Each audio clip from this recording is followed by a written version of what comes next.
The road to the $1.5 million Esports World Cup in Riyadh goes through this year's Champion Chess Tour on Chess.com. Welcome to the 2025 Chess.com Classic. 3 players have locked up an Esports World Cup spot: Magnus, Hikaru, and Jan. They are already in, but every CCT title matters.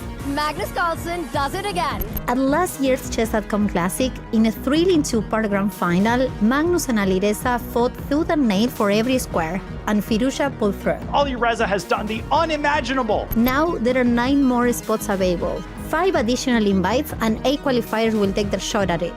There is a lot of talent here, 3 classical world champions and multiple rapid and blitz champions. But this tournament comes down to more than just talent. Who will best handle the pressure of a 10-minute game without increment and stake their position this summer? The stakes are higher than they ever been. Who will etch their name into the CCT's legacy? Who will get their chance to make history at the Esports World Cup?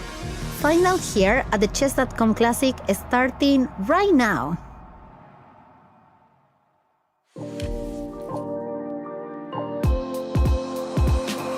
What a time it is to be a chess fan, a player, a commentator, but most importantly, a chess superstar. For the first time ever, our game will be part of the biggest sporting arena, the Esports World Cup. This is the road to Riyadh. Welcome along, everyone, to the Chess.com Classic. I'm Tanya Sachdev, and alongside me, our very own superstar, the newest streaming sensation, Grandmaster David Howell. David, this is a different one. We've commentated a lot together. How excited are you for this?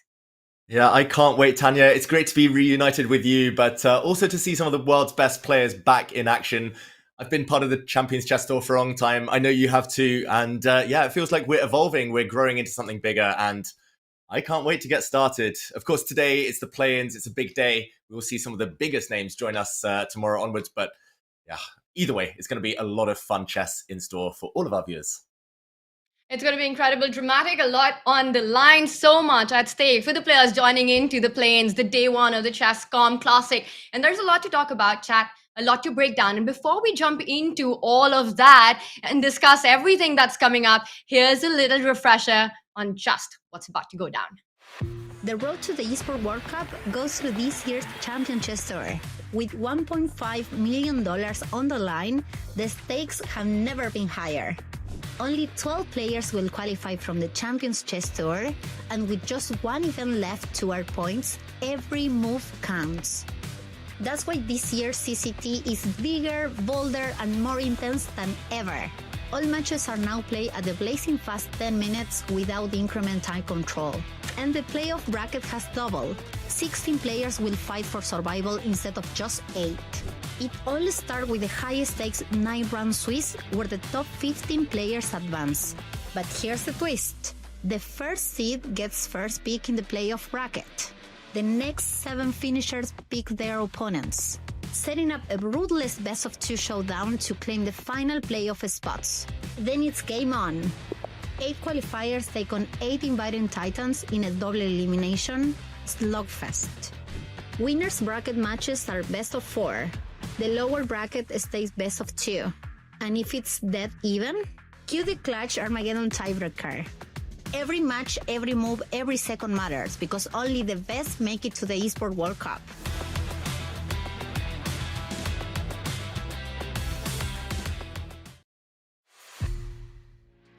It is the road to Riyadh and day one action. It's play-in stage today. We've got 9 rounds of Swiss coming up, and there's going to be no increment for the players. It's 10 minutes per game, and this is one of the innovations that we've got for the Champions Chess Tour this year, making it more into a gaming sport, more for the Esports World Cup. It is all about finishing in the top 15 for today's players to go through to our match play bracket for tomorrow.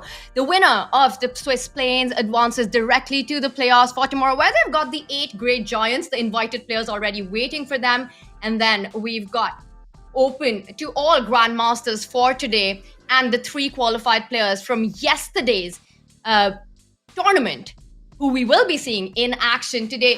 David, we've got the big names, we've got the grandmasters here today, and of course our 3 players from the qualifiers yesterday. Who are you most excited about, and how many upsets? We've seen plenty of those in the Champions Chess Tour. What kind of action are you expecting today? Yeah, I mean, there's going to be a lot of decisive results. There's going to be a lot of flagging with this format that's come in this season, just like in the good old days when you and I were growing up playing chess when they didn't have increments.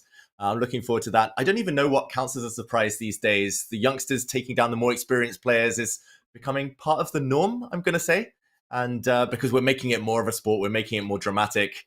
I think that really does favor the youngsters. Either way, Tanya, I think there might be some shock qualifiers when it comes to joining those big guns tomorrow. I think 1 or 2 breakthrough stars, that is imminent now. So we've got these 8 giants who are waiting on the other side tomorrow in the playoff brackets. And then we've got 8 players who will qualify at the end of the play-ins, who will join our legendary players there. But the aim for these players right now, we've got some names in front of us, and it's action on already. First, David, is to finish in the top 15 of the Swiss 9 rounds that we've got coming up. And we've got our moves in. Yeah, we've got our moves in 9 rounds. It's going to be very long day for some of us, but it's going to fly by the way the chess is going to be played out. And I'm not sure. I guess we'll follow some of the big guns in the early rounds. Tanya, I'm not sure who to start with exactly. Alireza Firouzja is trying to make his way into the main event. He has started his game, and who, if you had to pick 1 or 2 favorites who you want to see qualify, who you want to see meet the likes of Magnus and Hikaru, who would it be? Would it be some of your compatriots?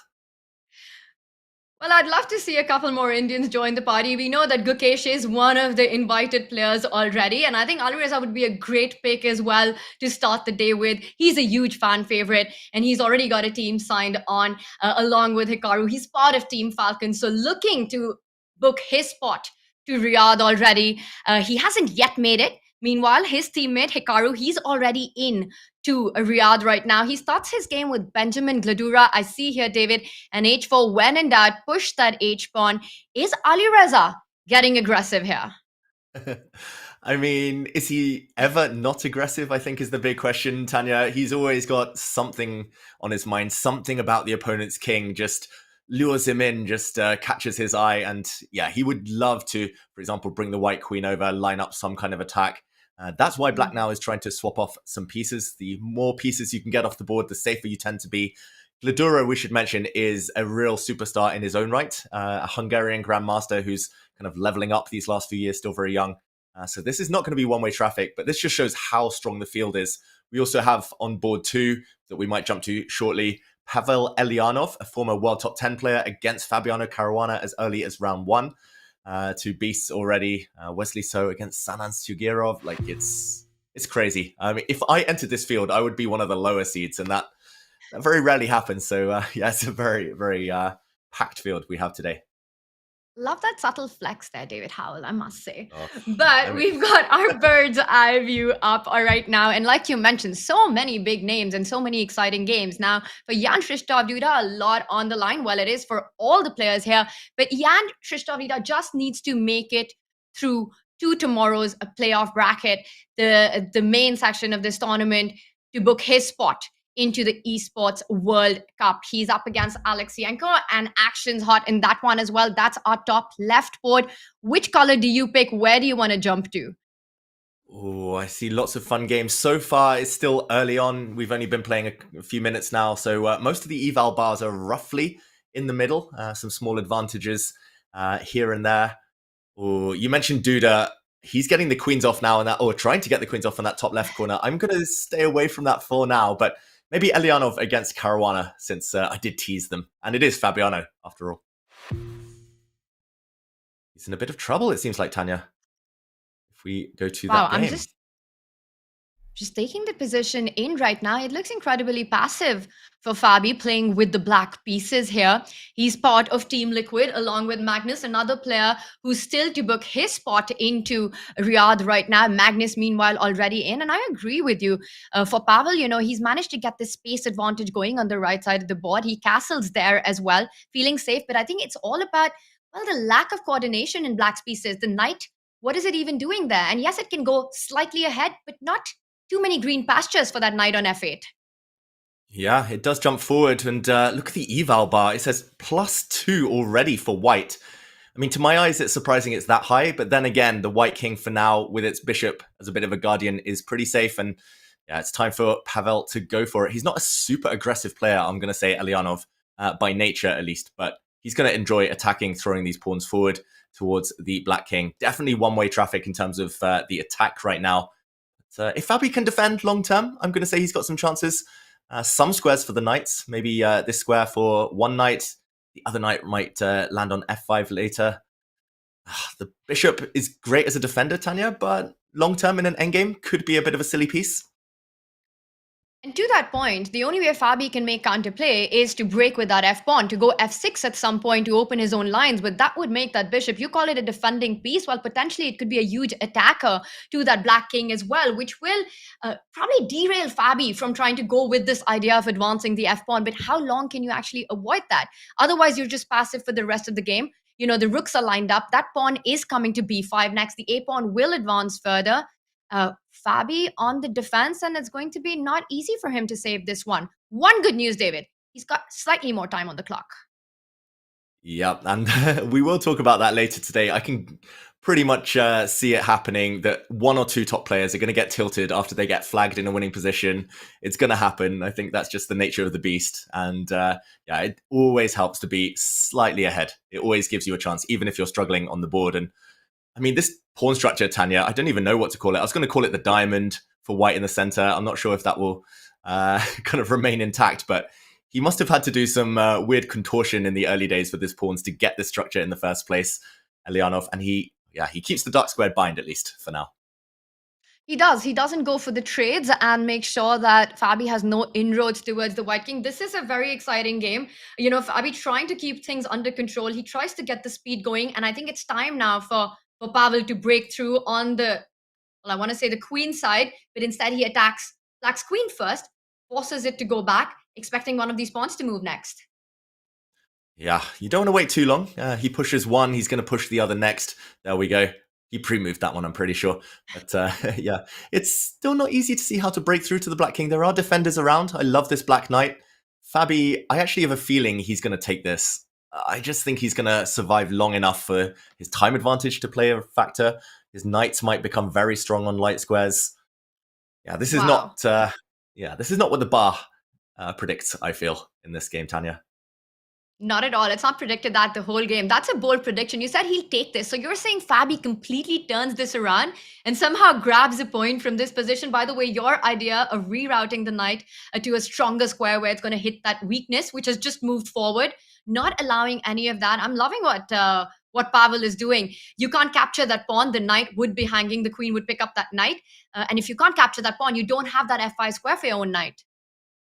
Yeah, not yet at least. And maybe he will capture at some point. First, he hits the white rook, hits this pawn, and he's trying to initiate some exchanges. Fabio knows that in the endgame, that's probably where Black's chances lie. So, I don't want to challenge you to a bet, Tanya, but I just have a feeling. These top guys, they never die easy. And Fabiano's starting to turn things around.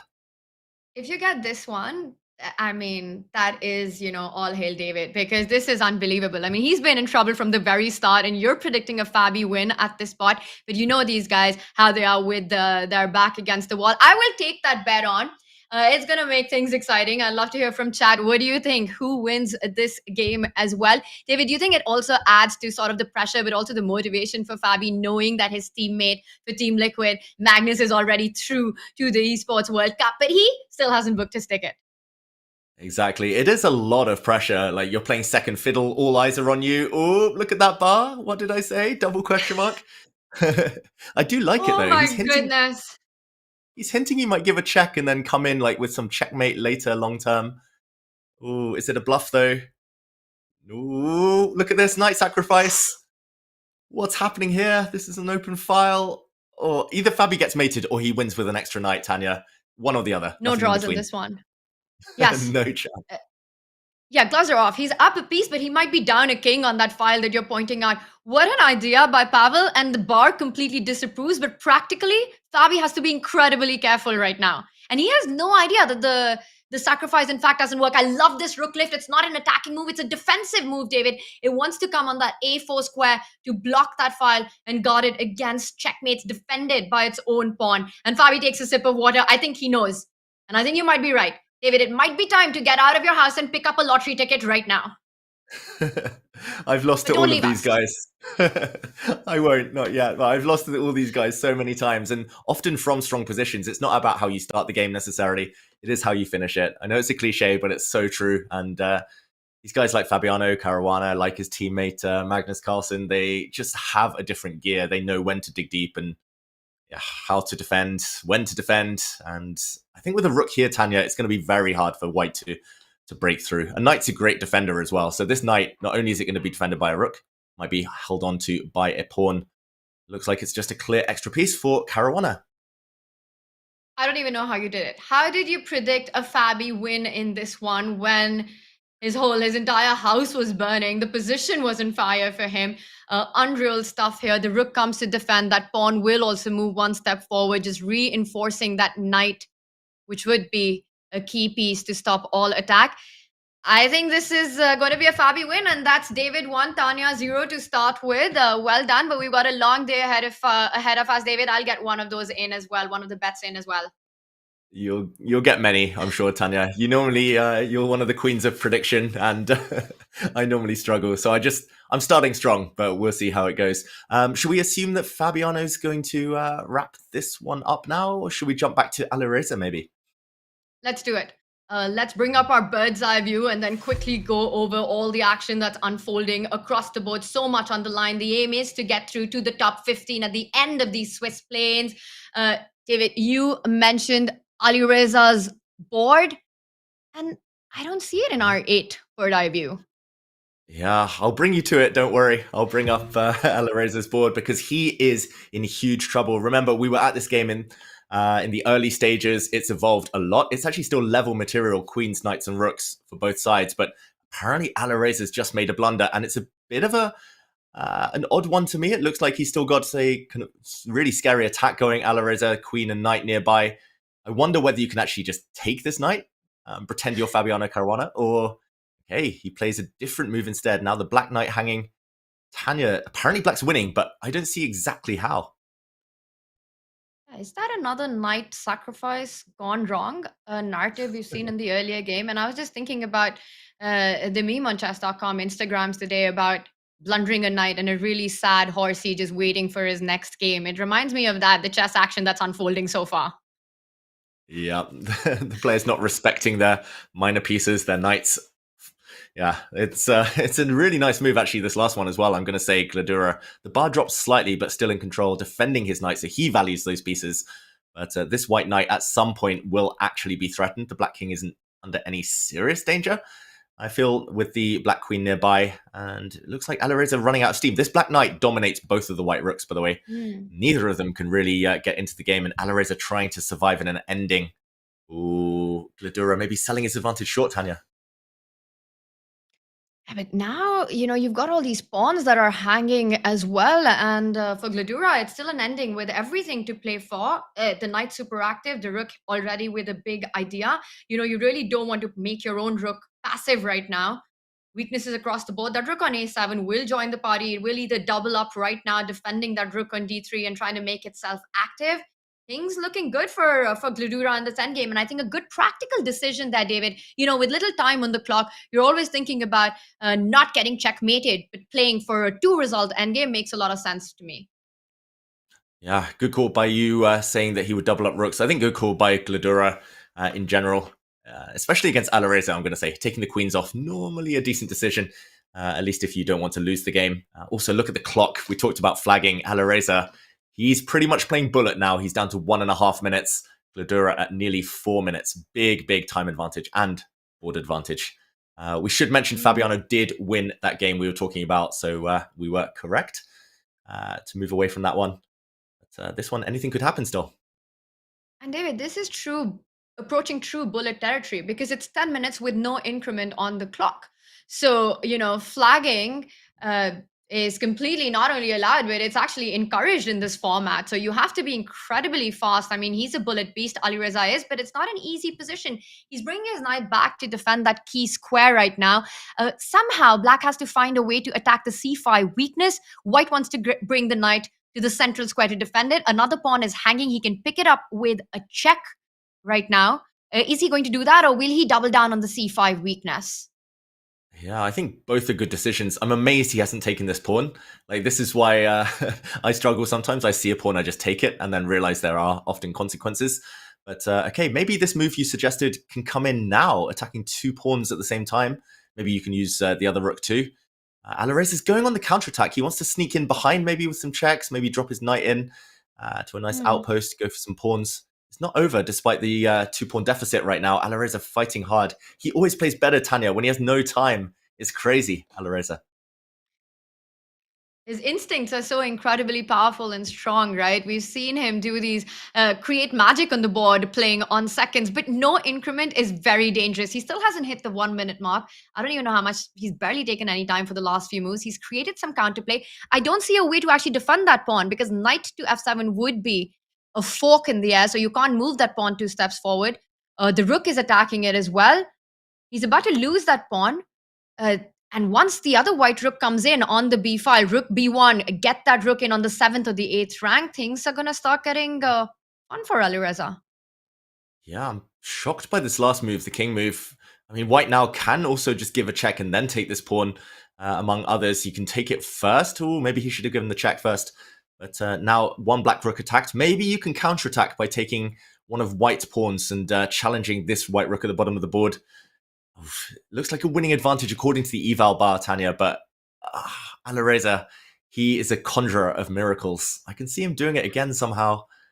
Not enough material maybe for black at the end of this game. We'll see. Maybe he'll be able to escape with a draw. Wow, and he's still thinking about his response right now. Hasn't made a move yet. Gladura, he's thinking about whether he moves the rook away because there are also counter-attacking ideas. Black could also double up on the 2nd rank, bring that rook in, bring the other rook in, and start targeting the pawn on g2. Or does he go for the line that you suggested? A big decision, a lot at stake. And now Alireza touching the 40-second mark. I would be very tempted to go in with the rook as well. Yeah, I think he should move this rook. He just needs to speed up, though. This is such a long think. Has he not made a move? This is strange. Has he played already? I don't have any moves on my board. It Yeah, looks he like couldn't be he's thinking still this long. You gotta move. You gotta move. Okay, it looks like the Whoa. clocks are going. Maybe for now we'll step away from this. It looks like the moves aren't coming in, but wow. Okay, we have an update.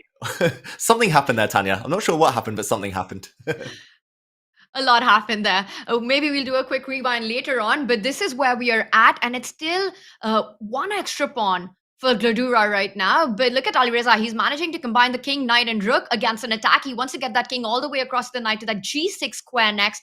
Ideas of checkmate in the air as well. So watch out if you're black right now.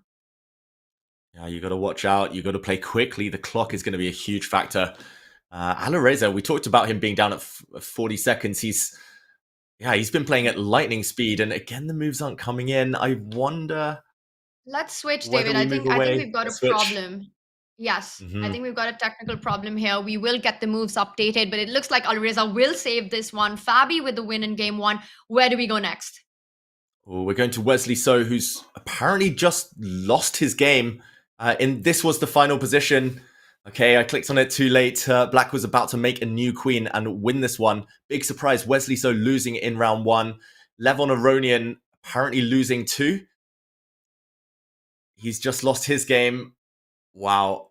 Okay, I'm not sure exactly what happened here. I think the black pawn was just marching down to deflect the white king. Black winning all of the top game boards, Tanya, it looks like. This is crazy stuff. Aronian losing with white in round one. Wesley So losing with white in round one. Crazy. David, this one's finished already. We've got a result on this one. Let's go to Tang's board right now. He's up against Kabalia, and I think he's just won his first game as well. Yeah, he's just finished. The game disappeared. I was on the live boards, and I think he just finished his game just that very moment. And wow, okay, this was another game from earlier, Jan Krzysztof Duda. And I think we have most of the results now, Tanya. Let's check out the standings. And there we are with the players who managed to win their game one. Fabi, Shigirov, Rakhmanov, Benjamin Bok. A lot of wins coming in, but the party's just getting started, David. You know, it's a long way to go. 9 rounds in the Swiss. But it's also incredibly important to have a good start like this. It kind of puts you in the zone, in the tone for what's coming up. Every round's going to be tougher and so much at stake. And so many turnarounds in game one. How much of a role was the no increment, according to you? Yeah, it's going to be, I think, the most important factor. We've seen some experienced players like Wesley So, like Levon Aronian, just play too slowly in the early stages and be punished very, very mercilessly for those errors. And yeah, I think it's going to favor the younger players, the kind of blitz experts, the fast, super confident bunch among all of these grandmasters. But yeah, hard to predict. I think there will be some real shocks. There'll be some heartbreaking moments as players lose on time in winning positions. I have a feeling we saw a few of those in round one already. But yeah, either way, a couple of players I'm going to say not quite at their best yet. Still warming up, Tanya. Yeah, long road ahead right there. And with that game one in the bag, it's so much about also finding your rhythm, you know. And then if you fall behind, you need to get that hot streak going. But this is just round one. Going into round two, I think one player who's going to be very happy with how things turned around is Fabiano Caruana, who managed to save a very difficult game there against Pavel Alyanov. And I believe we've got action on, David. Round two underway. Round two underway. No rest for the wicked. No rest for these top players. It's going to be 9 rounds of very fast, rapid chess, no increment, until we find those lucky few who do qualify. And a quiet start to this game, Tanya, if we join Fabi playing against his second, Grigory Oparin. Good friends. They've worked together for a few years now, I believe. And, oh wait, is Oparin Fabi's second or is he Naka's second? I think it's Fabiano, right? Fabi's, yes. You've seen Yeah. them at tournaments together. They work together. They're good friends. They know each other so well as well. But right now, they are competitors in this one for Oparin as well. So much on the line, and this is what we have. The bishop lined up against the black queen as well, expecting some knight jumps. But right now, there aren't so many dangerous ones. So uh, for Oparin, he just preempts it and falls back with the queen. Usually, David, black really wants to try to trade off these fan shadow bishops to create those light square weaknesses. You're eyeing that d4 square knight jump. If you're Oparin in this one, he first doubles up with the rook and the queen. A slow start in this one so far. Where do you see the players creating their chances? Yeah, Maybe I right think here, right it's now. exactly with this last move. It's what we call a minority attack. White's 2 pawns on this left flank. We're breaking down a very strong trio of pawns here. And later, if White can push this pawn forward and totally lock Black's queenside pawns, you will be playing with a majority on the rest of the board. White's pawn structure, I'm slightly biased by. I really love how flexible they are. And I love having the bigger or the biggest of the pawn islands. Here, White has 5 connected pawns, and actually it's just nice flexibility in any middle game, in any end game. You can choose when to kind of build in the center, start advancing forward. Much harder for Black to do so. Only really in an end game do Black's pawns become a strength. So now Fabi trading off some bishops very happily. Tanya, I'm going to say the last few moves have gone in White's favor. Yeah, I agree. Not so easy for Oparin to actually have made a move there. So he decides to trade off a very key, a gem piece in his position, the dark squared bishop. And now Fabi pushes the knight away. He'll fall back with the queen, giving a check, occupying the nice diagonal, and eventually perhaps place his knight to a central square on e4. And again, the healthy pawn formation, you've got a 5 versus 4. And then that one pawn on the queen side takes care of Oparin's majority on the left side. Also, that knight on a5, what is it even doing there? Some rooks being traded off. I think it's going to be a game against that black knight and kind of trying to centralize your own miners at the center of the board. Knight e4, knight d4 ideas. And that's c6 Yeah. square, David. Oh, exactly. If a piece ever lands there, Black is in huge trouble. And again, we're talking kind of in concepts here. It's long term, but this one is a very positional battle. Fabi, maybe because he knows his opponent so well, and Oparin is very tactically strong. Maybe he just wants to make it a bit quieter, a bit slower.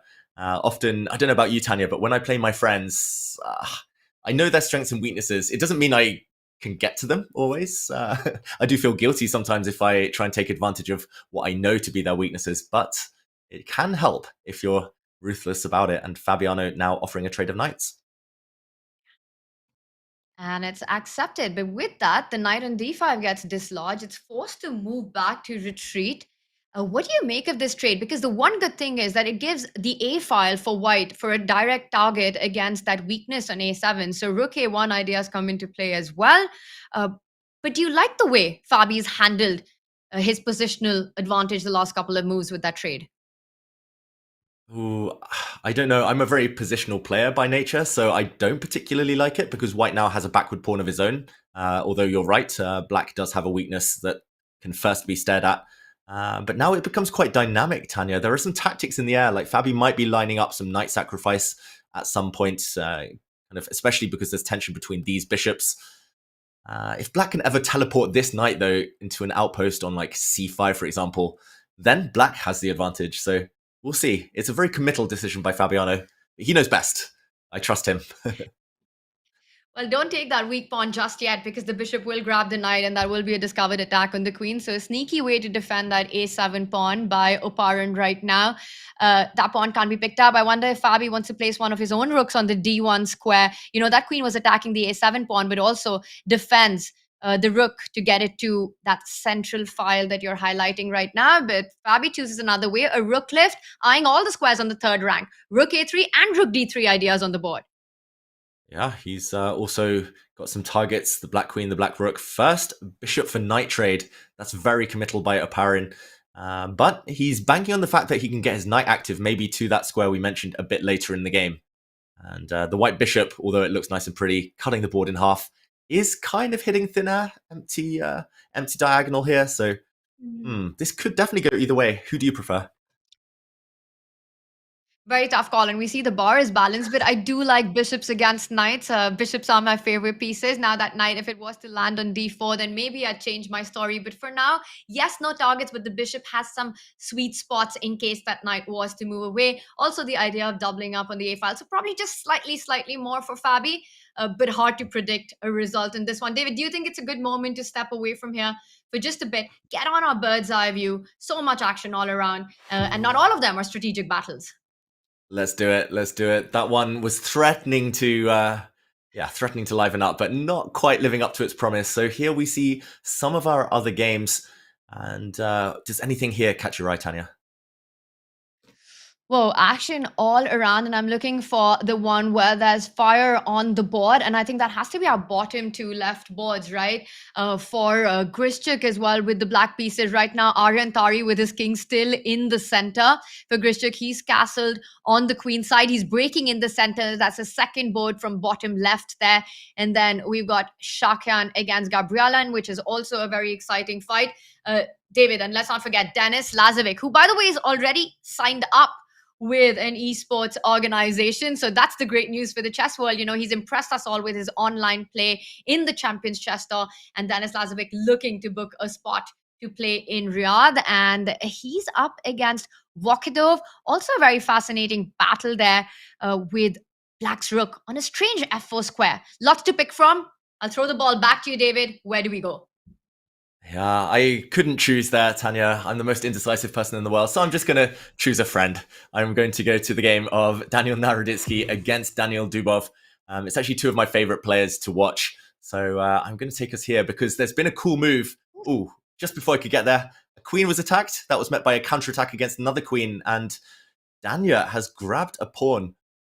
Just maybe a quick action replay just of the last few moves, because it did get quite spicy for a moment. We saw this position with white lining up. Danya here with some big targets, although he's a pawn down. The knight dropped back. It looked like he was ready to do some forking business here. Two targets, but bishop to g4, getting out of the way, counterattacking the white queen. And yeah, I thought white was a pawn up, but he's actually just restored the material balance. And this is the current position. Luckily for Danya, this bishop defended. What do you make of this? Some fireworks, but now maybe getting a bit calmer. Yeah, wow. I'd love to make the prediction that Daniel will win, but I think draw might actually be an outcome in this one. David, as you say, it is a 6 versus 6, but white's got something to play for, right? You've got this pawn weakness on d5, and whoa, look at that last move. He doesn't even care about the bishop. He's looking for activity. That rook wants to jump to e1 with a check in case the bishop is captured, and then when the material balance is restored, there will be a pin on the first rank. So really tying down Daniel's pieces. This is Dubov's creativity on display. Yeah, a great move. Dubov is the one player I think in world chess that I just never predict. I just can't predict his moves.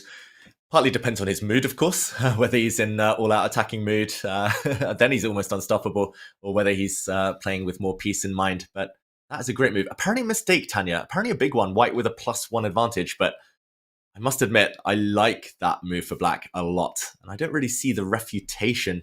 I mean, you could just defend any infiltration by the black rook, but then there'll be a trade. Then the black rook might be able to use the second rank. Is it maybe a counter against the black knight? This is getting super sharp.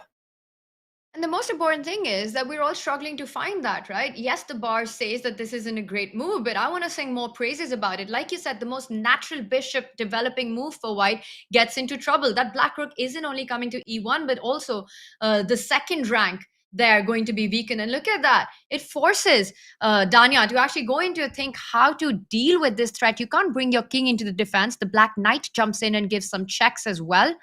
So not an easy decision. I think this is when you ignore the bar, but Daniel, he does push the pawn, and it's an inaccuracy.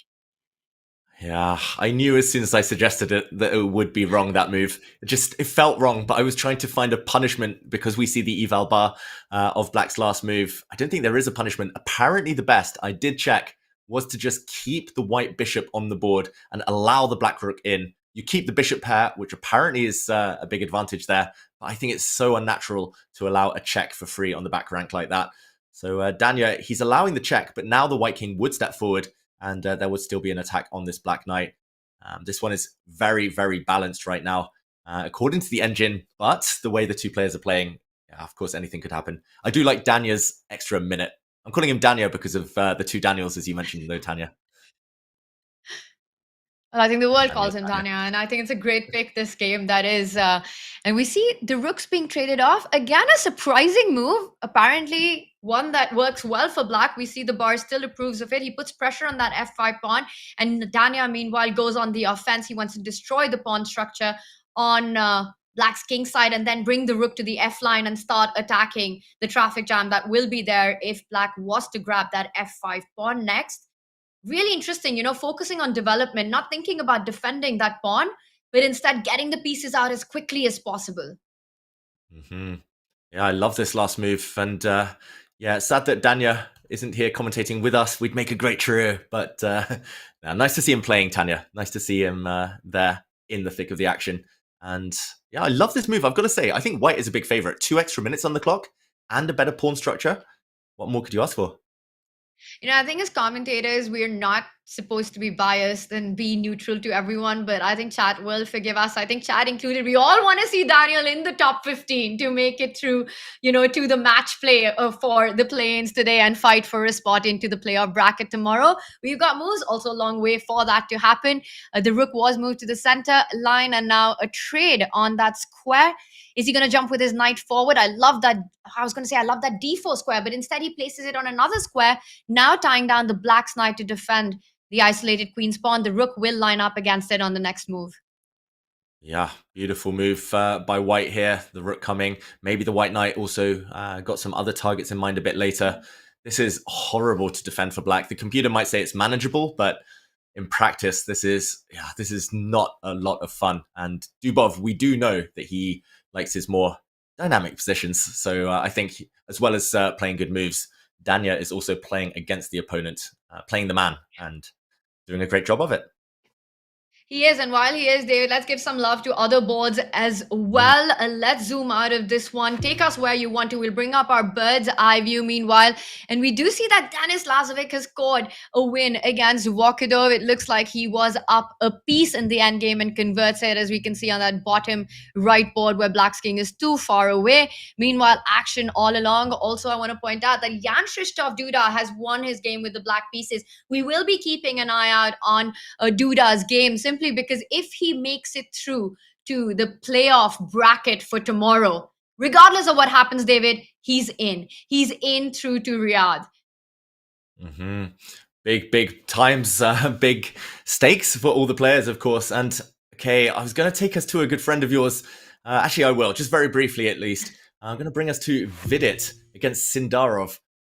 Two very, very strong players, of course.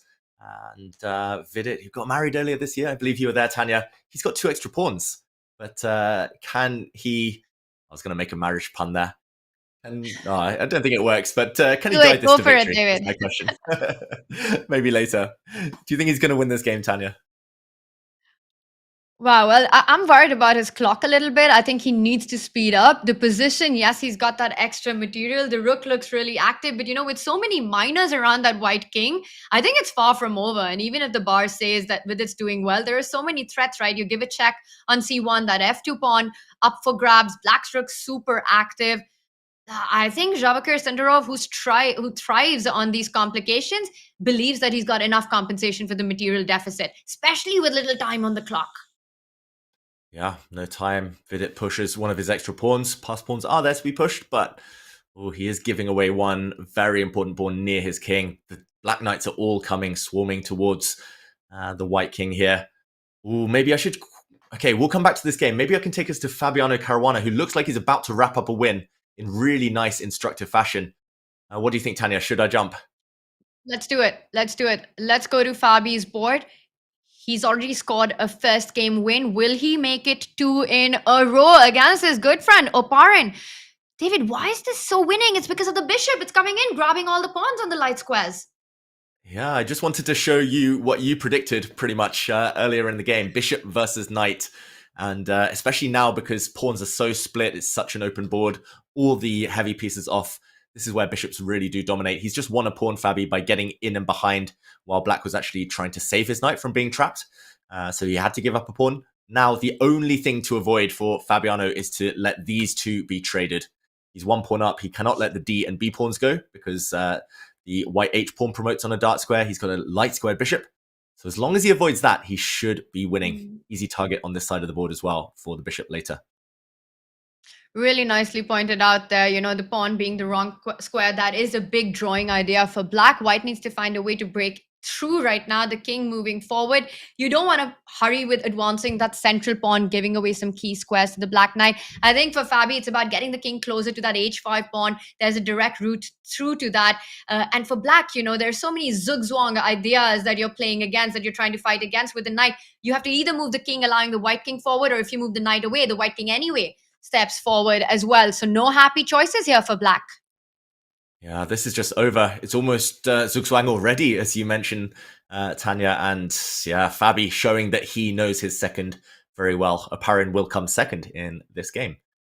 King coming forward now. And Fabi will win his second game of the day. Just avoid a knight fork and you win. There we go. He dodges it. And he should be winning now. I think you can win this in any way. You can even just take this pawn. Yeah, and the white bishop does exactly that, David. Great call there. The h-pawn, it's the hardest pawn for the knight to fight against. And I think Oparin will resign soon. Should we call this a Fabi win and jump to another board? It's going to be a Fabi win. He's going to push his h-pawn. It's going to cost black his knight, and it's going to be game over. Let's jump to another board. As you mentioned, I'm going to bring us to Artemiev against Pranav. Is that... Looks like a deadly pin, Tanya. Yeah, so much chess, so many games, so much action. That's a beautiful green forest right there. I'm not sure what happened there, but we all need a little bit of calmness in our life with all the action that we are seeing. Let's bring up our bird's eye view. David, what's going on Bok and M? And firstly, who is M? And Bok just checkmated M. Wow, M, the mysterious M, the mastermind of... Wait, M did the checkmating, right? Yes, M was black. Wow. Okay, we're going to find out in a moment. That is a mystery. M for mystery. I do not know. M for mate as well. Yeah, M for mate. M for Moneyball. And okay, I'm just curious who's going to... okay, we're watching a game for now. I'm going to try and scroll. Maybe our chat can help us here. M was M Pranesh, who I must admit... Yeah, I'm not so familiar with, but maybe Tanya, a grandmaster from India. Another young, very talented, strong grandmaster. There are plenty of those in India, but Pranesh really one to watch out for in the coming years as well. I think he's very close to the 2600 mark. That was a win against Benjamin Bok. And here we've got the game of Artemiev. He's up a pawn, but how easy is it to get that pawn rolling up the board with the queen and the bishop protecting the b4 square? Not easy at all. And I thought there was some fireworks. I thought Bok, not even Bok, I thought Artemiev, the Russian grandmaster, could have won a while ago. But it looks like now this is going to be a real grind. It's going to take a lot of effort. Maybe while he does this, let's zoom out and let's go to a game where we might see a surprise very shortly. It's the game Arjun Erigaisi, a bit of a superstar, and he's in big, big trouble against one of the qualifiers from yesterday, Rudik Makarian. An IM, a very strong IM, I'm going to say. But here, it looks like I was going to say deadly pin on the 8th rank, Tanya. Makarian, is he about to bail out? No. He blows the advantage. Black defends. He defends, but I have to say that was the most natural move in the position. You grab that pawn, you neutralize the material advantage that Arjun has here, but now we see the pieces are coming off. Arjun's out of any trouble here, no attack. And wow, is it turning around now? Wow, Arjun, a bit of a favorite, maybe still a draw since there's such little material left on the board. Now it's going to be a draw. White has a full blockade. But Arjun Erigaisi, if we've got time, we'll show why he was losing. But he actually had the advantage, as you mentioned, just for a very brief moment there. Wow, getting out of jail though, Tanya. I think he can breathe a sigh of relief as this game glides towards a draw. Yeah, I don't think it matters for that one move when he had that opportunity, because the whole game you're trying to defend things and then he does it. In the end, he holds it to a draw, and here we are. This was the moment, David, that I think you want to show us. Just very quickly, then we'll jump to another game. Pawn to h6, the only winning move, deflecting away the black rook. There's a big threat to actually capture this bishop and then give checkmate. If the black rook takes, now you go and capture this pawn and the pin is unbreakable. You break through on the back rank and you win the game. that was difficult, I'm going to say, for Makarian. So Aragaisi does survive. Big moment there. And okay, we're into round 3 already. Wow. It's going really, really fast. And we've got some players. We've got 12 players who are on 100% score. And among them, a couple of Indian names as well. We've got the Bullet Beast, Nihal Sareen there. Prani, as he's called, Pranesh, with that win, you know, the mysterious M that we had. And there's no time to discuss about anything because round 3 action is underway. No time. Who needs time? The players don't get increment, nor do we. And all we know is that these 2 players in front of us, Bogdan Daniel Deak and Fabiano Caruana, are on 100% so far, 2 out of 2. And they are part of a dozen players, 12 players exactly on 100%. My new favorite is M, though, I'm going to say. I love nicknames. I think he should just ride with it, just go with it. M. M. Pranesh, he's called Prani in India, and he is an absolutely crazy player. Any position you give him, he just wants to go all out with an attack. He just loves to create complete chaos on the board, sort of like the Arjun style. But we will keep an eye on M. But right now, Fabi with that 100% score, the first trade, or the second set of minor pieces coming off the board, and a bit of a pause by Diak here to decide what does he want to recapture with. I would think taking with the pawn would be my intuitive, my instinctive recapture here. David, what do you think is going on? And he decides to take it with the queen. Yeah, I think taking with the pawn was far more ambitious, just bringing another pawn towards the center. With this move, he's aiming to use the queen to kind of indirectly clamp down on black breaking out in the center with e5. This position does look familiar to me. Then again, all these queen's gambits look familiar to me, or similar to me even. And I think Fabiano is going to try and slowly equalize. He's going to bring his rook across 1 square maybe. At the right moment, he might break the tension, and then he'll try and break out. A very quiet game, I'm going to say. It feels like Deak doesn't want to risk too much against Fabi. And yeah, of course, they met in Romania just last week in the Grand Chess Tour. But yeah, a lot of mutual respect, it feels like, in these opening moves.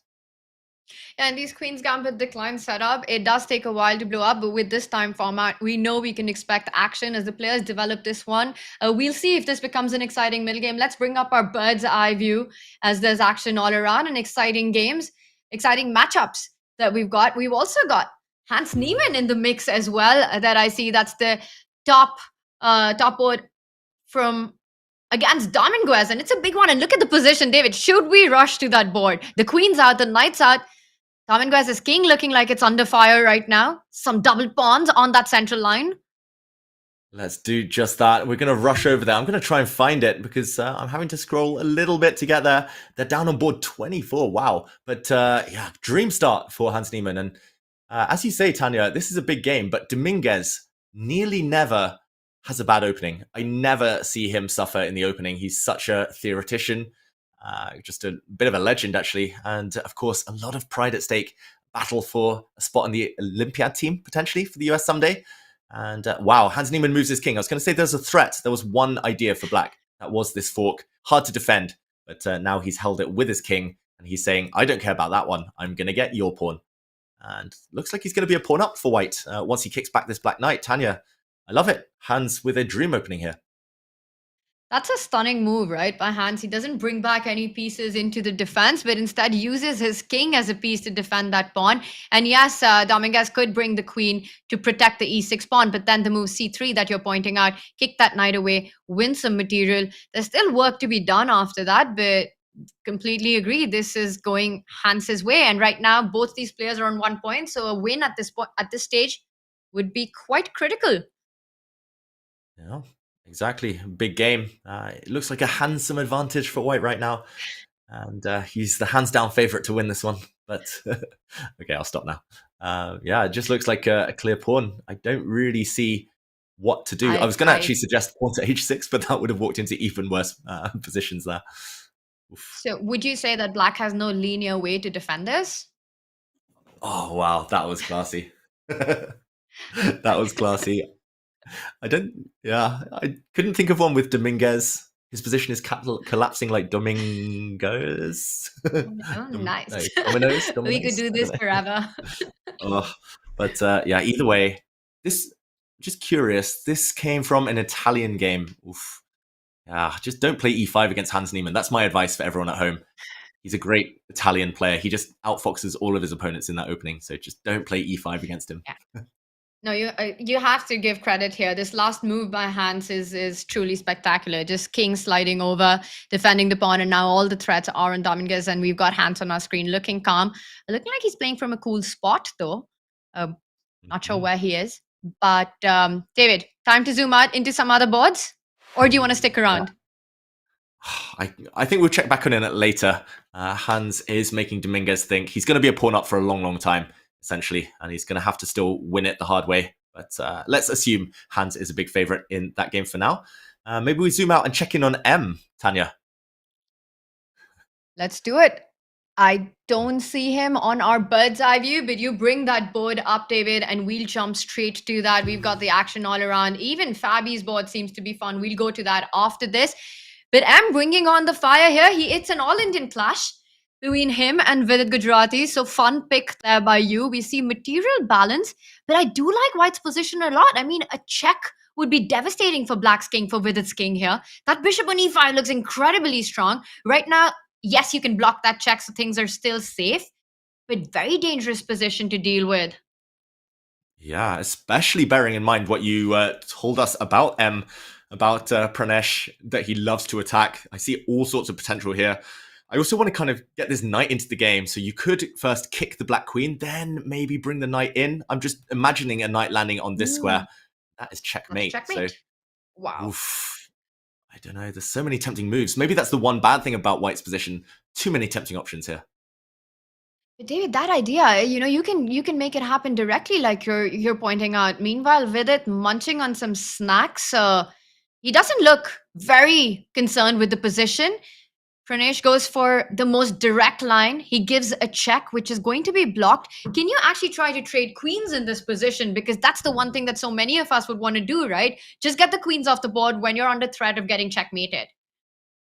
Yeah, I think he really should. I think at least with the queens off, even at the cost of a pawn, you will survive a lot longer. But the black queen did just come from the e6 square, so Vidit maybe was fearing a repetition against a slightly lower rated opponent. I'm not sure why he didn't block with the queen. And now the white bishop drops back. Ooh, big threat on the board though, Tanya. That bishop's hanging with the pin on the rook, and I'm still thinking about your ideas of somehow trying to get that knight to the square, the devastating b6 square. So black's queen is also pretty much tied down to stopping that knight maneuver via a4 to b6. Not an easy position at all. In fact, I'm thinking, what is going to be with its next move? I mean, rook takes bishop is coming. You can't even offer a trade. Bishop d6, you anyways lose that piece. Where do you move with this bishop? The bishop can't even fall back because there are all kinds of ideas with the white rook. Oh, Tanya, I was a bit naughty. I checked, and he should have played bishop to d8, which, like you said, was difficult, was ugly, not very human, I'm going to say. Now he's brought his bishop forward instead. Apparently a mistake. White's advantage growing. Yeah, Can you go in with the knight? I can't unsee it now, Tanya. It's just on my mind. It's imprinted in there. Bring it in. You pointed it out.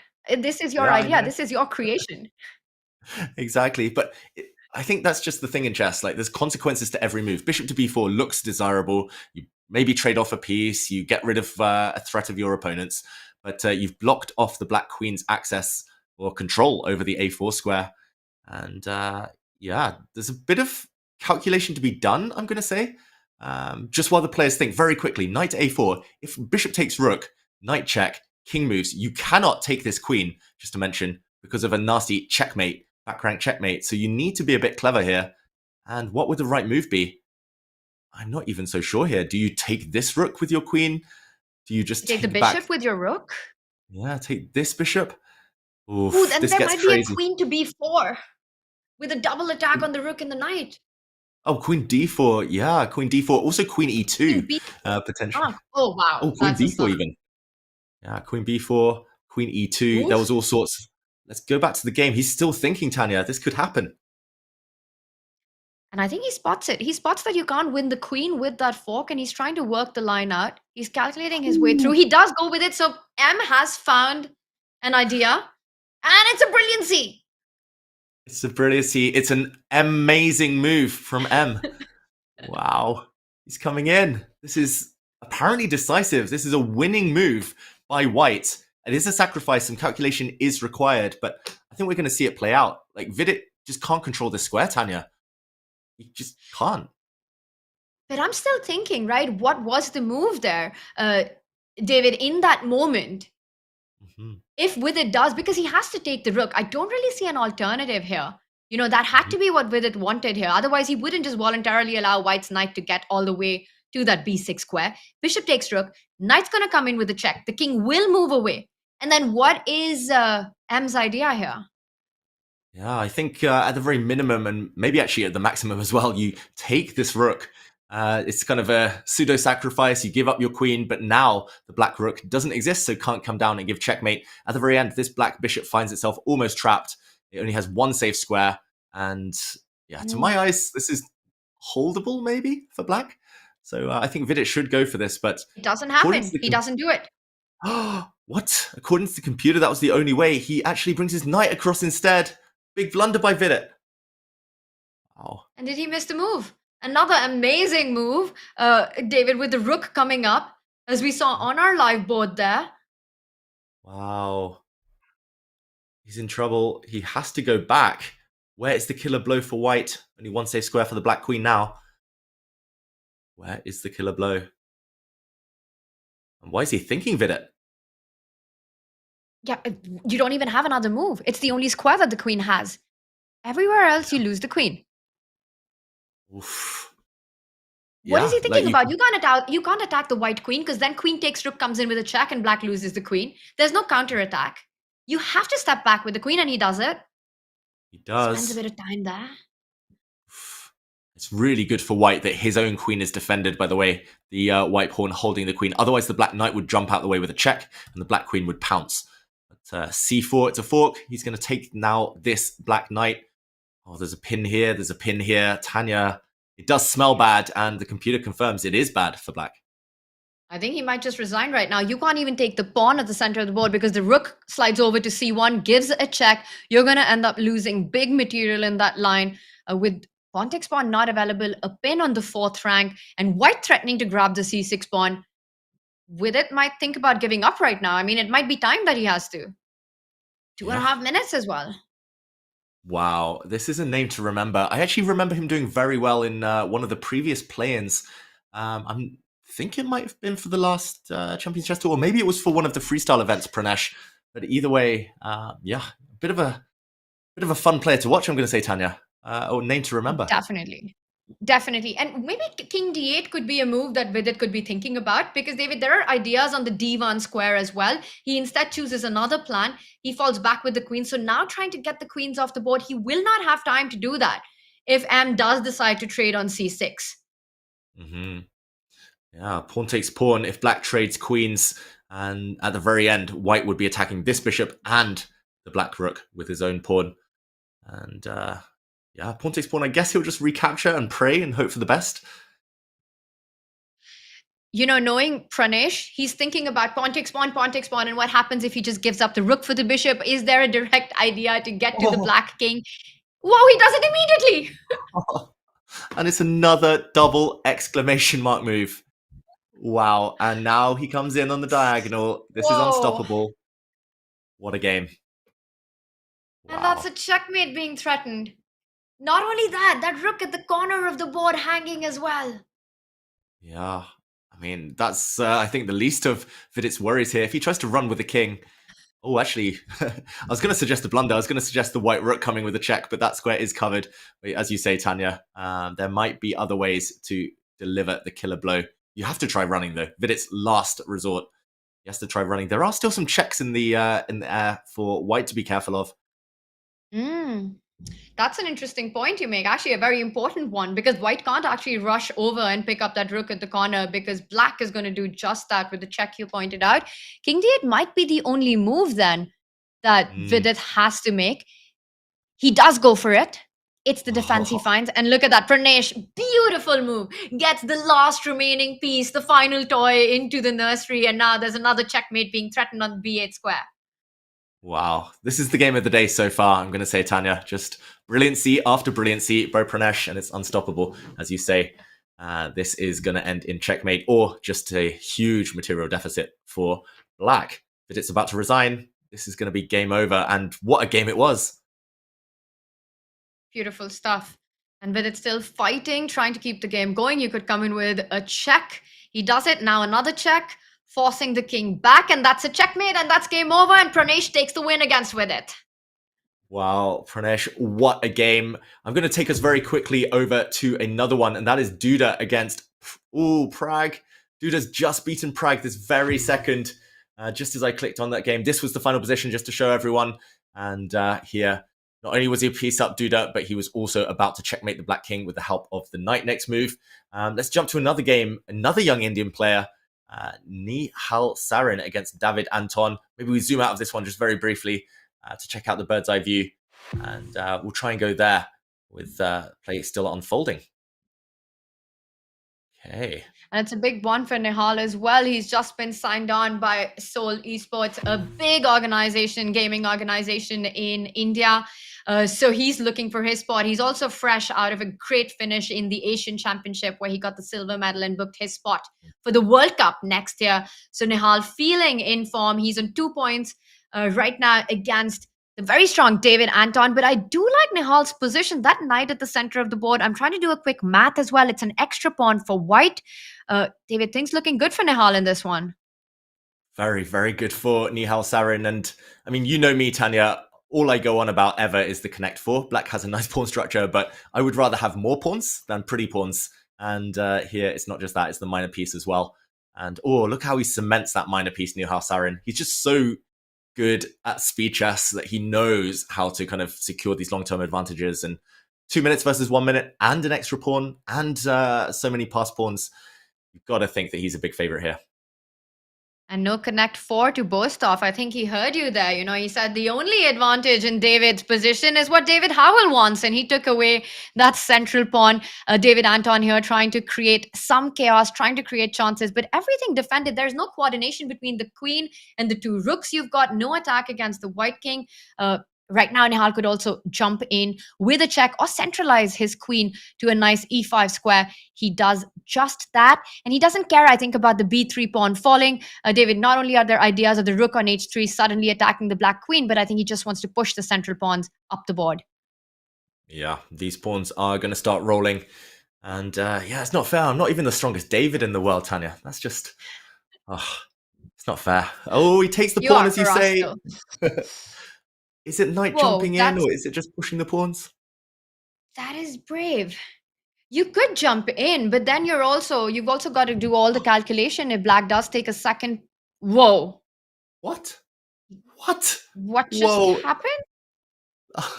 Wow, black actually pre-moved there, David Anton. He's a full piece down now. Quick action replay. This game's about to end any second.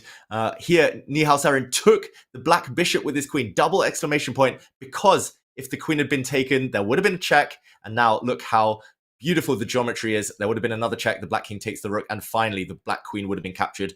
Also, if black in this variation had, for example, given a check, the white rook blocks. And this would have been winning material. Instead, we saw the queen capture. Pawn stepped forward, but it's not enough. It's just a clear piece. And okay, they're still going. Knight takes pawn. Still a knight up though, Nihal. A whole piece up and a pawn, and a king looking quite safe. He attacks the black queen. The queen goes back right now, and you could double up on that pawn. Bring the queen back to e5 would be a move that I'd love to make. Pin that rook as well as attack the pawn. Nice call. Multi-purpose. And this one is just over. I mean, the clock situation is the only thing that could save David Anton, but even that isn't in his favor right now. Ooh, he's playing hoping Nihal for a knight move.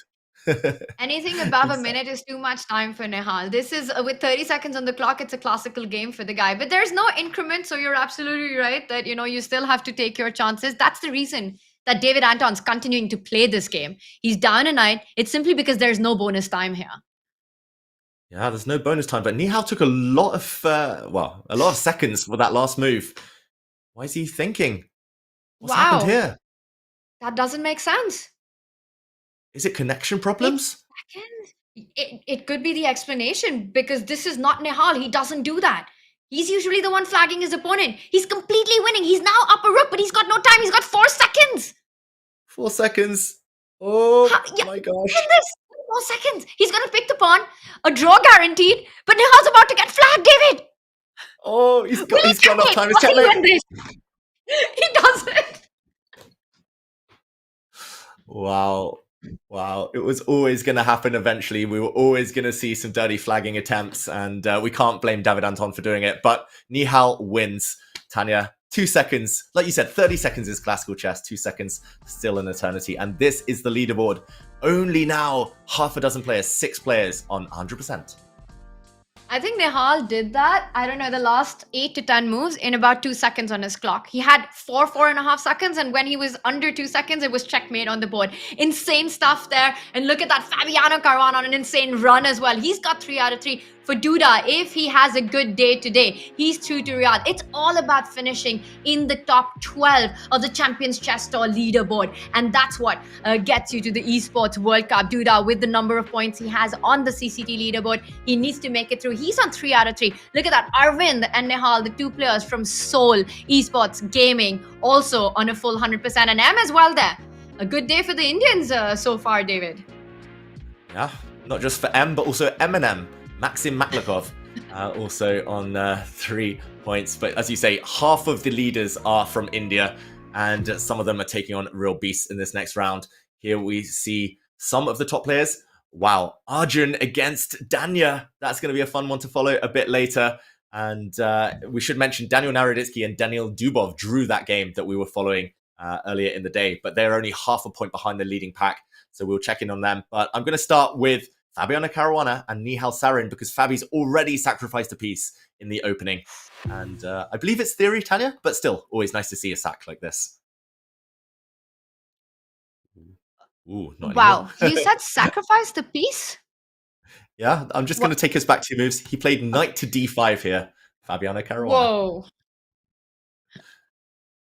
And yeah, this piece wasn't accepted. If you had taken the knight, I think this is just too scary for black. The knight attacked. There's a check coming in. For example, if you drop back to try and save the knight, pawn advances, and sooner or later, white wins back the material or more. So the knight sacrifice was rejected. The black bishop came out. I still think this is theory in the opening. The black bishop now dropping back, and we're about to see Fabiano line up on the long diagonal and maybe go for some attack later against the black king. The speed with which the players are playing and playing a move like knight to d5 and then falling back with it and knowing how to respond, I think you're absolutely right. The players are familiar with these tactics on the board. And we see Fabi potentially gearing up for that d4 move at some point once the bishop retreats, gaining complete control of the center. I also like how he's placed his bishop on this a3 fa diagonal so that once d4 comes, it comes with even more power. Yeah, I've got to say I like it too. It looks a bit weird. It looks a bit clumsy until you kind of probe a few moves deeper into the future. Yeah, Nihal, normally super speedy, but he's slightly lower on the clock as well. Whoa, G5. I've got to stop being surprised now, Tanya. Like, today's just going to throw up all these types of weird, wonderful moves. The players are so creative these days. G5, that was a sacrifice. The pawn could have been taken, but I guess he was just scared of the black knight coming, maybe the black queen on this diagonal. Oof, he just wants to get rid of that pawn, but did he not see that could be captured? Captured twice. I think he knew that was going to happen, but he had to find a way to also open up the G file as he does it. Nihal's going all out in this one, David. And I think it's got so much to do with the fact that, again, the time format, 10 minutes with no increment. You play these practically difficult positions to answer, but it looks like with the central break, white has such a healthy pawn formation in front of the king. The 2 knights playing a great defensive roles. Everything under control for Fabi. How is Nihal going to even try to justify that pawn sacrifice? Yeah, I think he's going to struggle. I've got to be honest here. I'm a cynic in general about these type of weird pawn sacrifices, especially when the opponent hasn't done anything wrong. And Fabiano has just developed normally. He's got 2 beautiful knights, as you say, kind of controlling everything, nice pawn shelter. Fabi has got no weaknesses, so I am skeptical. It's actually a 2 pawn sacrifice now, Tanya. You didn't want that one either. And okay, this white bishop looking a bit silly, at least for now. And if he gets 2 or 3 moves, I can kind of see it. The rook moving, knight coming in, maybe as well the queen joining the action. But it takes a lot of imagination to kind of see black getting an attack here. Yeah, and you could also think about Nihal having ideas like trading off a defensive piece. You pointed out knight f4 after rook g8. There are ideas of knight e5 as well, just to get rid of that knight. So the queen eventually can jump to h4 after the knights are off the board, and suddenly the two bishops start aligning themselves against the white king. And look at that, the first inaccuracy on the board already. I wonder if Fabi's underestimated all the potential on the king side that black actually has. Yeah, I think he's he's still feeling pretty confident, probably Fabi. But I mean, when you were talking there, suddenly I'm seeing threats, and suddenly I'm getting nervous, Tanya, just watching. So, I mean, I just love the kind of the philosophy behind it, the attitude, just not being scared of the world number 4, world number 5, Fabiano Caruana, and just going for it, like with black as well. Nihal, he's such a brave player. I don't know how many tens of thousands of games he's played online at this point, Tanya, but he's just so much fun to watch still. So strong and so fearless. And I think when it comes to Nihal in these faster time formats, especially with no increment, he's at par with the best in the world. We've seen him in GCC as well. We've seen him in so many of these tournaments with rapid blitz and bullet, just how strong he can be. But this position, I mean, you've been on point with your predictions about Fabi in round one. He's up 2 pawns this time. He's got an attack to deal with. David, what do you think? Does Fabi get the win here, or do you think Nihal will create an attacking masterpiece in this one? Oh, Tanya, that's so naughty. You're putting me on the spot. Like, I've got 100% record with guessing right now. So it can only go wrong. It can only go one way. I'm going to say that Nihal takes it. Oof, Just another I bold don't know. prediction by David Howell. David, you're feeling very risk today. Very brave. You talked me into it. I would like if you asked me 1 minute earlier, I would have said Fabi easily 2 pawns are 2 pawns. But okay, he had to waste a move with rook to b1. Given an exclamation point, he wants to set up his bishop coming back. But there was actually a threat to trap that bishop with pawn to b4 on the last move. And now your other idea, Tanya. I might be predicting results, but you're predicting the moves. That's more important. Maybe not the best one though, but it does get played. Knight to e5. Okay, the bar kind of readjusts, says that still everything to play for white. It's not about material. It's all about trying to get to Fabi's king for Nihal. How does he keep things defended right now? He does fall back with the bishop. I like it. And David, you're pointing out rook sliding over, just keeping maximum tension on the board. Yeah, I mean, there are other tempting moves in this position, I must admit. Already I'm looking at ideas like the queen coming in, sliding down on this diagonal, some threats there. I think autopilot, my hand just wants to make this move, although some calculation needed. You could take on this square, but after the white queen recaptures, you have to decide whether you're going to allow a queen exchange, being 2 pawns down still as black. I don't think he's in that type of mood, Nihal. But either way, Fabi here, I think getting a bit nervous, getting a bit... twitchy about this incoming attack. He does trade off, Tanya. He's allowing this endgame, but maybe the initiative continues. But I am slightly surprised by that decision because, yes, there's still everything to play for. The Black Knight jumping to h4 or f4 will target some pawns. You've got these 2 beautiful bishops. At some point, that f pawn will go to f5 and try and open up the diagonal of that bishop on b7. But it's still 2 extra pawns for Fabi in an endgame. David, if I was Fabi, I'd be very relieved with this decision that Nihal's taken. I mean, I wish I could be anywhere close to what Fabi is, but I just think he's not getting checkmated anytime soon, and that's already an achievement for white. Yeah, can I revise my prediction, please? Pretty please? I think you're on I agree. 100%. Things might happen. Things can change very quickly in this format. That's true. If it comes to flagging, then I still back Nihal. But either way, Fabi definitely a lot happier now with the queens off than he was a few moves ago. Maybe we zoom out, Tanya, since this won't end in checkmate at least anytime soon. Let's do it. And you mentioned that it's Daniel Naroditsky against Arjun Argaisi. Maybe that's a game that we can look at as well, David, at some point, if you find that interesting. Let's bring up our bird's eye view while you pick a game to go to. And in fact, there we have it. It's the top left board with Daniel playing with the white pieces. Looks like he's managed to conjure up quite an attack and pressure against Arjun's king. Not something Arjun's happy to face. Yeah, he wants it to be the other way around, right, Tanya? He wants to be the attacker, the aggressor. Arjun Argaisi, he doesn't like being on the back foot. I guess nobody does. But here, Naroditsky playing fearless chess. And just to mention, there was a swing. I actually wanted to jump to this game a moment ago when the bar was all the way in black side. But Arjun apparently missed something huge. Let's just backtrack and try and break down why white is doing well here. This was the position just 2 moves ago. And Arjun, after spending ages on the clock, he spent over 3 minutes here. He decided not to play the most natural move, bringing his knight to e4. To my eyes, this just looks winning, attacking the queen and attacking the white rook. And apparently this was a decisive advantage. He just wins material, Arjun Erigaisi, and pretty much wins the game on the spot. He decided not to go for this, which is bizarre in my eyes. Maybe he calculated something that scared him. He brought his queen forward, but now he does start getting attacked on this diagonal. He brought his pawn forward, and okay, here the computer suggests the very calm pawns f3, which I don't think is ever going to be played. David, look Instead, at what's he sacrifices. happened! Wow. What do you make of this, Tanya? I love it. You were talking about f3, the calm and the nice move. And then I see our live board. There's a piece sacrifice on the board. White queen jumping in. The bishop spin. I don't care what the bar says. But unless there's a tactic involved, this looks completely busted for Arjun. Yeah, that being said, he is 2 pieces up for now. So he's going to lose one of them back. But Naroditsky's only attacking with 2 pieces. Maybe he'll get his bishop into the action, but 3 is normally the magic number. I don't know, Tanya. He might win back 1 piece, but I just don't know if it's enough. Maybe a black knight or a black queen will be able to do some blockading on this square. It is scary, though. I must admit, I would be terrified playing this position with under 4 minutes left.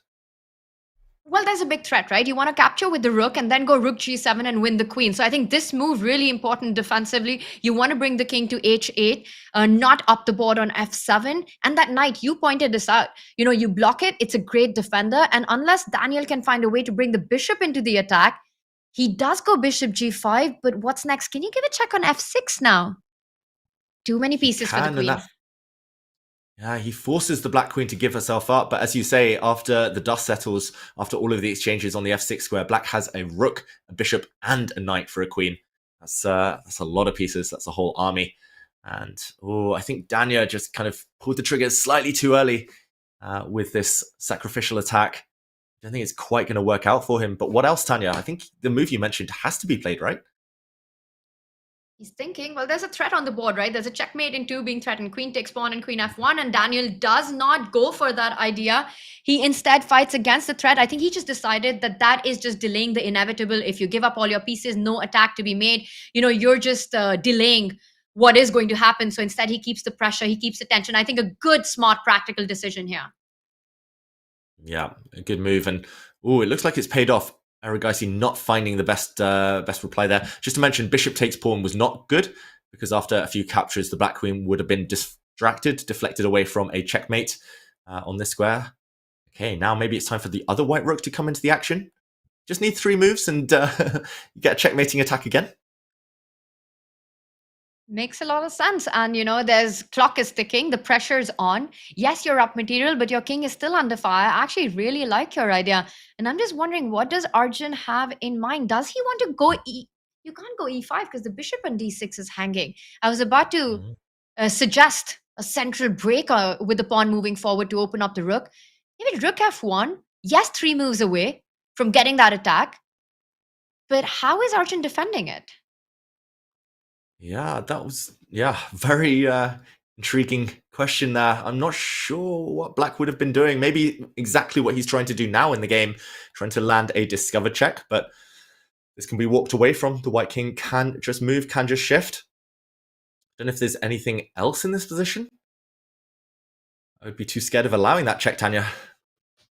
Absolutely. And it's not just a check, right? The pawn getting onto that 3rd rank, losing that c2 pawn as well. But he's thinking, he's not rushing with that decision.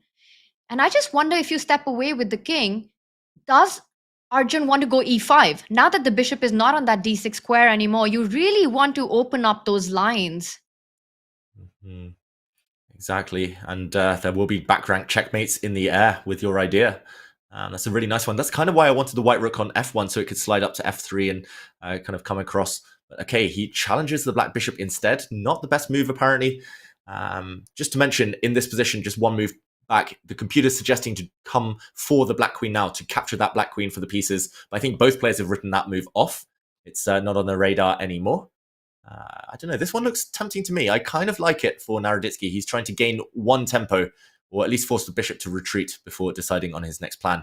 He's cutting time off Arjun's clock here. Yeah, I'm just trying to take in everything that's happening. I mean, whatever decision you make, it completely slipped my mind that e6 pawn is also hanging at some point. So you have to watch out for a well-timed rook takes pawn. Right now, I don't believe it's possible because bishop takes bishop and all kinds of back rank issues that we've been talking about. So I like this move by Arjun, actually, creating threats of his own. Bishop takes bishop is a deadly idea. You know, you've got queen f2, queen f1, puzzle rush. I think that's the biggest puzzle rush puzzle ever. The most number of puzzle in puzzle rush. That's a lot of puzzle rush, but you know what I mean, David.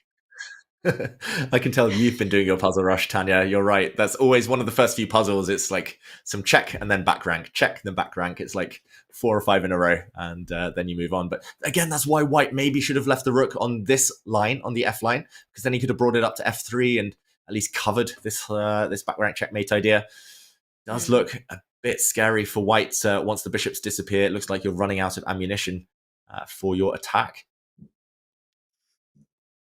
All right, he pushes the h pawn. He reinforces the defense on that g5 square. And I'm just wondering, after the trade, does he want to take with that h pawn? Because again, queen takes pawn isn't possible. You pointed out that g7 checkmate. The queen needs to stay connected to that square. Is Arjun going to strike in the center finally? Will he push that e pawn? Or does that allow f5? It's still complicated. It's super complicated. The eval bar suddenly says 0.00, which is always so deceptive, which is always so frustrating. Normally, though, Tanya, I don't know about you, but when the computer says 0 and one side is attacking, I tend to favor the attacking side. It normally means you can bail out with the perpetual check, maybe at some point at the very minimum. And it is the type of position where one blunder and the bar's going to swing up, it's going to rise up, and that's what's happening here. Momentum on Naroditsky's side. He keeps the queens on. Now there's all sorts of ideas in the air. Rook coming forward, rook sliding across. G6 is a big threat in the immediate future. Wow. This is turning around. Arjun in trouble. Incredible. Daniel's usually our prophet on the broadcast, but no stress. We don't have him because we've got you, David. Exactly what you mentioned, the side on the attack, right? One inaccuracy and you're all over the board. And it's so difficult to be accurate when you're on the defense. And Arjun failing there. And right now, yes, he has that extra piece. But what extra piece? It's pinned to the black king. Huge threat on the board. The rook's playing a decisive role here. David, I think it all comes down to Daniel's decision to keep maximum tension on the board, even if he had to take some less objective decisions. Yeah, Danya, actually his f4 in hindsight, as you point out, Tanya, was genius, just keeping the tension. h4 as well, in a position where the bishops were about to come off. It looked like he was running out of steam. That was a master stroke. He's added another attacker, this pawn, to the mix. He can't play g6 anymore because the black rook will indirectly defend its knight as the white rook falls. But I think you can just set it up. You can swing your rook across, or you can take this pawn. Greed is good here. And, okay, desperate attacking attempt here by Erigaisi. Ooh. Still, if I didn't see the bar here, Tanya, I would still say that black has some defensive resources. This is not one-way traffic. And just to mention, there has been a result of one of the, actually, 2 games out of the leading pack. Pranesh has drawn with Aravind, so they are going to be half a point off 100%. And Duda winning his game. Ooh, in the meantime, developments here. Naroditsky's winning. He pushes his pawn forward. Whoa. Where's he going to hide with the king, though? It's got to march up. Go forward. And it marches up, and there'll be no checks. He hasn't yet made the decision. But he has to do it. Double checking. There are no checks, and he does it. He finds it, Naroditsky. He's about to win this game. This is actually game over on the spot, so that was a good time investment. Or was it? Whoa. Okay, Naroditsky maybe missing that the queens might come off. This is still winning for white, but at least Arjun can fight on now on the clock. Ooh, he's 2 pawns down though. And smartly enough, Arjun doesn't pick up the pawn that would have resulted in a check, winning the queenside pawns. Instead, he brings the rook to the defense, and now it's all about the clock. It's a bullet game right now, no increment. Arjun got less time than Daniel. He picks the pawn. But look at that. Daniel, he just wants to put that pawn on g7 and then queen. g5, g6, g7. Who's stopping that? Ooh, only the black rook can stop that, but it's going to take ages. And it looks like it's not going to be quite quick enough. 2 moves, and it's going to be game over. White pawn is coming. It's coming. Will Nothing's it stopping it. scramble? Oof. Ooh, push. He does it. He Rook wants drops to go back. back with his rook to defend it.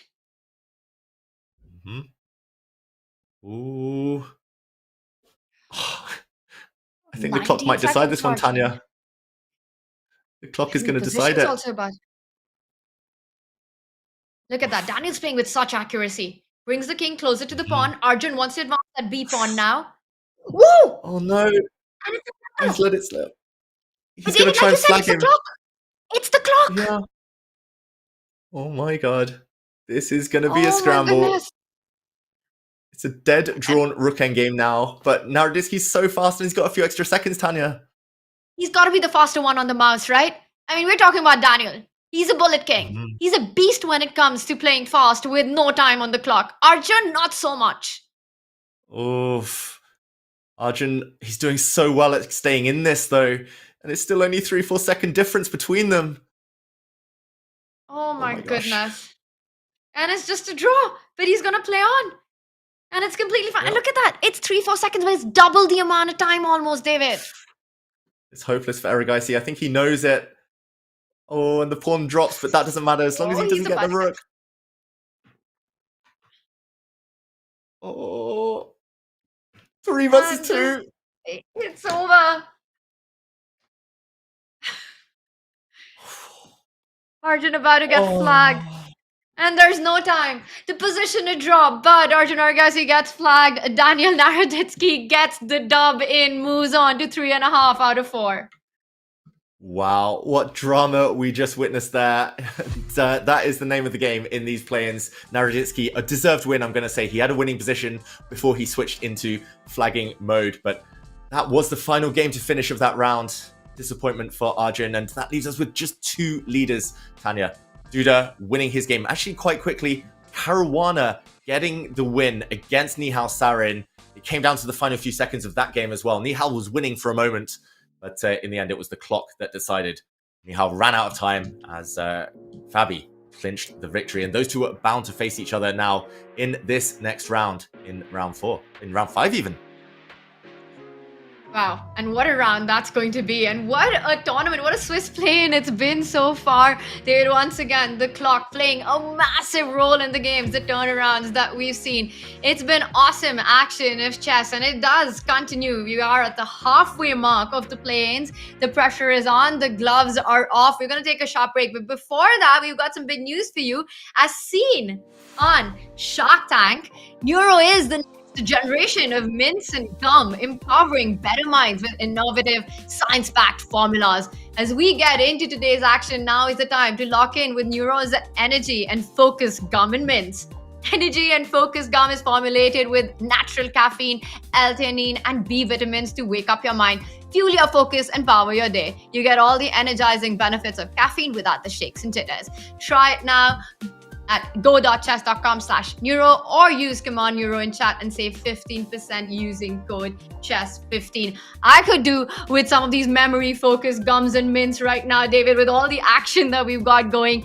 It's getting more and more fun. Let's not forget, only top 15 will survive, and it is the final 5 rounds that remain. A lot of action coming up. You're watching the Chess.com Classic. Don't go anywhere. We'll be right back.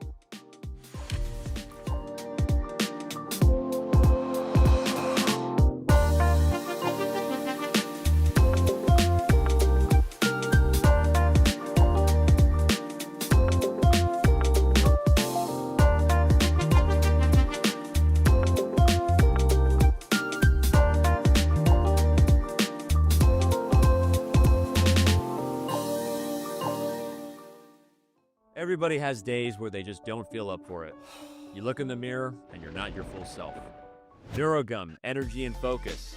I know a guy who uses the gum to help get ready for his day. And it tastes good. That's the energy and focus this guy needs to go bring smiles to the faces of chess pieces everywhere. There he is.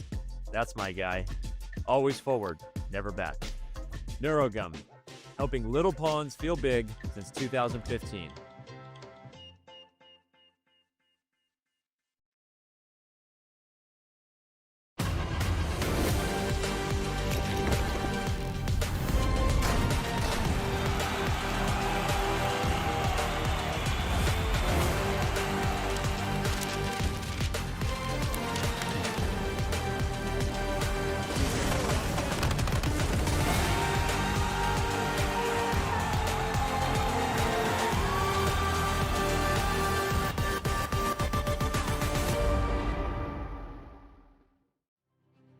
we moved to the Netherlands in 2008. I was still 14 at the time. So we came here and I was already a pretty good chess player, like a master, international master, maybe a FIDE master. I was a Russian champion under 12, in fact, but I was one of many Russian talents, one of the many other little prodigies, nobody really noticed that I changed federation or that nobody really noticed my existence very much. I was just doing my little thing, playing my little game, and I got great coaching here, and it helped a lot. It's something you really need as a kid who is developing. So Anish, yeah, congratulations, amazing 3 norms in less than a year, right? Yeah. And what's your ambition? What do you want to be? What do you want to get? No, of course I want to become one of the strongest players. And is there also a certain player, maybe from nowadays or maybe from the past, which you have been studying a lot? Some kind of favorite player, perhaps? Yes, okay, I like the games of Kasparov, and okay, now from players who's playing, I think the Anand is the strongest and best player. In 2010, I got an opportunity to work with Vachier-Lagrave. He was preparing for one of his matches. He was world champion in that period, and it was definitely much more useful for me than for Vachier-Lagrave, I guess. And when I saw, like their prep, because I thought that I came in there, I thought I had a good prep and some variations. So I was showing my lines, and then he was refuting them with such ease, and he refuted all my ideas in like the very first evening. And in hindsight, I think he must have been very disappointed. Like he thought, like, what am I seeing? What is that? Like, what kind of trash is that? Because I thought like these are great ideas, and yeah, and then I realized like I'm levels behind, and I think it's very important to see like the very top, and then like what level you have to work towards. Yeah, that really made an impact on me for sure. Ladies and gentlemen, it is with great pleasure for me to ask the winner of the Grandmaster Group D, Anish, to come forward and receive the first prize. What is your first impression, your first reaction? Of course, I'm very happy that I won tournament, and I'm happy that I can play next year in any group. It's of course a great challenge for me. It's maybe first top tournament, of course, for me. And now how are you going to celebrate? I don't know. Tomorrow I go to school, so I don't have enough time to celebrate, I think.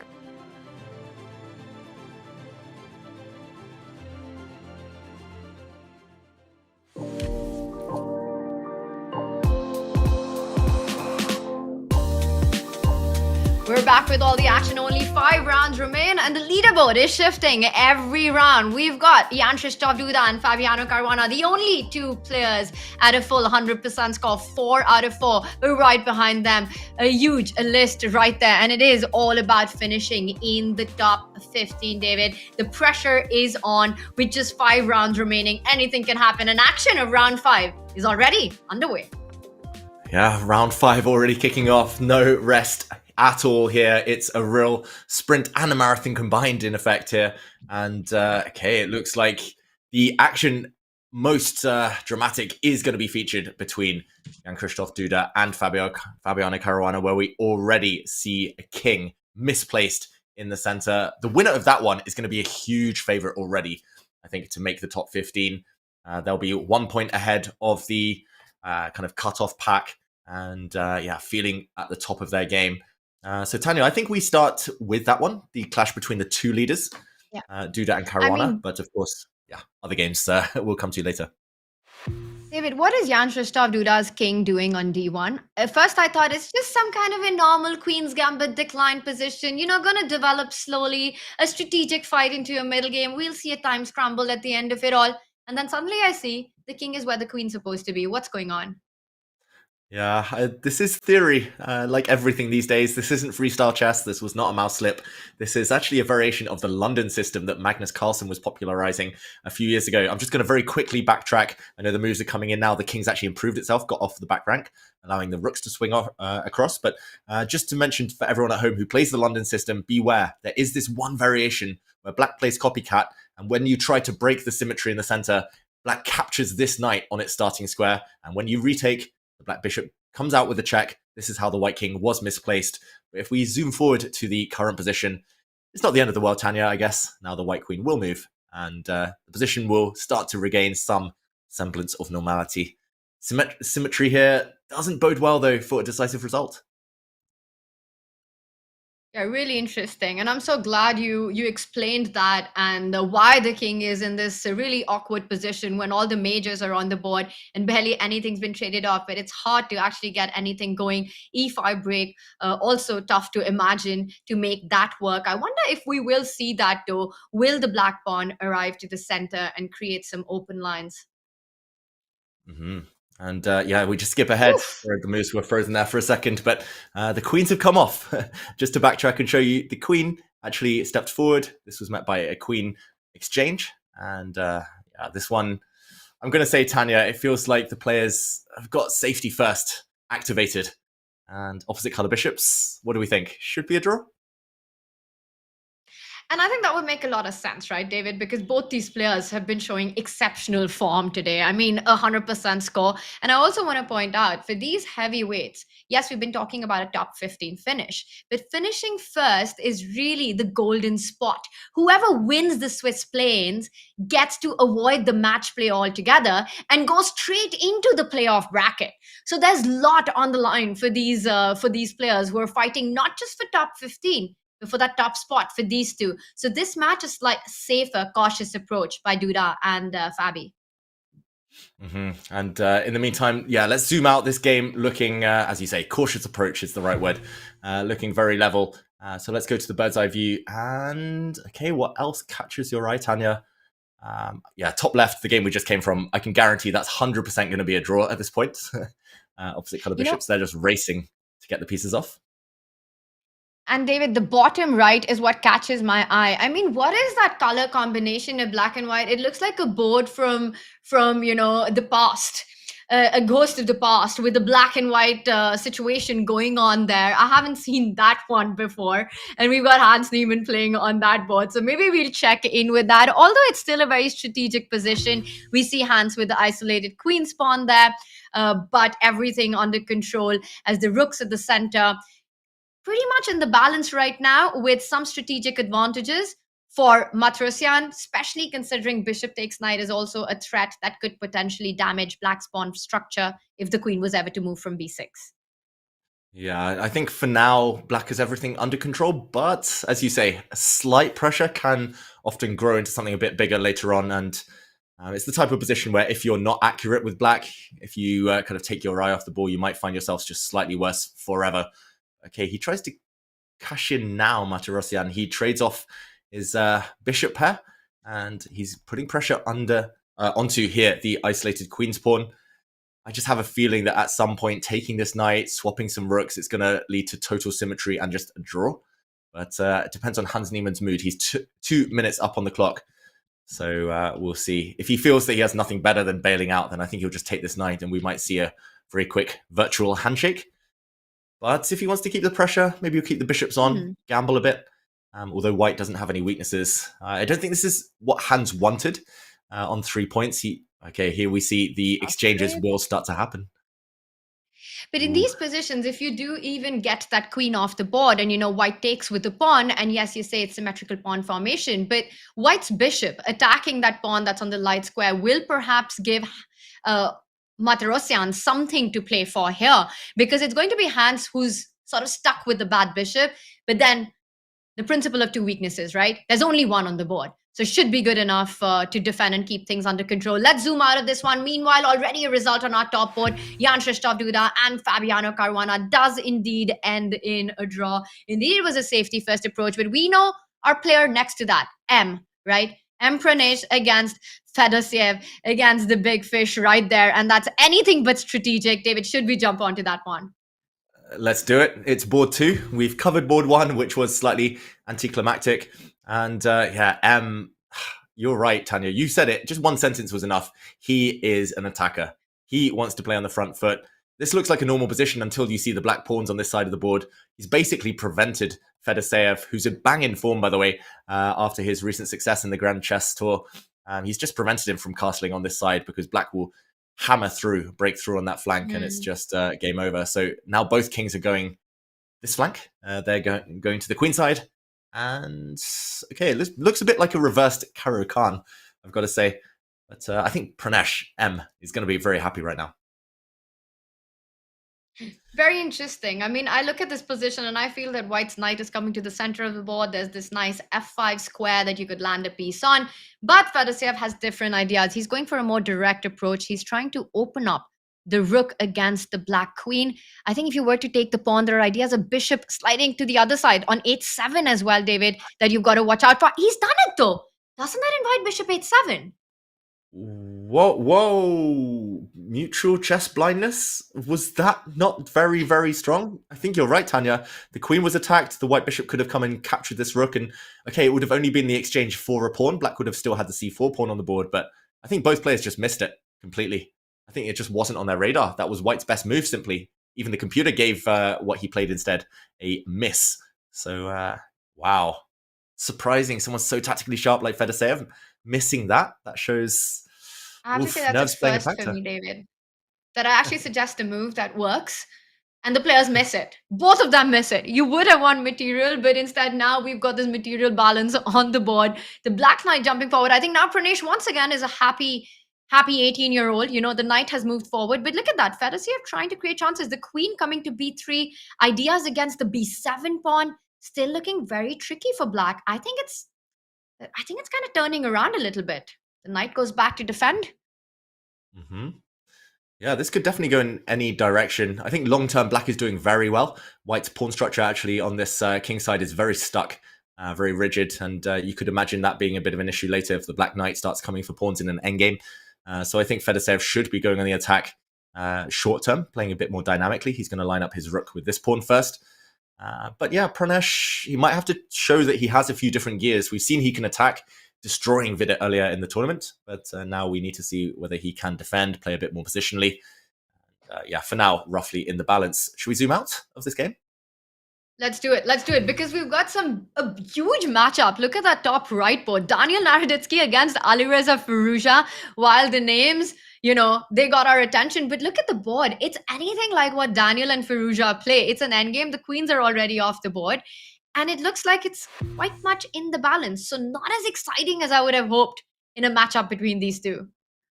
Yeah, not yet, at least. Not until Naroditsky and Firouzja decide to enact flagging mode. I could definitely see this being a time scramble. Who's faster? Tanya. Who do you think is faster on the mouse between these two? Oh, I don't know. I'm going to say Alireza buys at like 0.01%. I don't know. They're both speed kings, right? Yeah, it's a really tough pick. I wonder what chat thinks. So the team Dania or team Firouzja on that one. Both absolute bullet beast, fast players, speedy and so accurate. And right now, they are trying to keep the tension on the board. So the rook's attacked. Do you slide over to the C file? He does it. Yeah, again, it's one of those cases, bishop versus knight. Like, the white bishop doesn't look great for now, but even the worst bishops are good defenders and defends white's isolated pawn very nicely. The white knight, though, is the star of the show. And I just have a feeling that maybe white's position is slightly easier to play. You can put this pawn later on a5, fix a weakness on a light square, white's bishop to stare at a bit later in the game. Maybe one to come back to as the time scramble becomes more likely. But for now, looks like a very balanced looking endgame. And okay, we can zoom out maybe because there's a bit of a shock incoming on board 3 potentially. And it's actually the game there in the red on the top row. We see in front of us. And I must admit, I'm not familiar at all with Aravin's opponent, but he's playing a genius game so far. It looks like he has a winning advantage in a knight ending. And simply because he's a pawn up. And the black king is coming. Can the black king start running now? Ooh. Wow. And he's going for idea. White to defend that pawn will have to go f3, g4, but then that's going to create further weaknesses for the black king to get into. You can't really afford to give up that h5 pawn. Yeah, I can imagine the king marching up all the way to that square and then starting to distract white's king against concepts of zugzwang, right? White's knight has to defend the pawn on a3. Black's king will force the white king into passivity, and at some point, white will have to give something, either a pawn on the right side or the pawn on the queen side. Yeah, and I should mention that Aravind, of course, a bit of a superstar in his own right these days, but his opponent, I'm not going to try and pronounce his first name, but Atabayev, he is a grandmaster from Turkmenistan. Yeah, he is really, really throwing a cat amongst the pigeons here, causing a surprise. Aravind, good decision. I think practical attempt here to open up the center, get as many pawns off the board as possible, but black doesn't necessarily need to react. Maybe you do capture, or maybe you just continue pawn hunting. Looking very good for black here either way. And I think the point here for Arvind is if you do rush with going for that pawn on h5, then white can hope for some counterplay. You take on d5, you create that weakness. The knight comes to grab that pawn eventually. And you say, you know what, I'm going to make a chaotic race. Yes, I give up material on the way, but at least I'm creating counter chances. So I do like your idea of perhaps trading on e4. Instead, Atabayev does go for the more direct approach. Will Arvind get his knight to the game? Will he sacrifice more material? He does it. David, this is turning out to be a race. And yes, the bar says black is winning, but with under, he's got 5 minutes almost. I mean, that's amazing time management by black. Exactly. That's the one thing we were saying before today started. It might actually favor the quick, confident players this time format more than those experienced players, those strategists who like to grind out long end games. And you just have to be quick, confident, and 3 minutes in the bank is going to be very helpful. He defends at this pawn, very importantly, and he just gets ready to put the black knight on a blockading square. It's going to be the trousers. It's going to be one pass pawn on this side, one pass pawn later on the other side. It's going to be very hard for white's knight to defend on both flanks. And what do you think? Should we stay here, or do you believe in Aravind's chances? 1 minute left. Well, I think Arvind's going to fight, but with little time on the clock, down a pawn and black under control, I think huge chances that Atabayev takes this. Let's move over, David. The action's happening all around. Really exciting matchups all across. And again, I'm going to let you pick a game that catches your eye. We've got a bird's eye view while you pick it. I'm still looking at top right there, Daniel Naroditsky versus Firouzja. They're keeping the tension. One pair of rooks off since we saw it last. Firouzja has managed to create a bind on the queen side there with his rook attacking the pawn. What do you make of this endgame? Earlier I said I preferred white. Now I'm not so sure. I think I prefer black simply because the black rook is a bit more active than its counterpart. And I could see a world in which the whole of the queen side disappears and white is left with a really horrible looking isolated pawn in the center. Okay, does white go passive with his rook? I don't know. The black rook is coming in. Okay, it's going to be a race. We said that word in the knight endgame. It's going to be a rook endgame race. Normally that means draw. All rook endgames are drawn. But what do you make of this one, Tanya? It's still one extra pawn, but not anymore because the rook does attack. It's a rook takes pawn, and that's it. A draw was offered, and it was accepted. Smart decision by the two players. Robbing us of a time scramble, but I think a very fair result. That last position was dead level. Just on the bottom there in the orange, I just saw the bar drop, so maybe we can check out one of those games at the bottom there. If I can just find it. It was Artemiev versus Oparin, David, as you bring it up, and we're seeing action being played out, and under 30 seconds there for Artemiev. So let's bring our board. Let's do it. Here we go. And it's a scramble, but black is a pawn up. Vladislav Artemiev is a real speed monster, but it looks like he's up against it here. Not only is he down a pawn, but the black knight is so strong here, Tanya. All sorts of checkmating ideas in the air long term.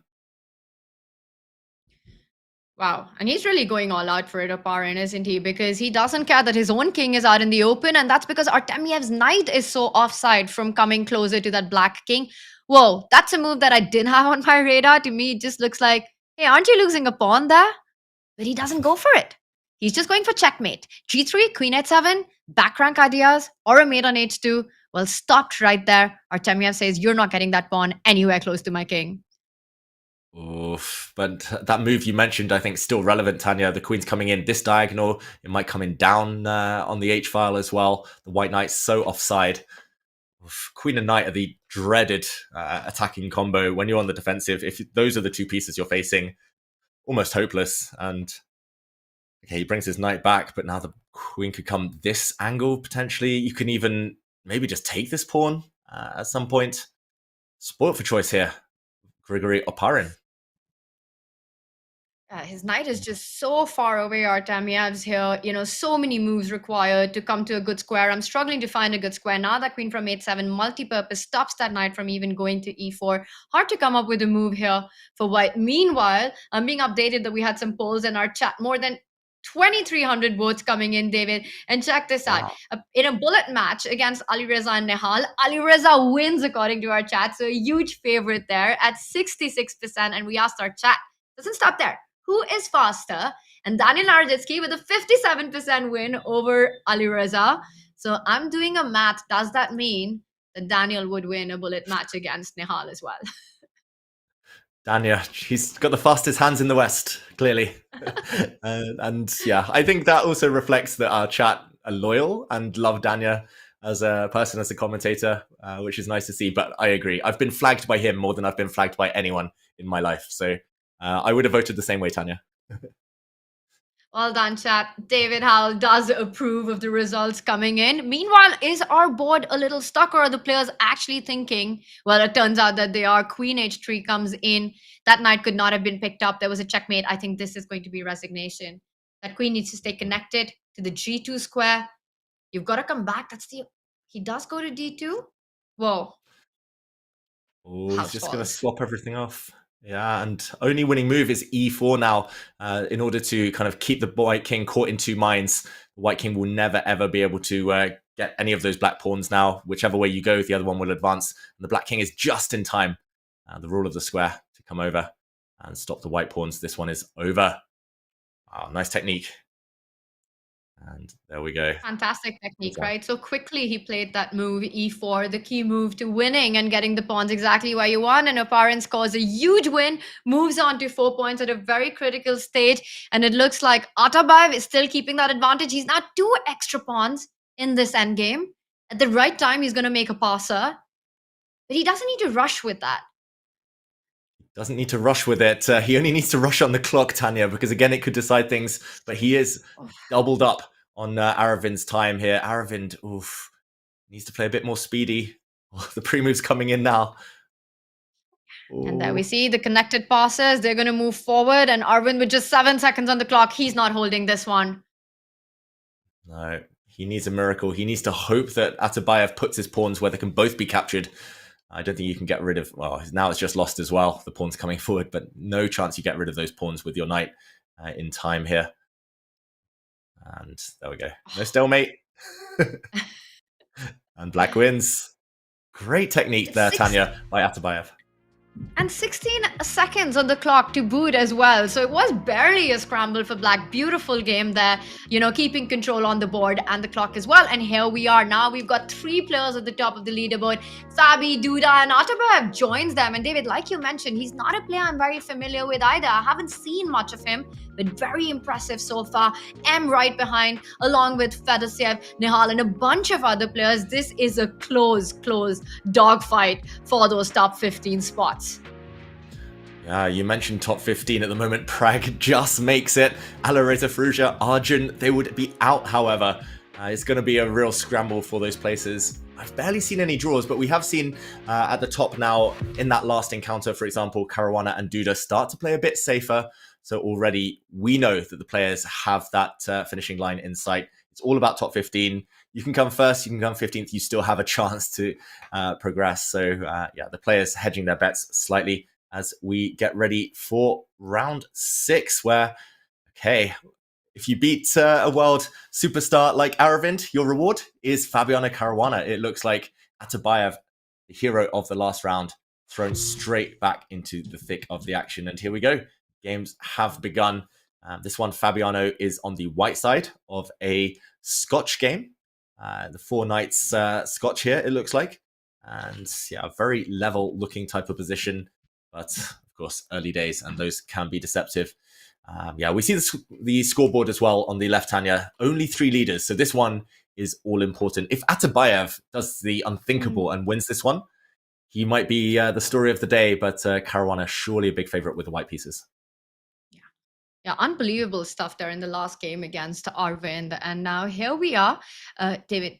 Material balance, some trades taking place. And I wonder if this is the point where the players who are on the top of the leaderboard with the likes of Fabi and Duda, even when they're playing someone, well, not a household name like Atabayev, will Fabi still be cautious, or does he feel that, hey, this is a moment that I could get the point in? I'm playing with white. I'm going to try to create chances. Do you think with what we have in front of us, less material, 2 sets of minor pieces off, but still an asymmetrical pawn structure, how ambitious is Fabi in this round? Yeah, it's tough because I mean I know Fabi very well. I've seen him play so many big games now. I very rarely see him play super safe chess, especially with white. Then again, I see the position, the moves, and I'm like, wait, this isn't how he would play against me. He would normally try and kill me. It feels like he's just allowed his opponent to get a position here. But yeah, maybe I think it's what you said there. It's just he's happy to play. He's happy to kind of reduce the risk. If it's a draw, it's a draw. Fine, you move on to the next game. But yeah, he's got a few pieces off the board. I slightly prefer white just because white has the pawn center and a bit more flexibility. You could launch a minority attack type of thing with the white a pawn a bit later. But yeah, for now, Fabi, just I'm going to say doing Magnus things. This is the type of position Magnus loves. And he's hinting at that pawn break you were talking about, right? It's sort of like a sword in the air. You have to always watch out for it. That d pawn moving one step forward, creating a passer with the rook now lined up. And look at that. What looks like a natural move, just creating a space for the king. Double question mark, a blunder? David, that feels like a bit of an exaggeration. Whoa, and it was missed, whatever it was. Yeah, and as soon as the double question mark appeared, I realized what the move was, but I don't think I would have seen it ever if I hadn't had a little nudge there like we did. Again, just to put it on the board very quickly, Fabi plays the most natural move. He plays pawn to a4. As we said, he wants to clamp down on the queen side, very natural. But pawn to g4, the black bishop is actually pretty much trapped, and it doesn't look that way. But if you step backwards now, the white pawn comes forward to hit you. We can see that the bishop now lacks squares. Any sacrifices actually do look a bit scary, so you have to calculate them, but they don't come to anything. The white king will hide in the corner, the white knight will block. And if the bishop had come forward, this is where the real star move would have landed. Knight into e5, attacking the black queen, severing the connection with the rook and its bishop, and now a discovered attack. White would have won a piece. Fabi, missed opportunity. Will he see it again? Oh, he doesn't get another chance. Rook to d8, and this time apparently there's no tricks, and Fabi just has to get on with things. This is the current position, and yeah, those things happen, right, Tanya? Occasional missed opportunities, but I don't think we can blame the players for not double checking every single variation. I wonder what part of that sequence of moves did Fabi miss? Did he overlook the idea of the g-pawn moving forward, or was it that knight jump with all these multi-purpose threats that was skipped? Because d5 was definitely on his radar, and now finally it is on the board, but of course less powerful. g4 would have been brilliant. That moment gone, and he does lose a pawn on the way. Will he keep pushing the pawn, or will he re-grab on b7? I'd be very tempted to just keep going with that d pawn, David. Get d6 in. Who cares about regaining material? But of course, Fabi disagrees and picks up that pawn. He picks up the pawn, but the cost is that a queen exchange is inevitable now. Nowhere for the white queen to run. Queens will come off the board, and this is looking very level suddenly. I think Atabayev's done a great job of neutralizing Fabiano. Maybe we can zoom out, Tanya, because I see some cool stuff happening on some other boards, and it's between two of the big fighters of today's action so far. A game between M and Firouzja. We've just seen a big blunder, apparently. That's the bottom left board. I'm not sure what to call that. Is that red? Is that pink? But either way, whoa, not... Oh, it is found by Firouzja. He's actually 3 pawns down with black, but he's totally winning in this position. Okay, that is insane. And you said, was it red? Was it pink? When we moved in, there was a big red on the board with 2 question marks. I'm trying to understand what on earth is even going on. It's got to be with tactics associated with that d4 square, right? The queen landing there. You could take the knight, so you could do it with tempo next. Queen d4 check picks up the rook on a1 right now. The other threat, bishop takes pawn, comes in with the skewer on the queen and the rook. It might just be too many threats to deal with for M right now. Yeah. I mean, that was a masterstroke for Firouzja this time. Bishop back to c8, by the way. A double attack, as you mentioned, but a retreating move back to its starting square. It's so hard to see. And yeah, it looks like M now is going to have to go into a long think in order to find a cure for this. Just to mention, the pawn structure is really weird. This came from a Sicilian defense, but M playing the move f4 on move 2. And now it is this diagonal that's come back to haunt him. So high risk, high reward. That's his brand of chess. But it looks like this time not being rewarded. And this last move by Firouzja, right, bishop c8, it's just so incredibly powerful. The deeper you look at this position, the more you understand that.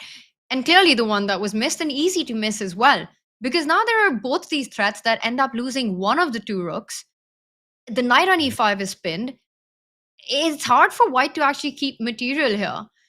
And I think Firouzja might just wrap this up very quickly once either when the queen arrives on d4 or that bishop comes to a6. And he does move to f2, another big blunder. Well, that does make a lot of sense, right? You defend d4, you're stepping out of the skewer. But is it a knight jump?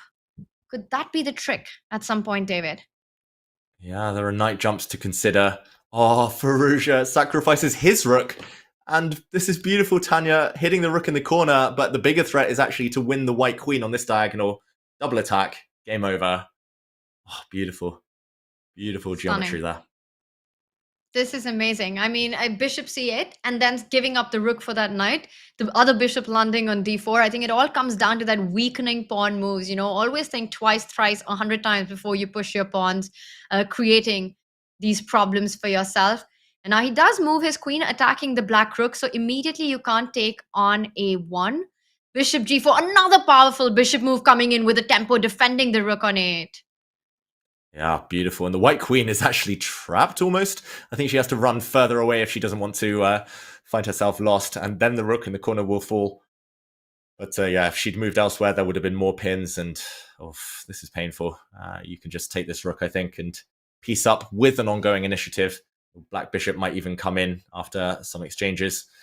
Come in, attack the rook, and attack this pawn. This looks like game over. Great stuff there from Firouzja. Great tactical awareness. And should we write this one off, or do you think M can come up with something miraculous? Well, looking at the position, you know, it's you've still got those extra pawns, but the force with which Alireza is playing, he attacks that white rook as well, has to keep it on the first rank rook he won played. There's a pawn on a6, but that's gone. And I think with that pawn lost, we can say that Alireza takes this one. Yeah, I think at some point when you've done all your business, you just push your pawn forward, avoid any back rank checkmates, and this should be winning for Firouzja. Okay, let's zoom out and see if there's any action happening elsewhere. Ooh, Aravind in trouble, apparently. That's on the bottom row in the lighter brown color. What else catches your eye, Tanya?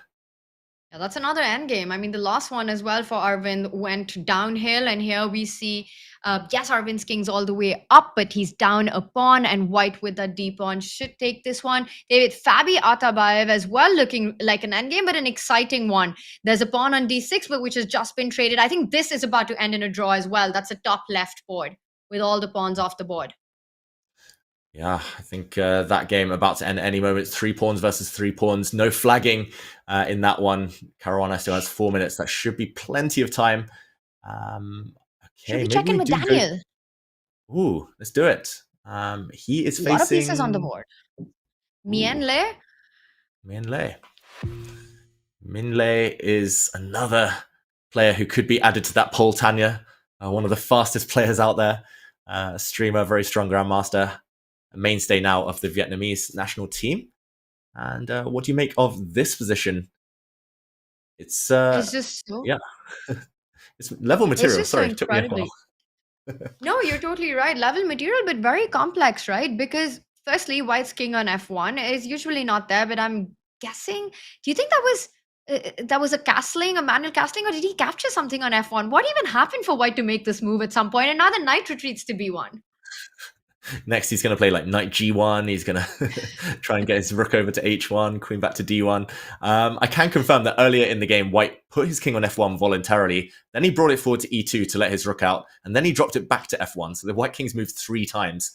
Still not looking very safe. There's all sorts of ideas. Like if black were to play b4 here, then this is a nasty skewer. Just to mention as well, bishop to b2 is a nice tactic that white has prepared for, because now the white knight jumps out of the way and you gain time against the black queen in order to save your rook next move. b4 was actually played and the knight captures. And now big threat against the white king, which runs away. This is the live position. I've got to say I prefer black, Tanya. I can't tell you why. I think it's just because he's got a slightly better bishop. But yeah, Daniel in form today. In hot form, and I like what he's doing. The knight will next jump to this b4 square. You've got the target on that c2 point for the rook to enter into. Just all the pieces looking so great. And yes, it's an opposite colored bishop, but with so many forces still on the board, far from any kind of an equal endgame. The weakness of a2, and yes, a double pawn for Daniel on the a file, but that's more of a strength than a problem right now. Meanwhile, Mianle tries to get some pieces off the board, tries to ease off the pressure, but I don't really see how far that can get him. And a really nice move there is he's threatening a mate in one. And I'm also wondering, David, could there be another idea of somewhere trying to trade off queens to target that a2 pawn that you were earlier highlighting? Yeah, that is a great move. I think I would probably just assume that the queen exchange was coming, but I might forget about the checkmate. And Minlay took a while, but he did spot the checkmate. And now the big question is to trade or not to trade. I think in general, it does help black, as long as there's no way for white to immediately like trade everything off, for example, and just get a drawn position. But yeah, this is a real issue for white in the short and long-term future. He first gives a check and then offers the queen trade. And Minlay, oh, that's a great move as well. Rook to c5, attacking this pawn. It's not one-way traffic anymore. No, it isn't. That's counter-attack, right? And once the rook gets there, the a3 pawn will also come under fire. I do like the concept of Daniel of giving a check, driving the white king further to the edge of the board before going into the endgame. You know, you want your opponent's king as far away from the center as possible before trading off. But now Mianle is back in the game, putting pressure. Yeah, putting pressure, and Daniel needs to find a way to continue. I mean, the first question is what happens if you take this pawn? White will most likely, at some point, take this pawn in the corner, and then you have to work out the consequences there. He does go for it. And what comes next? But if white was to take that pawn, then you have to calculate the knight jumping to c3, attacking that rook on d1 and the a pawn moving forward. So it might not be very easy for Mianle to actually grab. I don't know what the consequence of that is, what would be the end result, but it looks extremely terrifying. It does. The more I think about it, maybe you just can't let this black knight escape and let this pawn, the front a pawn, survive. Maybe you have to go for the front a pawn, maybe trading queens, bring your rook across, try to get this one first rather than the other one. Okay, he's spending a lot of time now, Minlay, and we know Danya's flagging skills. We've seen it already, Tanya. Chat knows it. The polls have proven it. And don't spend 1.5 minutes when you've only got a couple of them left against someone like Naroditsky. Ooh. Yeah. I mean, if you can beat Alireza in a poll like that, then you've really got a strong point there. So I think any kind of time scramble definitely favors Daniel, but he's got more than a minute advantage as well. A pawn on a3, which is now 2 steps away. I mean, that's a very, very dangerous pawn. Knight is coming back. A pawn moving forward. You can't grab on a5. I'm actually struggling to find a move for Mianle to even continue the game. Do you just take on e2 and put your rook on d2, trying to create some kind of a double attack? He first trades. Now he brings his rook, attacking the knight and the pawn. Yeah, great move. I think this is the only way to survive, and he found it, but it took him 1.5 minutes, and that leaves him with only 2 minutes left. You can't defend the black knight. That's so frustrating. The black rook can't come in because the white knight covers it.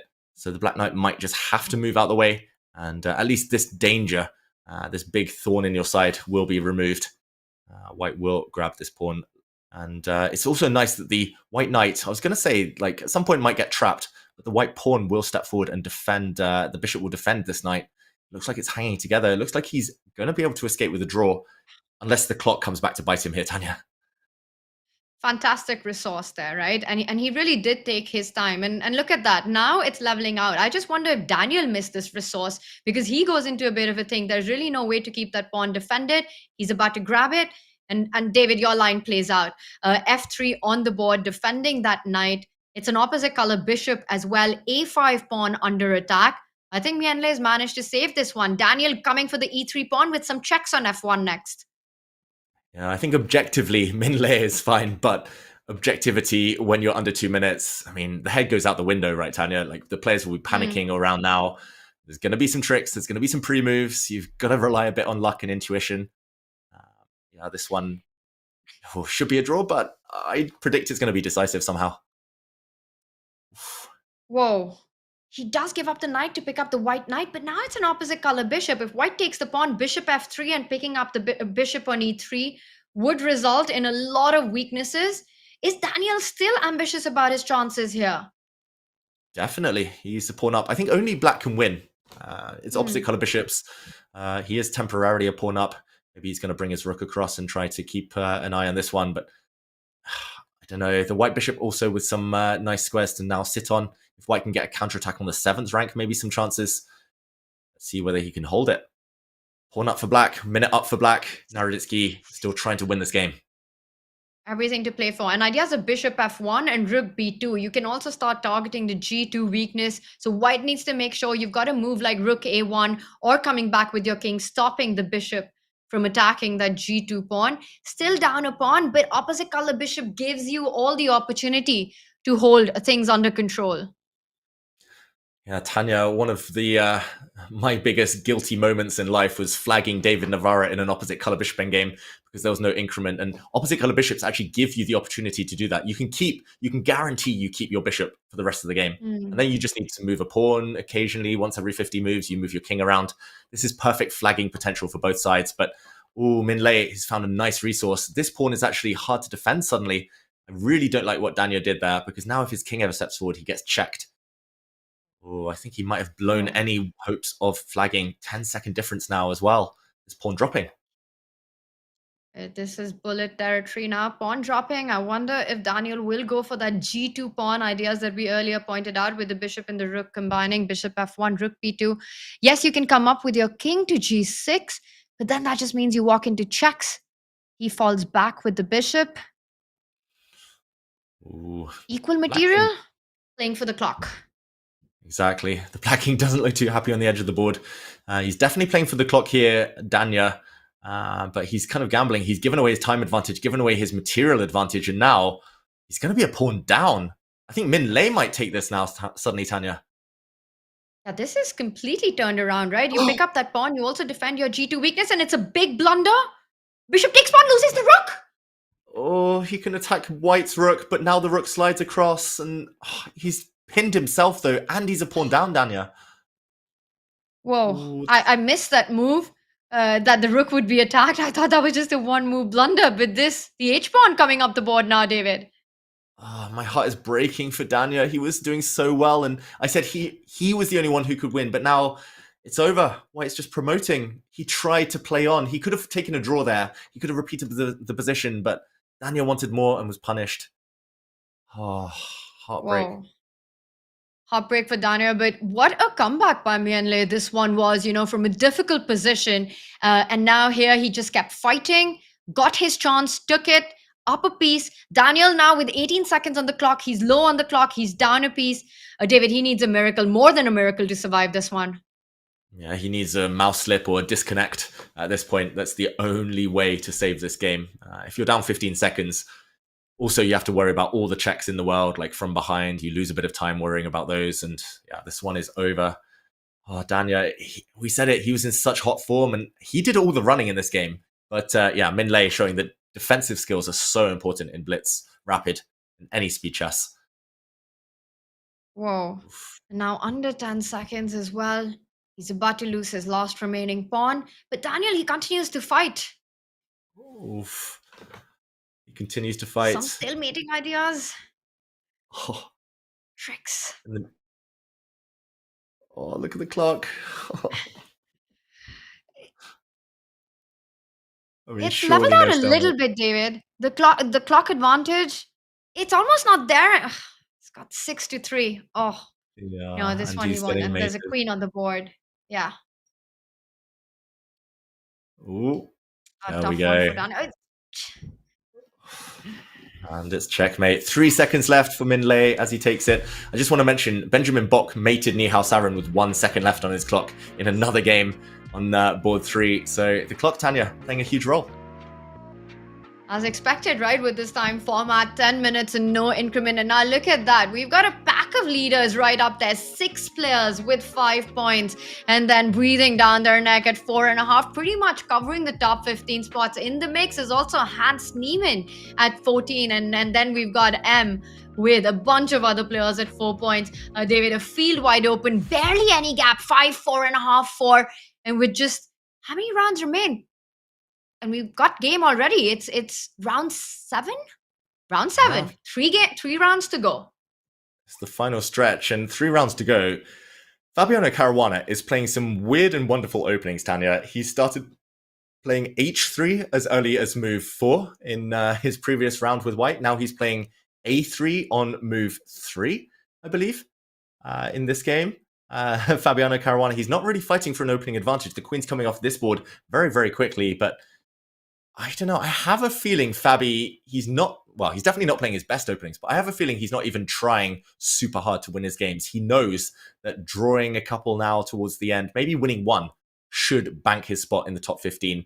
Maybe even drawing the rest of his games, I'm going to whisper quietly, will be enough for Fabiano because his tiebreak will be so good. So yeah, he's scraping his way through, but karma doesn't normally favor the side who's happy with the draw. So we will see. What do you make of this position? Looking level for now? Queenless middle game? I mean, especially that last decision by Fabi, right? He gives up the bishop for the knight as well. I think it's about to fizzle out. I mean, you're trading that piece. You want to put your own knight on d5. I get that point, but that c7 square is already defended by the black knight on e6. Fabi trying to perhaps destroy the pawn formation, grab that bishop. But is it enough, David? I'm inclined to say no. Black with putting the king on e7 will have everything defended. I think this does end in a draw. How much of a role do you think is in the player's mind about finishing for that top spot, knowing that you go straight into the playoff bracket? Or let's start thinking about that perhaps in one of the later rounds. Yeah, I think it's massively on their minds. If we remember the first few rounds, we saw some fireworks, we saw some big risks being taken, we saw some crazy positions, but the last few rounds have been a bit quieter. We've seen more endgame grinds, we've seen some longer games. I think Fabiano is definitely on his mind the way he's started playing very conservatively. Just to mention for everyone at home, the double pawn's not so important if they can't be attacked, and the square in front of them, a nice outpost for the white knight, can easily be controlled by the black bishop, so definitely nothing for black to worry about. Fabi now gaining space, trying to bring his king forward. A bit risky, it looks like, but should still be fine. And yeah, Min Lei, he's very good in technical positions. Actually, Vietnamese school of chess used to be very, very tactical, very, very crazy. But Liam Lei and now Min Lei, they've shown that positional chess is actually one of their fortes. So I don't think it's the type of position where you outplay someone like him.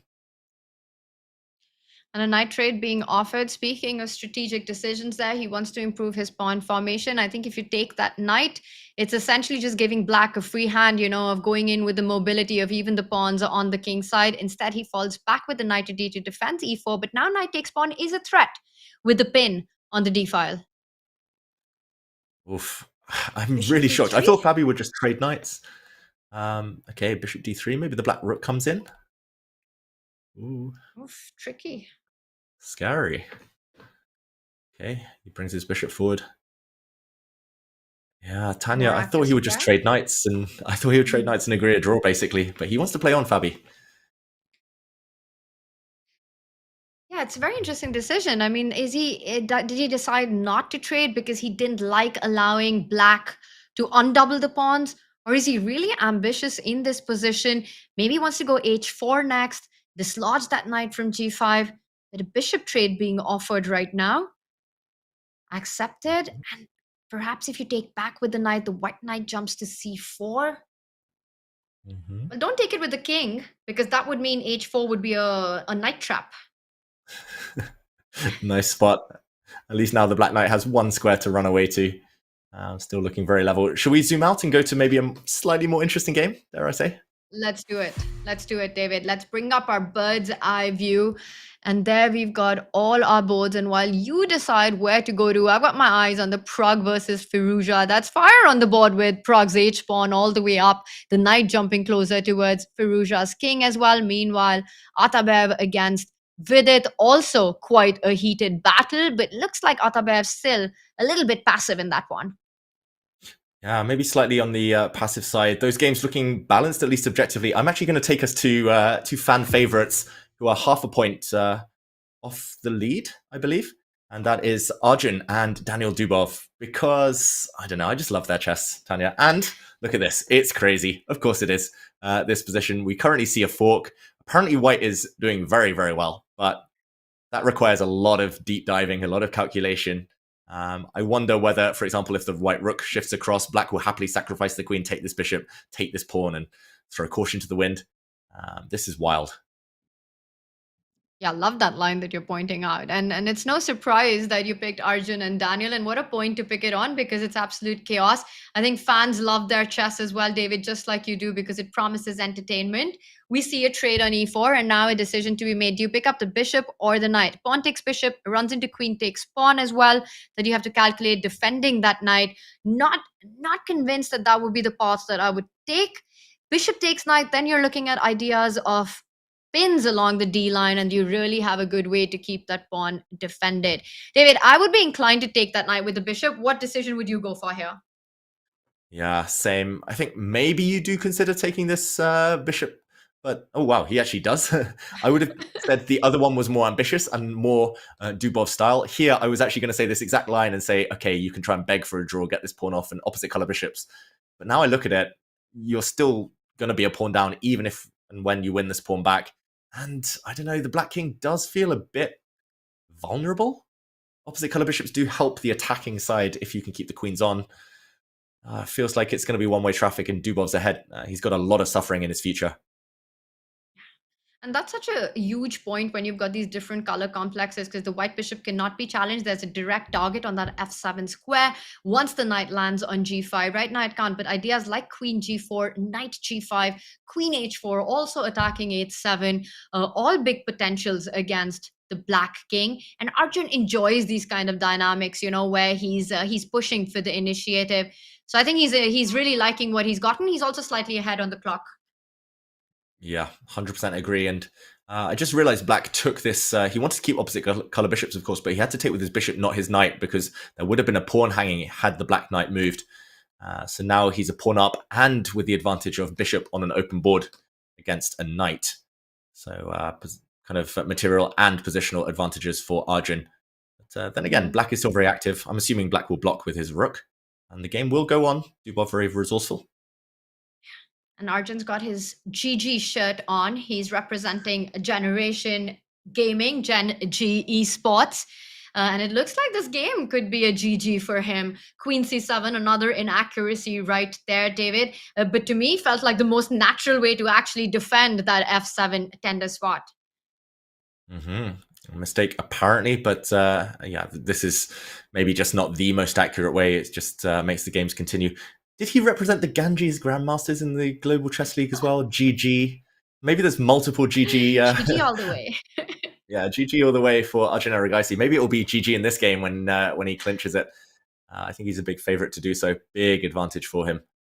But a long way to go, of course. Let's take a look at some of the other games as Arjun tries to convert this advantage against Daniel Dubov. And there we've got our bird's eye view. Praggnanandhaa has managed to get that pawn on the top right all the way down to h3. Very alpha 0s, so keeping the pressure. Also looking at further advancements on the king side. Meanwhile, for Jan Krzysztof Duda, under pressure there, David. He is attacking the black rook. Is the black rook trapped? Black rook is trapped. Let's jump into that game, the purple game on our top row there, because we haven't seen Duda for a while, and Benjamin Bok is bang in form. He's on fire these days in online formats, and yeah, great streamer, great commentator himself. He's got his rook trapped, but maybe you can save it with some sacrifices, or maybe with the black queen coming to pin this pawn. I thought if you go... Very interesting. I thought if you go queen g5, there might be knight f3 ideas that you'd have to... Oh, there's queen takes pawn, because the bishop pins the pawn on f2. Sneaky, David. I'll pretend I saw that initially. I was only seeing like queen g5, h4, you can take it, and then knight f3, and then you can pin with queen g4. But yeah, I'd forgotten that. This diagonal, whoa, he sacrifices instead. Maybe queen g5 was the way to keep the advantage. Engine doesn't like this, but still says it's level. He Triples down now on that pin on f2, but you could defend it with your own rook. Don't bring the knight to block it because knight f3 runs into queen takes knight and all the pins work out in white's favor. Rook f1, to me, it looks like the only move in the position. Do you see an alternative? No alternatives. I thought that was force 2. Now the knight jumps. Both of the white rooks can be captured, but the black queen is also vulnerable. Quick calculation. Knight, bishop takes rook, knight takes queen, bishop takes queen. What happens at the end there? Looks very good for black, no? It really does. So because maybe you bishop might be up takes rook. material in that. Yeah, up material, but maybe you take with the king, unpin yourself with white there. Oh, wow. And then queen takes rook, knight takes queen, rook takes... Oh, and you end up a piece in that line at the end of all of it. Yeah, An white extra still bishop. has this. Wow. Well, I bishop mean, can you takes rook, believe king this? takes bishop. Love it. Yeah, can you believe this is equal according to the computer, Tanya? This is... I mean, it looks like someone's going to emerge with extra material or someone's going to blunder. So you can't take the rook. You have to take the knight. And now take the rook. But king g2, your bishop's still pinned. Mm-hmm. Do you go queen b6 and bishop c5? Yes. Yes is the answer. He agrees, Benjamin Bock. I wonder what happens if pawn to b4 to stop your bishop coming back to defend your rook. David, I'm supposed to be the one asking you those questions, you know? Maybe the black queen comes in and it just gets harder to win this black bishop. So white's main idea is to go queen e2, triple down on that pin and win the bishop. But if you do that immediately, bishop c5 retreats and defends the rook. So b4 is just super tricky by you. And queen e3, I like that. You stop queen e2. He goes back. But black is 2 pawns up, and black has the safer king. So he should be the favorite, Benjamin Bock, despite the clock situation. If he drops his bishop back now. But there are all these ideas of trading the rook and lining up a battery with bishop b3, queen c4. And it might even still happen. You know, you first hit the bishop, and then you're eyeing these light squares to get into the king side. Yeah, it looks like here Duda is fighting for his life, but maybe still level due to the opposite color bishops. Can we zoom out? Because I see some craziness happening on another board. Also between Let's do some it. of the I leaders. just wanted to point out that in that game, I think rook takes rook would have run into pawn takes bishop. So an intermezzo there would have perhaps been possible. Oh, nice spot. That's on the purple board. If people are wondering, rook takes rook on f1, pawn takes bishop on c5, and white will be winning. But let's go to the game between Atabayev and Vidit, because, just 1 moment ago, Atabayev was winning. Now he's losing, apparently. And this one could be a turnaround. Black's attack just too strong. It's got shades of the game we just came from, Tanya, with this pin. Yeah. I mean, super strong bishop, but let's point out white has an extra exchange right now, but that exchange is to not, right? Because you can't move the rook away from e3 because queen takes knight wins the knight. There are threats against the f3 pawn as well. I'm struggling to find a move, honestly, in this position for Atabayev right now. But David, you mentioned that he was close to winning just a couple of moves ago. Yeah, just 1 move ago, the engine said what white was winning. I just want to point this out. Black had just put a knight in the center, attacking white's queen. White was winning with a beautiful move, f4, just ignoring the queen threat. Knight takes queen, of course, would have run into a back rank checkmate. And this would have won the game, apparently, after f4. Bishop takes rook would have been another move. But now you take with the queen. And again, the idea of a back rank checkmate, white would have been in the driver's seat. But instead, he moved his queen out of the way. Time is everything in chess. And now it's a bit too late. He takes this pawn instead, but pawn to h5. And just to catch up with the current position, this is it. He's going to be up at least a pawn or two, Vidit, with the attack ongoing. And that move h5 wasn't only an attack move, it was also a defense, right? Now there's no back rank issues. The king is absolutely safe on that h7 square. We see on our live board, David, moves are coming in fast and quick. I think queen h1 was played to trade the queens off. And now those extra pawns, I think, are going to do the talking. And Vidit, he's so good at these conversions, but he's got to keep an eye on the clock. He's touching the 2-minute mark. Vidit, a pawn up and total domination at the moment, especially of this white knight. Knight in the corner. There's a rhyme about that one, but I can't remember it. But and yeah, a knight in the corner brings only disorder or something like that. Oh, knight g4 coming. The knight in the Maybe corner is a mourner. I don't think that's a word, but that knight will be mourning for a while right now with no squares. Oh, yeah. Vidit should win this, but 2 minutes left. Oh, Tanya, what do you think? Do we stick? Do we twist? Do we move? Maybe we go to the game you've been crying out for a long time, Faruja against Prague. That one looks a bit crazier. Let's do it. Because it's a lot of action in that one. That h-pawn has disappeared off the board. The queen did pick it up, Alireza's queen on h3. But look at the attack on the queen side there. With all the majors that Prague has, b2 pawns falling, and the bar says Black's completely winning. Is it as winning as the bar indicates? I mean, not with the time situation. It's never going to be that easy. Wow, I did just check because I was curious. This knight is trapped, Tanya. If he spots going back. Wow. Oh my goodness. You don't have a move. You can't even attack the knight on d5. Rook d1, rook takes knight, and rook on c1 is hanging. Yeah, I think the only way would be to put your knight on a7 and let it be traded off. You lose 2 pieces for a rook. Prague finds it. He trapped the knight. Oh, he's going to be winning this game now, Prague. Huge material advantage. He's going to have 2 pieces for a rook, and he's going to be probably winning this pawn in the near future. Knight coming in. David, I think he took a while to find that move. It wasn't on his radar at first because if you spot it, you play it instantly. And he was almost in a thing for about a minute. So I think it was one of the final moves that he spotted in that position. Yeah, I actually thought I came in and I jinxed it, that the position froze or something happened with the board. But no, he just spent a minute. It was really classy from Prague there, who's also banging form, we should say. He won Grand Chess Tour recently. And yeah, he won the Grand Chess Tour. He won Vachier-Lagrave earlier this year. He's so sharp these days, and yeah, that was a sharp move to find. Queen exchange, to take or not to take, Tanya? What's easier? Ooh. It makes it easy for me to answer. He answers before I need to, David. All your tricky questions. Queen's off the board.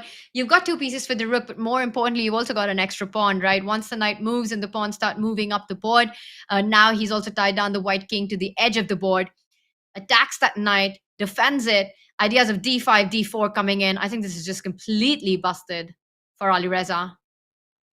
Yeah, he's pawns down, he's pieces down. It's looking hopeless, and the only chance is the clock. He's done it before. He's worked miracles with the clock. I remember watching a speed game between these two, again on the Grand Chess Tour, where Alireza turned it around with like 10 seconds on his clock against Prague. But this one looks even more hopeless. In the meantime, we should mention it was a draw on top board. Fabiano Caruana did draw with Minlay, and Vidit did win on board 3. So this is really important, this one, for the standings. And Prague, he's just playing it slow, improving all his pieces. The king can move 1 step ahead as well. King g7, d5 on the board, d4 coming in next. Just everything under control. White's king stuck. A really good performance there. For Alireza, Team Falcon, I think the pressure's on, because if he loses this, he'll be at 4.5 points. And David, that's not a happy spot to be in with just 2 rounds remaining.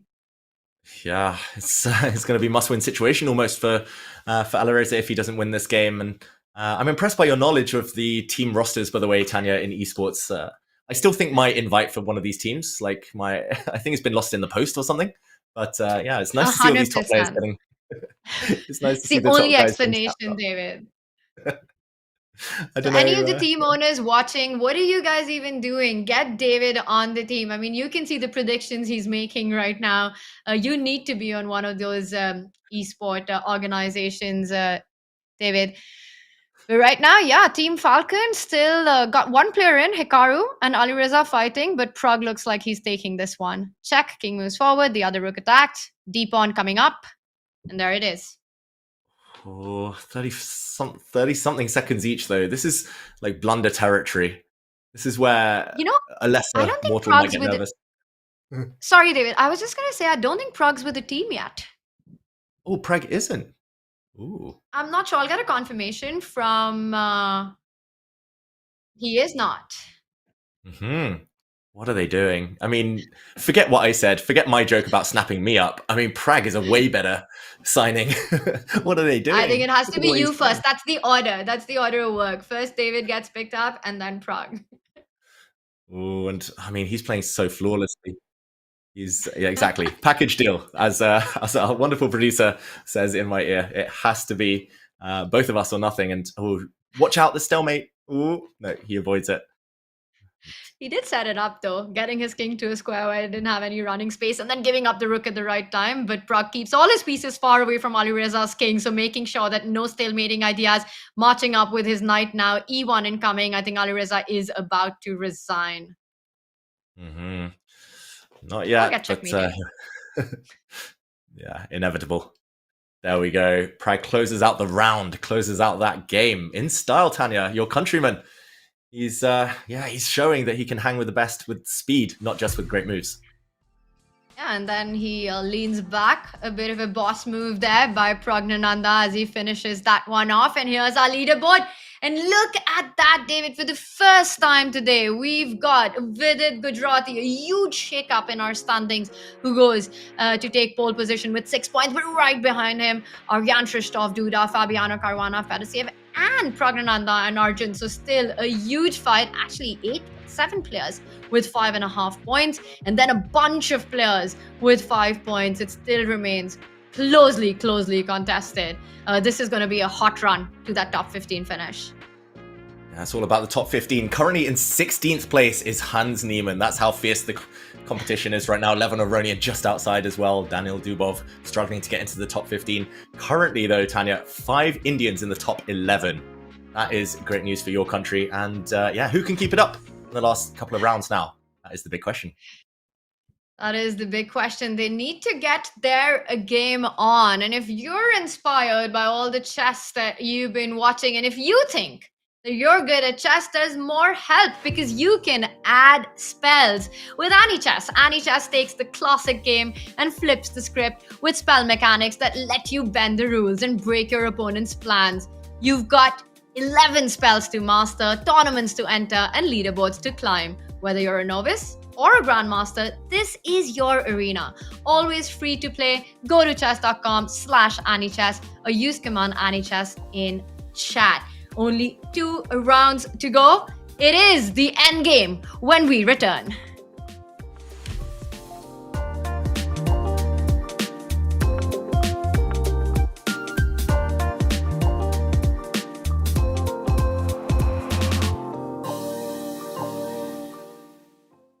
Can you handle it? Where grandmasters don't just move pieces, they cast spells.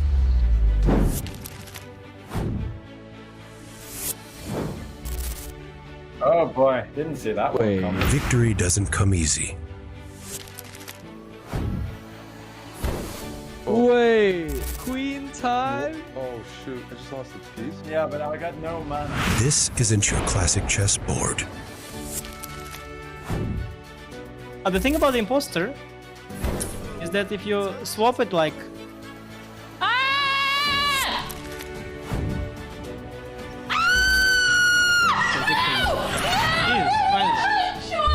It's not just a game, it's a battleground of minds. Let's have some fun, you know? Let's have some fun. When the greatest minds meet magic, anything can happen. AniChess. Cast that spell, play for free.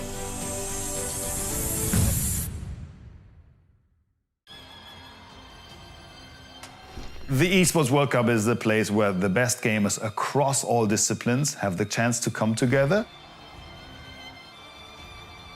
If you look at the history of games, the oldest, most important game of all time was still missing. The addition of chess is a super important step to have all the best games in the Esports World Cup. I think chess is perfectly suited for this format. I love having a bit of a hybrid of over-the-board live events with computers and a live audience. It is purely a skill-based game where you can test yourself against your opponent. There are no excuses if you win or lose. You will see in faster games there will be a lot of swings, fast-paced actions. So I'm really excited for us to be part of it this year. Hopefully it's the start of something big. We have the freestyle drawing challenge. You can either draw your favorite chess piece, you can try and draw the country where you're from, or you can also draw something else you like. I can't draw though. I have no like spatial awareness. I don't think I'm a good painter. You guys will see how I'm going to draw, or can I? Yeah, that would be nice. I'm drawing the US map with an oval shape. And then we have this. I told you I can't draw. That's not actually what I envisioned. Okay, so this is supposed to be... No, that's not good. Do I include Hawaii and Alaska? Sure. But Hawaii is just somewhere up here. Alaska is somewhere here. I have no like spatial awareness. I don't think many chess players are so talented. No. Something like that. Approximately where would you be living? Somewhere around here. Okay, I'm gonna draw a chess piece. Okay, very good. On that map, where is like Florida, and you can show us a few cities. Florida. But where is? Yeah, Florida is a little bit too far west. On this map. Okay, I'll try another one. No, but this is also not good. Okay. Well, this is Florida. It needs to be a bit longer, I guess. Originally, I'm in the East Coast. I'm somewhere on this map here. And now I'm around here. Amazing. Wow.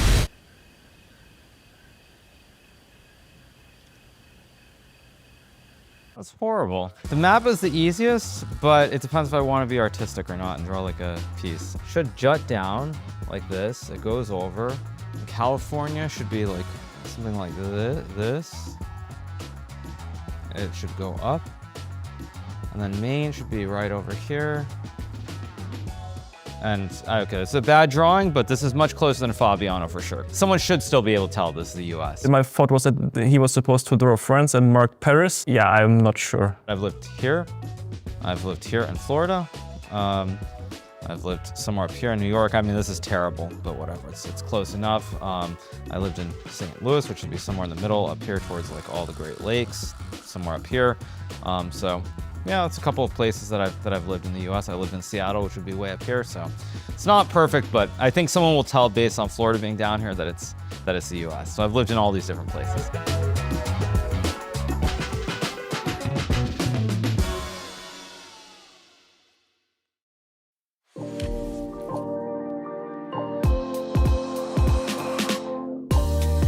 Welcome back, everyone, to the Chess.com Classic Plains. Only 2 games to go in the Swiss Plains, and it's all about making it to the top 15 to survive this phase, to get into match play. And round 8 is already underway. David, action with a Ragozin in front of us.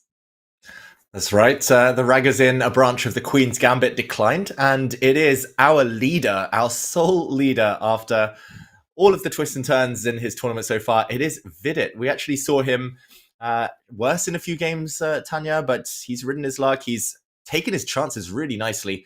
He won a really nice game in the previous round, and he takes on now Fabiano Caruana, who's been in a very solid, very peaceful mood, even, over the last few rounds.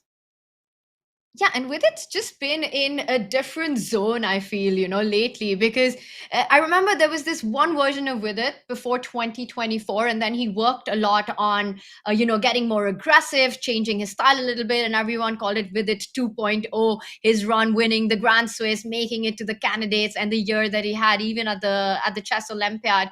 And now I feel since he's gotten married, he had this fantastic run in the freestyle chess qualifiers as well, won that online event, was undefeated in that one.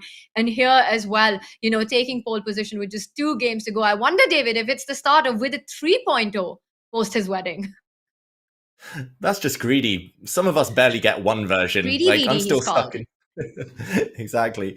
I'm still stuck in David 1.0 and I can't get out of it, but maybe 1.1 or something. But the fact that he might be in his third form of evolution, yeah, it's very impressive what he's doing. And yeah, he's got a great position. This is actually very theoretical, I'm going to say, but it's slightly more comfortable for White. White controls the pawn center, and there are some lines where White kind of plays h3 in this type of position. You don't want to develop your bishop too early because it might come out with one move, and then you go h3, and at the very kind of timely moment, you go g4, g5, and it explodes. So we'll see. aggressive Vidit, maybe, Tanya.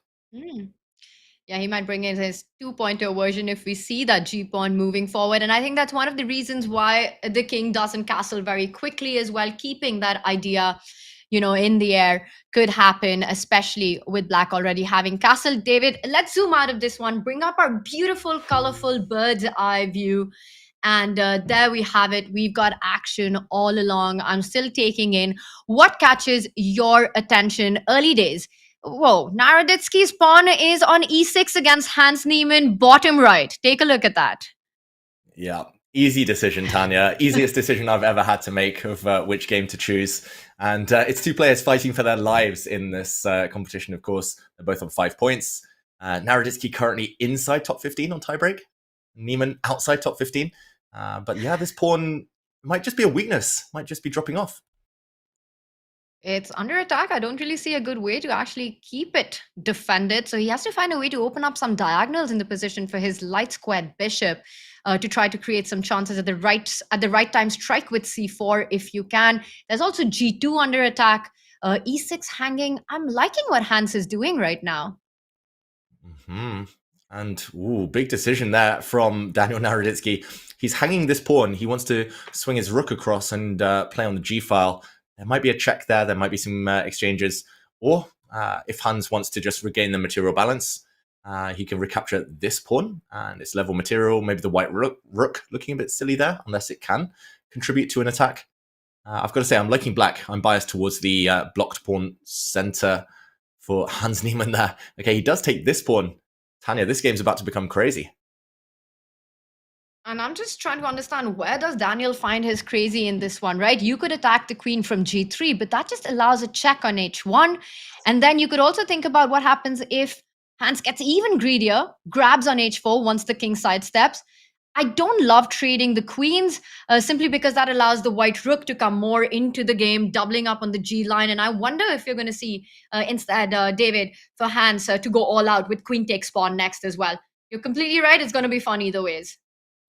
Yeah, it's going to be fun, but maybe much more fun for Hans Niemann. I must admit, Tanya, I just forgot that pawn was hanging. I thought we'd see the queens come off and some tactics in the endgame, but this is very important. Not only does Hans gain time against the white bishop, he also defends this pawn from capture. And yeah, this suddenly looks very one-sided. Maybe Naroditsky a bit too creative. I was praising him for it, but maybe just not the right moment to get ambitious there. Maybe just defending things, getting castled would have been the way forward. And yeah, I don't know about the dynamic between these two so much, but at least in the position, it is Hans Niemann on top. Maybe chat can update with us, update us on what's going on off the board between these two. We completely agree with your evaluation of what's going on the board, David. Also, ideas of further queen trades, right? Queen h5. Now that you're up 2 pawns on the board, once queens are off the board, the g pawn will move to g5 with the h4 pawn not there anymore. It looks like if you've got to play on, you need to find a way to keep all the pieces. But the bishop on f4 is hanging as well, so not an easy move for Daniel here. Not an easy move. I think, the intention was to bring the queen forward, threatening bishop takes h6 potentially due to a pin here, swinging the white rook across, but maybe black will just give a check. And this could be a slightly awkward one to answer. If you drop back, you might get checked again on the back rank, and at the very least, black might start kind of steaming forward with these pawns, as you mentioned there, Tanya. So it looks very, very nice for Hans Niemann now. And yeah, the second pawn, as you mentioned, about to drop off as well in the near future. He 2 pawn advantage very should be enough. on camera. Chilling. Yeah. Hans chilling. Yeah. Very, very chilled. Looking very relaxed and confident, as always, Hans Niemann. It would mean a lot to him to actually make it through in this one, right? He came close, I think, in the play-ins of the Chessable Masters as well. He missed out on the opportunity to play at freestyle chess. So I think to make it to the playoff bracket tomorrow is really something that he's very hungry for. Well, as are all the players, but perhaps he really wants the chess to speak for itself in this one. Yeah, and not for the first time would he want that to happen, but yeah, he definitely wants it. And yeah, his calm exterior, I think, just hides the fact how passionate he is about success in general, Hans Niemann. And he gives the check. I think that's the first step. Now, I would be slightly tempted to, there we go, push the pawn forward to g5. He beats me to it. And yeah, this bishop not under fire yet, but if you retreat, the pawns will start rolling. And this could just be game over the next few moves. This is looking really bad for white. All right, so Daniel really wants to get the final piece into the game, that rook from A1, sliding it over to the H file. But even will that be enough with the queen falling back to G6, now beautifully guarded by its own pawns, keeping everything defended, the E6 pawn hanging, just don't see enough firepower for white here. Mm-hmm. Yeah, I love this move, though, from naroditsky. I was about to write him off, and he comes up with a nice new idea. I could see some world in which there is a sacrifice like rook here, and then you kind of sacrifice something here, and then capture on G5, but I don't think it's quite going to work. This bishop just isn't playing, so maybe you need one or two more moves. And at least there's some tension, right, David? Because now you can't really sidestep with your king. You really want to put that king on the H file, but that would lend itself to these ideas that you're talking about with bishop takes pawn with the H pawn pinned. So the tension remains, because as long as the bishop stays on F4, Hans doesn't have a free hand with his own pawns moving F4, E3, F3. So you got to keep that as is. So Daniel doing the best he can, also trying to get Hans low on the clock. But so far, Hans in complete control. Yeah, so far. It feels like you just need one more piece, so I don't know whether it's a rook. I don't really see how to get the rooks in, or whether it's the knight to come over and grab this pawn. He takes it with his queen, and immediately from naroditsky, he pushes forward with c4. He wants to break open this diagonal at any cost. And of course, if you take this pawn, there will be a fork. White will step forward. I don't know, Tanya, there could be a twist or turn or three ahead in this game. Are you feeling the vibes, David? The prediction vibes coming through? I predict it'll be decisive. I think no draw. You're playing it safe and cautious. I know. That's how I roll. That's my style.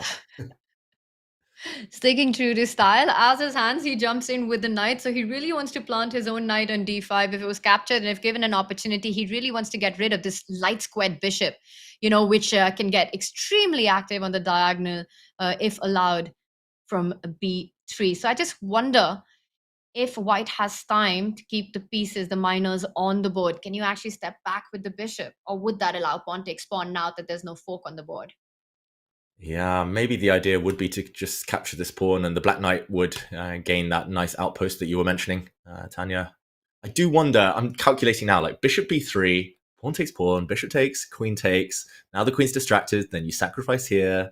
And oh, he doesn't go for that line, but yeah, crazy stuff ahead, potentially. He's going to pin here, double pin, so the white bishop on f4 still can't be captured. Ooh. Wow. So the bishop's attacked by the knight and the pawn, but both pieces are pinned right now. One by the bishop, one with the rook. So nothing can be taken. Gets the rook into the game, defends it. David, there's also fire across our other boards. Should we just take a moment to jump into some of the other action that's unfolding? I've also got my eye on that third board at the top. Duda versus Arjun. Red hot position as well. Look at that F pawn on F6. The queen also attempting to slide over to put pressure. If I was black, I would be terrified about getting checkmated in the next 5 moves here. Oof, yeah. I mean, just sitting opposite Arjun Aragaisi or seeing a game start against him, that makes me scared of being checkmated. And I think that's much more realistic here for black than for white. I think the black king in a lot of trouble, as you say. Before we deep dive into that one, I want you to give us an update on the top left as well. What do you make of the Fabi with it? Oh, wow. Okay, we've just seen a massive blunder, apparently from Vidit. Oh, no, from Duda even. I'm going to say Fabi in a bit of trouble, although he is a pawn up for now. So maybe he can bail out. Oh, if Vidit goes on and wins that, he's almost there. He's almost in the top 15, kind of banked his spot there. Wow, there's craziness. Prague as well against Benjamin Bock as the board is just clearing up. We need to jump to one of these. Choose one, Tanya. You know what, David? Let's start with Arjun Duda, then we go to Fabi, then we check in with Bock. I mean, all three super exciting, but let's check in with the blunder that happened earlier on in this game. Yeah, and just to rewind a couple of moves, we saw a double question mark appear here, opening up the black king, and apparently not the immediate knockout from Arjun Aragaisi, giving Duda a chance, but Duda retreated his knight, another mistake in a row, and here Arjun has already invested a lot of time. I have a feeling he's looking at forcing variations like these types of checks, and then to swing his rook over and across. And the Black King doesn't have too many squares to hide. This looks scary, Tanya. Yeah, I'm loving that idea that you pointed out. And Arjun's got about 3.5 minutes to work out. Does he go for it? Does he immediately sacrifice?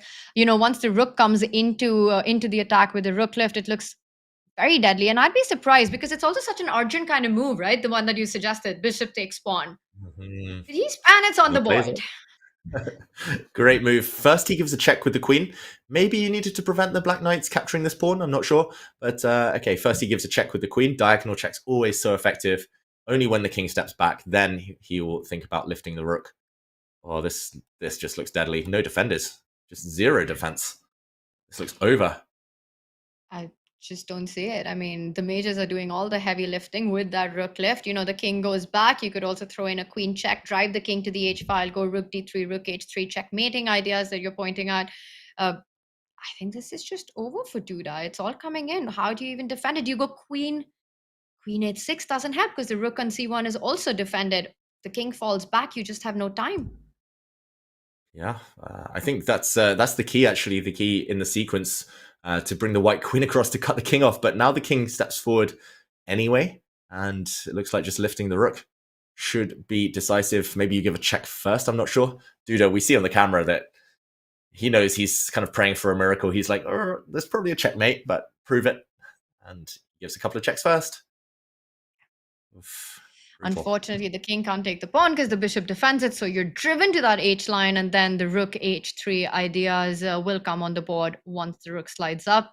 I don't see a way to even defend it. And I think your point, David, that had the king gone to the 8th rank, you need to drive it to the h file to prevent the black queen from giving a check on c5 and running away from that f8 square. Yeah, the black king could have run otherwise, as you mentioned, Tanya. Nice spot. And oof, yeah, this is going to cost black his queen. The black queen's going to have to throw herself in the way of a check next move, but then you will be down a considerable amount of material and facing an ongoing attack. Yeah, this one. Oh, breaking you don't news, survive this. David. Vidit Fabi ends in a draw. So that one finished.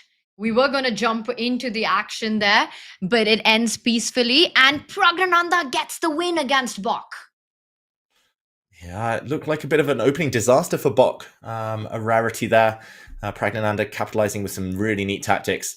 In the meantime, a good round for Indian players. If Arjun can match Prag's result and win this one, first your queen is attacked, you just move it out of the way, I'm assuming. Then you bring the white rook across. Oof, this looks over. Well, Tanya, I don't know if we just assume this is going to be a win for Arjun, because there's been a big turnaround. Naroditsky winning against Hans Niemann suddenly. Let's go, David. Let's go. I mean, he was down 2 pawns. We had almost written that position off as a Hans Niemann win, doing everything right, under control, and Daniel doing Daniel things right there. And that's the position on our board right now.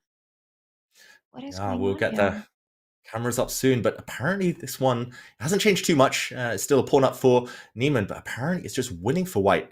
Oh, queen c2, nice move. Just picking up this pawn potentially. It's just the diagonals, it's the bishops. Oh, he's pushed his pawn forward. Double question mark from Hans Niemann. Where's the punishment? Why is this so bad? What is the punishment? You can't take the pawn because there's f2 check and things get crazy. David, I see from your smile that you spotted it. What's the blow? What's the knockout blow? I didn't spot this, Tanya. I just cheated and looked at the engine. I was curious. I didn't see it immediately. We should mention taking the pawn is fine and still winning. I think because you can kind of just use your king to block and then you use your pawn to win this knight long term. So that's like the slow way. Okay. Just to point out very quickly, okay, the game will go on now, but rook takes pawn according to the computer. Queen takes rook, and then you give away your other rook. Rook to h3. Oh, stop it, computer. Queen takes rook, and now you swoop in with checkmate. And this would have been, gold coins showering the board. But instead, the pawn was captured on e3. And if we catch up, Hans Niemann gives a check, and the white king actually just steps forward. Oh, Tanya, that was dirty. That was another level.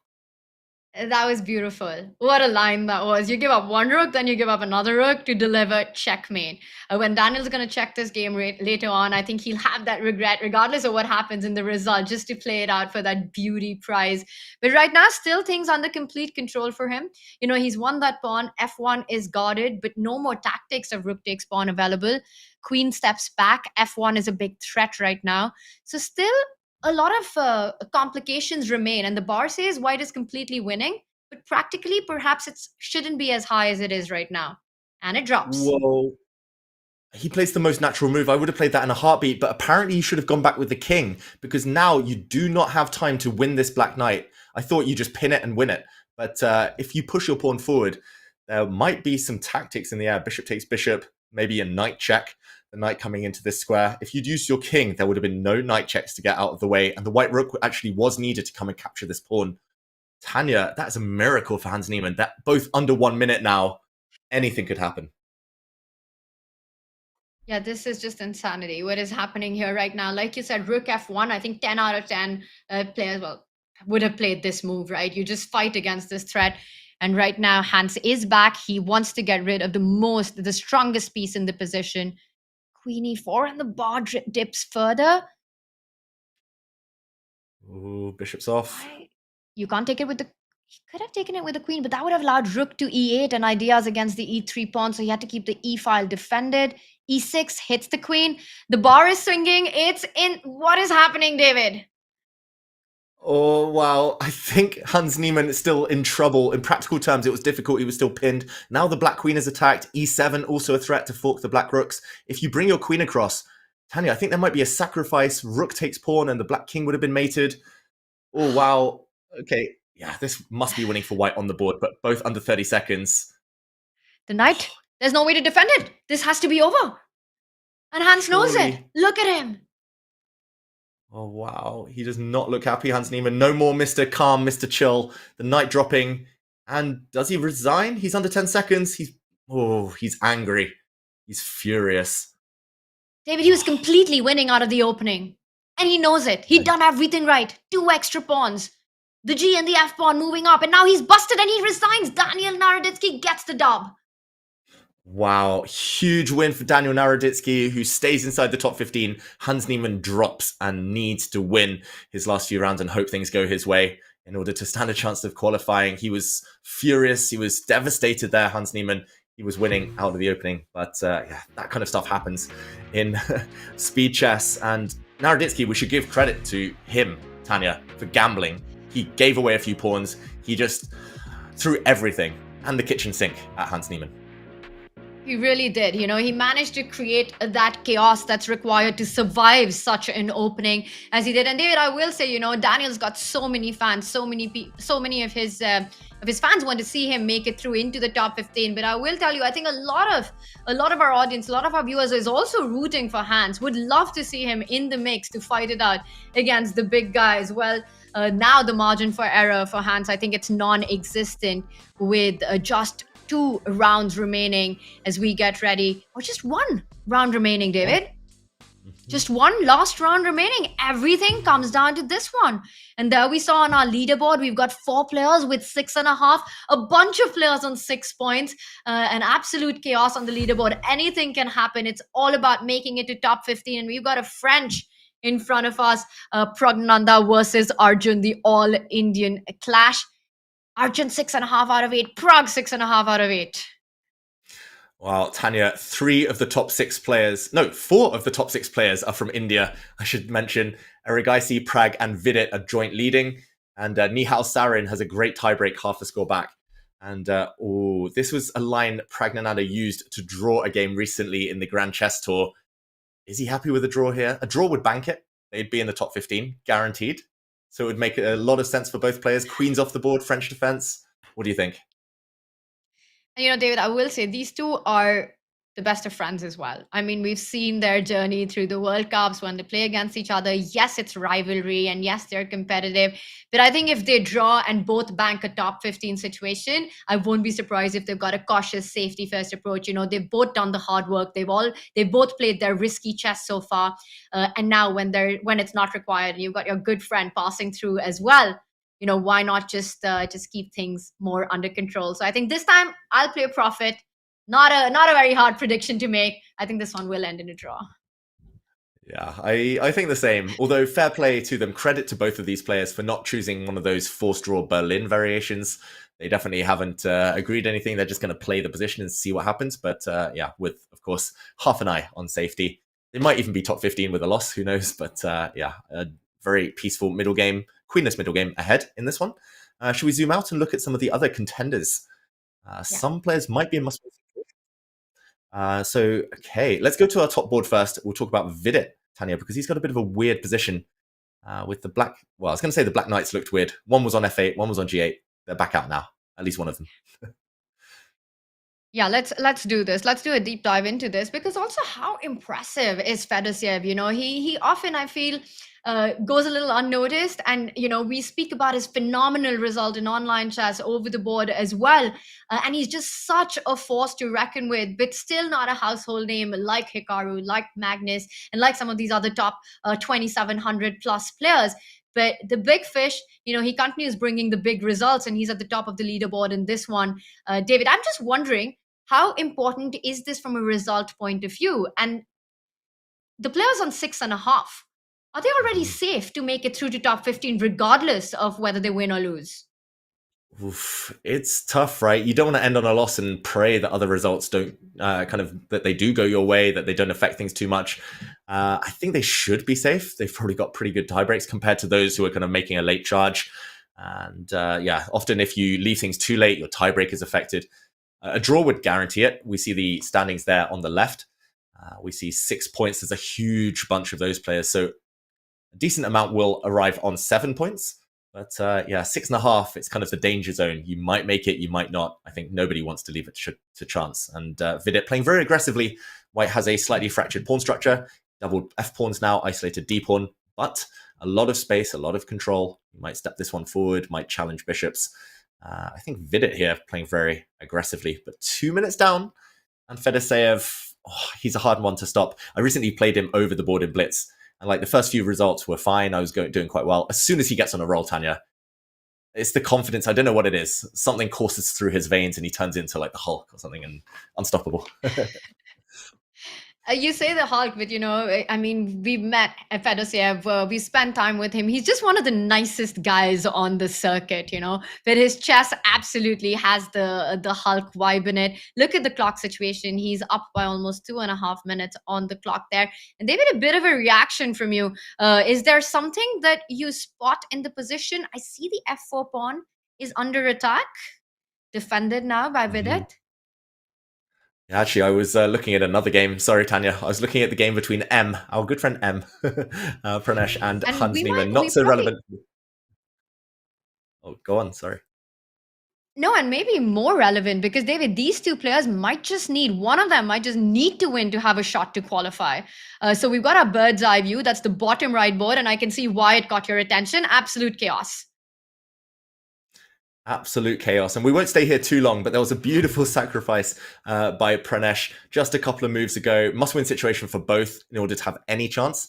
That is for sure. Even then, they would need things to go in their favor. But just to backtrack on this one, we see a rook on d6. That is never going to be taken because it will be replaced by an even stronger pawn. But it's more about Pranesh's play earlier. First, knight to g5, threatening this pawn. And Hans Niemann should have actually just pushed it forward with a fine position, but he'd retreated his bishop, defending with his queen. And now rook takes d5 was the move that caught my eye. Not strong according to the computer, but strong enough. And now followed by 3 brilliant moves in a row. Rook to d6. Now just leaving the rook on that square and leaving it again. And Hans Niemann is, I think, on tilt now. This is so one-sided. The black king's never going to survive here. And already there's ideas of taking this knight, coming in, back rank checkmates, the white queen swinging across. This is just over. Hans Niemann is not going to be in the top 15. That is for certain, Tanya. Wow. That is a bit of a heartbreak there. And yeah, but completely agree. I mean, this position just looks incredibly powerful for him with that rook on d6, as all the points that you just made right now. David, let's zoom out of this one and bring on our bird's eye view. Mm-hmm. And it looks like Duda against Dubov is going to be a draw. That's our kind of orangey board on the bottom row. And that one, opposite color bishops, that's going to be ending any moment now. And we'll see how the tiebreaks fall in their favor. Prag against Arjun, I'm going to say still very drawish, but maybe Arjun having the better side of the draw. Artemiev against Naroditsky. Naroditsky sacrificed his queen, Tanya. What do you make of that? Wow. Maybe this is for Daniel, he's playing with fire right now. I was gonna say, David, that is a big sacrifice, but look at that. He's got a big pawn on e2 as well. Rook, knight. I'm trying to do the math really quickly. It looks like you've got enough material for the queen. I mean, it's equal number of pawns, so that's 8 points to 9.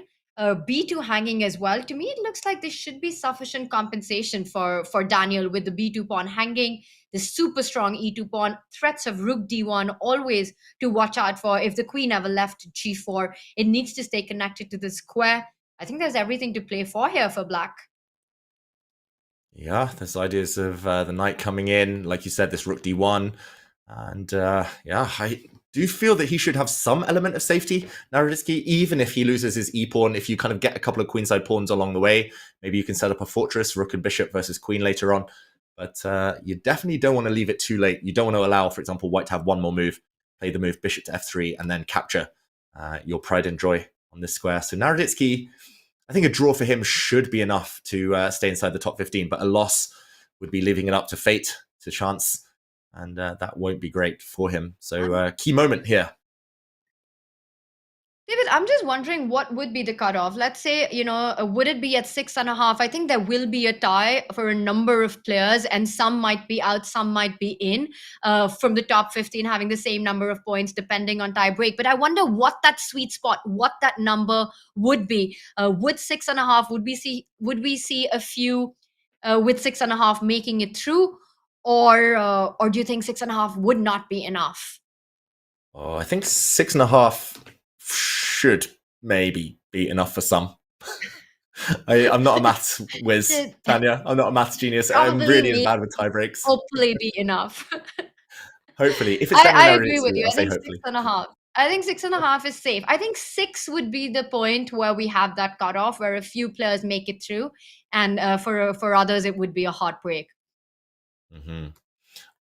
Ooh, talking of heartbreak, Daniel Naroditsky with a question mark move there, bringing his rook across. Very natural, I'm going to say, because he's doubling down on this threat, this one key idea you mentioned, rather than going pawn grabbing, which maybe was possible as well. The rook was attacked last move. He slides across. But now the big question is, what happens if this pawn is attacked? For example, if the white bishop steps forward, or if the white queen kind of comes to try and hit this pawn. Naroditsky still has to find a way to keep this pawn alive as long as he can. As long as he can win material back. And speaking of heartbreak, for Neiman, the heartbreak continues. He did lose to Pranesh, so M getting that win. And I wonder if for Hans it was just tilt, losing that game in the previous round to Daniel Naroditsky after getting such a huge advantage out of the opening. And it looks like Pranesh, just a quick wrap up in his game as well with the white pieces, gets the dub in, keeps his hopes alive, but he'll have to wait for the other results. And there we've got our bird's eye view, Duda and Dubov with a draw there. And I think both of them looking safe to make it through to the top 15. M with that win, Levon Nihal in an endgame there, which is quite balanced. Meanwhile, Artemiev pushing, Fabi pushing, and Benjamin Bok pushing for the win as well. Yeah, Benjamin Bok doing very well. I'm going to say Pragnananda, Arjun, the purple board at the top there, draw. It's opposite color bishops. Arjun's a pawn up, but that is irrelevant. That is going to be a level. So I'm going to jump to Fabiano, who's doing very well in this position, Tanya. David Anton, I'm not sure his tiebreak is going to be good enough on 6 points to make it. So it feels like he is in a situation he needs a result. But what do you make of this? Fabi has a strong knight. Is that enough? I love that knight on d6. I mean, this is a game you could play on forever, right? He's also up on the clock. He's got more than a 2-minute advantage. Black's lacking complete counterplay. The knight controls the c8 square. The rook can never get to it. the f pawn at the right moment can start going up, f4, f5, and there's progress to be made if you're white here. Meanwhile, for black, I don't see a way to actually create counter chances given the clock situation. David, I think Fabi gets this done in style. He finishes the Swiss plains in style with a win from this position. Yeah, it looks so good for white. So many mating ideas, maybe even some sacrifices in the air. The big question is whether David Anton sits and suffers and waits for the inevitable attack to come, or whether he gives up his rook for knight. There we go. The bar doesn't like it. Maybe because of this move, trying to get the queens off, but I thought that was a practical necessity. You could not live with that knight just sitting in the heart of your position for too long. And okay, keeping the queens on, the knight now stable-ish, Tanya, especially if he gets a pawn on a5, maybe for later. I think this is a good practical decision from David Anton, but of course, still having to suffer. Yeah, I think it had to be done, right? All these ideas of rook and queen combining against an attack on h7, the f4 pawn moving, the knight just could not have been allowed to live on. He does get that a5 bind in, so stopping any b4, b5 ideas. And now Fabi has to find a way to activate that rook. Your c file is blocked by the knight. You could still think about bringing it onto that h line, David, because I don't see a good way for black to actually defend the king side pawns. Rook h1, queen h2 comes to mind as well, doubling up and asking some questions. And this last move really invites rook to h1. Ooh, I love He that. goes the It's other kind way. of the sidestep. Like as soon as the black king goes, then consequences, you go the other way. But yeah, he's got his eyes fixed over here. Fabiano. Oof. And David, good for we've been white. talking about the players. Sorry, go on. Oh no, I just said it looked good for white. Carry on, Tanya. Completely agree. I mean, that rook and extra exchange on the board is just about technique. I just want to point out it is about top 15, but it's also where you finish in the top 15, right? We've been talking about the winner goes straight into the playoff bracket for tomorrow, doesn't have to play match play. But for the rest 14, 7 players, the ones who finish from 2 to 8, will actually decide their opponents for match play. So, yes, aim 1 is to get into top 15, but then if you start feeling safe about qualification, you're already thinking in your mind, how do I get the luxury to pick the guy I want to fight against? Yeah, we just love putting the players through these through their paces, through all these hurdles, making them jump, making them leap, making them perform at their very best all the time. Fabi's trying every angle he can, but not quite breaking through yet. And I think a queen exchange there was tempting, but remember, white has some loose pawns as well, long term. Should we leave Fabiano for a moment just to check in on our top board? You mentioned that first place goes through automatically. And we do have Vidit and Fedoseev still playing their game. Oh, and it's quite a spicy position that we have. So let's jump straight into that one. And I'm trying to take all the action in. What's the call on this? So white's got 2 minor pieces for a rook and a bunch of pawns, 2 to be exact. So rook and 2 pawns for Fedoseev, 2 minor pieces for Vidit. Who are you picking here? Because usually the minor pieces is the stronger lot. But that knight on h3, that's not a happy knight, David. Yeah, that is a bad knight. And right now there's so many threats. Like this knight is attacked, the black knight. There's also bishop into e4, attacking the black queen, going for checkmate. If I didn't see the bar here for black, then I would think that Fedoseev was in big trouble. But apparently this is the key move, trading off white's best knight and leaving black here with a bunch of pawns and only the white knight on the edge of the board, which is now taking some time to recenter for Vidit. I still think this is 50-50 on the board, but then I saw the clock, Tanya. Vidit low on the time here. Yeah, and it's telling, right? You make these inaccuracies because this is the kind of position you really want those extra minutes to be thinking about what your next move will be. And I love the way Fedoseev is handling the pressure. He first sidestepped all those threats that you were pointing out, and now the queens are off the board as well.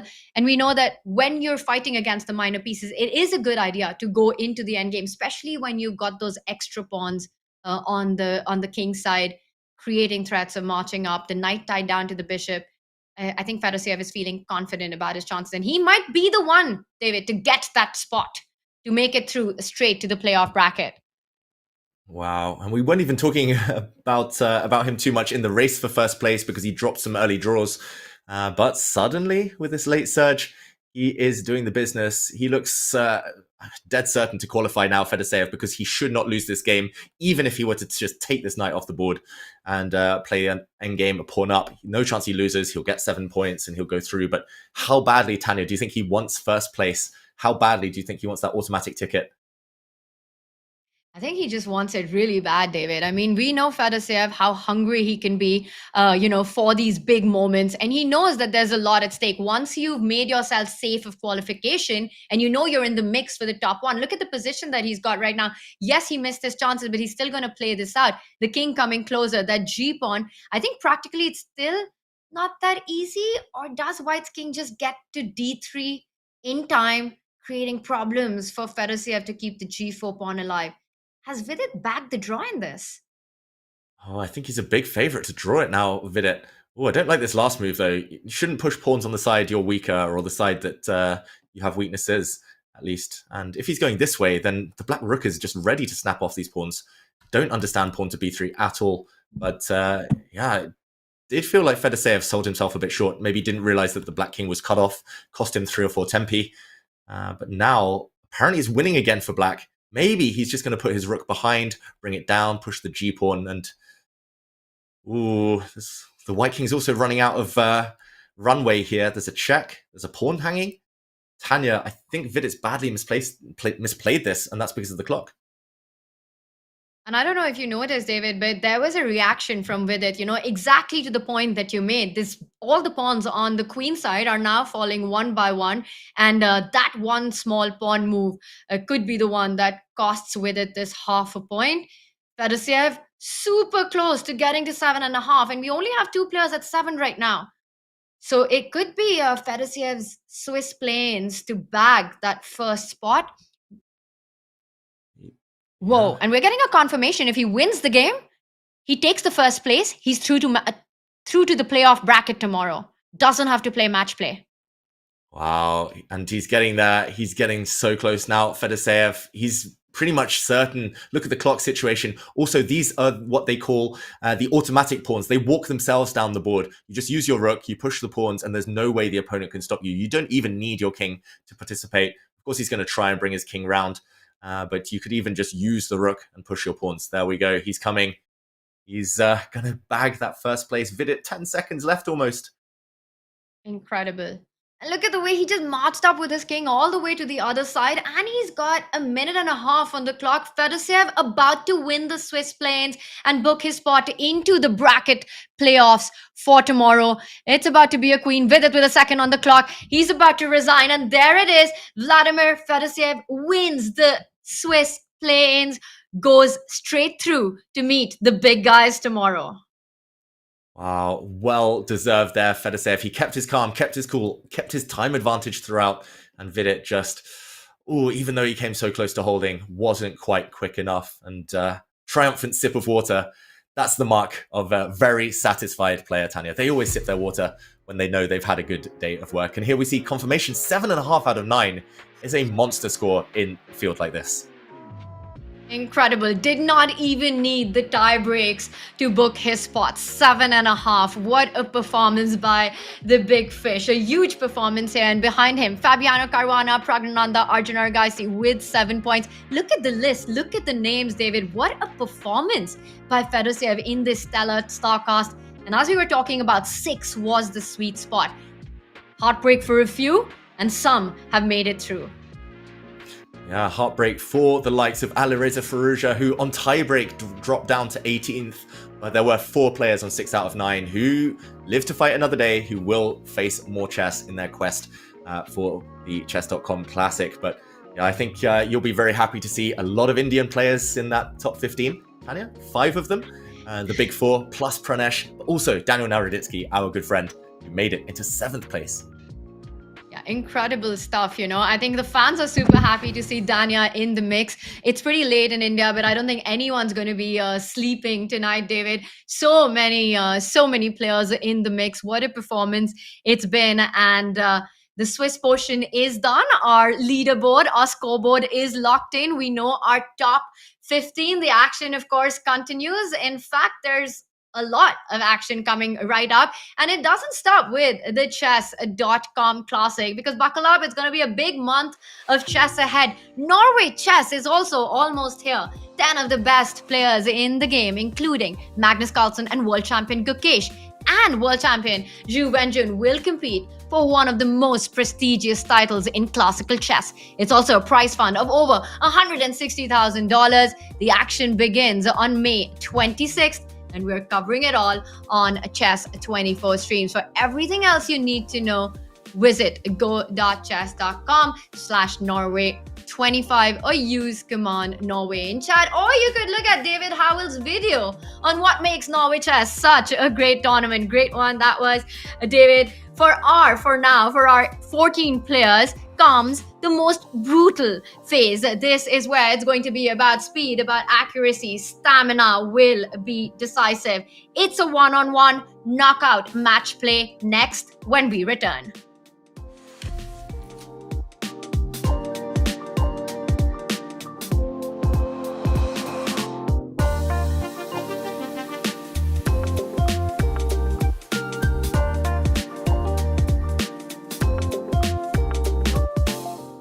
Has this ever happened to you?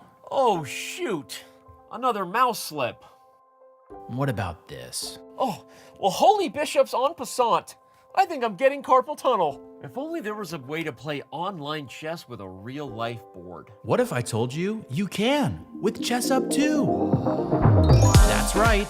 With Chess Up 2, you can now play over the board online. Wow. Simply connect your Chess.com account to our state-of-the-art Chess Up 2 and get a game started. Every time you move, our revolutionary board will transmit the data online directly to your opponent. And as soon as they move, squares will light up, signifying which piece is going where. Well, shucks. This Hikaru guy seems pretty good. With Chess Up 2, mouse slips and sore wrists are a thing of the past. My carpal tunnel is gone. Well, this sure is fun. I'm playing online against my new friend Hikaru. Who needs a family? But I sure do miss clicking on a piece and seeing all of my available moves, like they have on Chess.com. Well, Danny, you're in luck. This feature is totally available on the Chess Up 2 as well. Wow. Well, I'm convinced. But hey, what if I don't just want to play an opponent online? What if I want to use one of Chess.com's other great tools? I thought you'd never ask. With Chess Up 2, you can fully take advantage of the Chess.com integration by playing bots, analyzing your offline games, and even using our optional AI assistants to visualize the quality of moves with color-coded hints. Well, holy Chess Up, you did it. You made IRL chess cool again. You got it, Danny. And how do you know my name? Play chess today on the board of tomorrow. What's up, everybody? We're back for another episode of Chess.com Reads. With me here is Dylan Ripman. He is a senior product manager. He builds a lot of, well, you don't actually build things. What is it you would say you do, Dylan? I hide behind the developers that actually do the work and build the things. There you go. That's the best thing to do. Hide behind the developers. I'm hiding behind everyone else as much as I can. But we are now going to do iOS and Google Play Store reviews. We've done support tickets, Dylan. Those can get wild. We've done people who don't like getting closed for cheating, but today's going to be different, and I think you are the man for the job to answer for all the developers that you normally hide behind. So let's jump in. Let's do it. The best chess app so far. Used it for years and loved it. However, the frog screech on illegal move is just terrible. Please make it go away, or at least give option to mute that one sound only. Valid sounds are great and make the game feel realistic, but the illegal move screech is annoying. And all I think about while playing Bullet is that I will not play another game until I have a chance to calm down. I know the rules. I don't need the audible clue. My move was illegal. The piece won't move. Wow. First of all, I never realized it was a frog screech. Like, was that intentional, Dylan? Did we, like, go into the wilderness and, like, record a bullfrog? I've never actually thought about what the illegal move thing sounds like. Yeah, no, you know, Eric has his pet frog for all these years. I think we got that into the studio and kind of just let it rip for a while. It honestly checks out. Thank you to the review there. But jokes aside, I I don't know what to say besides you have the option to mute your sound. Although I will say I would be in favor, Dylan, of a feature where someone could choose their animal noise or do the old McDonald's spin for whatever animal noise they want for a legal move. Like, I actually would go premium for that. Different animal noises for illegal moves. Totally agree. I think I just needed like another dog barking, cat meow. Like every illegal move should be slightly different. You know, keep it fresh a little bit. Keep it And going. then we could add themes like street noise for those in New York who are just looking to go to sleep with, you know, noise of the city. Like, we could actually get creative here. So feature request accepted, and Dylan will get that on the roadmap right away.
What a roller coaster day one of the play-ins of the Chess.com Classic has been. The Swiss portion is over and now it's time for match play. Welcome back, everyone. I'm Tanya Sachdev. Alongside me, my good friend, the superstar David Howell, breaking it all down for us. David, it's been awesome and we're getting ready for match play. Before we dive into anything, we've got some breaking news coming in. Fedosiev, the player who won the play-ins and makes it straight to tomorrow's playoff bracket, has chosen his opponent. And I will tell you, it's going to be a surprise to everyone. Vladimir Fedosiev has picked Gukesh, the world champion, as his opponent for round one of the playoff bracket. David, did that surprise you? Yes and no. First of all, it is a big statement going after the world champion. I think in classical chess, nobody would pick Gukesh, but Gukesh has this reputation now. He's not been in the best of form. Speed chess is not his forte, at least historically. So I do understand the rationale there. I'd rather pick Gukesh than the likes of Magnus, Hikaru, etc. Yeah, definitely a big move by Big Fish. And let's see if he will prove his pick. So he will take on Gukesh in the playoff bracket round one tomorrow. But for now, we're actually getting started to a big point in the play-ins today as we head to the match play. First, let's bring up our tour standings, the road to the Esports World Cup. And it all comes down to this. The top 12 from the CCT will make it to Riyadh. And here we are. 3 players have already booked their spot. That's Magnus, Hikaru, and Jan. But David, if it was to start right now, we've got there up till Vachier. So we're expecting huge shift arounds and turnarounds with the Chess.com Classic. So it's not just the money that the players here are fighting for, but the very important tour points. Yeah, those tour points are essential. They'll want it for themselves. They'll want it for their teams. We see the kind of logos there of all of the players who've been signed up by esports teams. That's a lot of them by now. And yeah, of course, the prize money, a nice little bonus on top. But of course, yeah, some superstars there. Some are happier than others after today, Tanya, already. And I love those logos that you're pointing out. You know, it's like these superstars are not only super grandmasters, but now will be esport athletes. David, some of them even picked up before the qualifiers even started. You know, you've got Team Liquid with Magnus and Fabi. You've got Team Falcon with Hikaru and Alireza. Speaking of Alireza, it wasn't a great day today, but they're all across, and some more might be picked up, maybe including our very own David Howell. But let's also take a look at the road and who is going to Riyadh. David, we spoke about our three giants who've already booked their spot with their performance in the Chessable Masters. And I have to say that photo of Jan Nepomniachtchi doesn't look like Jan Nepomniachtchi. It doesn't do him justice. Jan Nepomniachtchi there. He's maybe one of the few people looking grumpy, because there's a lot of happy faces on this graphic. Of course, Magnus and Hikaru, very happy. We'll see them in Riyadh in a few months' time. And Duda, we see a 1 next to his name, Tanya. He is the one for whom this next couple of games is so important. If he wins this next match that he'll be involved with, he will be in Riyadh. We will see him there, Duda. And Arjun Erigaisi, we know we'll see him in his next couple of games. But Firouzja, his journey in the Chess.com Classic comes to an end. So not a great day for him. And there's a lot of faces in the other two. I'll let you talk through what they need to do to get to Riyadh. Incredible stuff, but I think you pointed out the most important. For Jan Krzysztof Duda, he has to pick his opponent for the match play, and then if he wins that match, he in fact goes through. Even if he loses both his matches tomorrow in the playoff bracket. For Firouzja, it's not completely over. Yes, he didn't make it through here, but 4 spots for Riyadh will be decided on site right before the $1.5 million chess esports arena kicks off there. So a lot on the line coming up as our players are getting ready. And we did mention, David, that the players who finished from 2nd to 8th in our Swiss play-ins will have the luxury to pick their opponents. And I believe we've got the pairings coming up. And take a look. This is what we've got going on. Fabi picks up M. It's going to be Fabi versus Pranesh. Prag against Oparin. Arjun Erigaisi will play against Dubov. Nihal Serene against Denis Lazovic. This is just our first screen. David, anything surprising here? What are you most excited to watch out of these 4 matchups? Well, I can't wait to see Fabiano take on M, because M is fearless. He loves to attack. He crushed Hans Niemann in that final game. We saw him defeat the likes of Vidit as well. That's not going to be easy for Fabiano. That's a brave pick. Arjun Erigaisi, Daniel Dubov, that is guaranteed fireworks as well. And I've got to say, Nihal Sarin picking Denis Lazovic. If he's been watching any chess in the last year online, I don't think he should have been picking Denis Lazovic, but who knows? That is another very courageous pick. Incredible stuff. I think that's going to be a super exciting one as well. The clash of the youngsters. But I think Arjun versus Daniel, that's the one that I'm expecting to be super fun on the board. We've got Vidit taking on Levon, and then Benjamin against Jan Krzysztof Duda. And of course, the fan favorite. Everyone watching, I think, is rooting for him. Daniel Naroditsky up against Artemiev. What do you think are going to be the decisive factors in these 3 matchups? Oof, Vidit, it did feel like he was running out of steam slightly towards the end of the play-ins there, but if he can find some energy, he might have the upper hand against the older player, Levon Aronian, who only just snuck into the top 15. I think Daniel Naroditsky just needs to keep doing what he's been doing. Artemiev has been slightly slow, some clock problems for him there.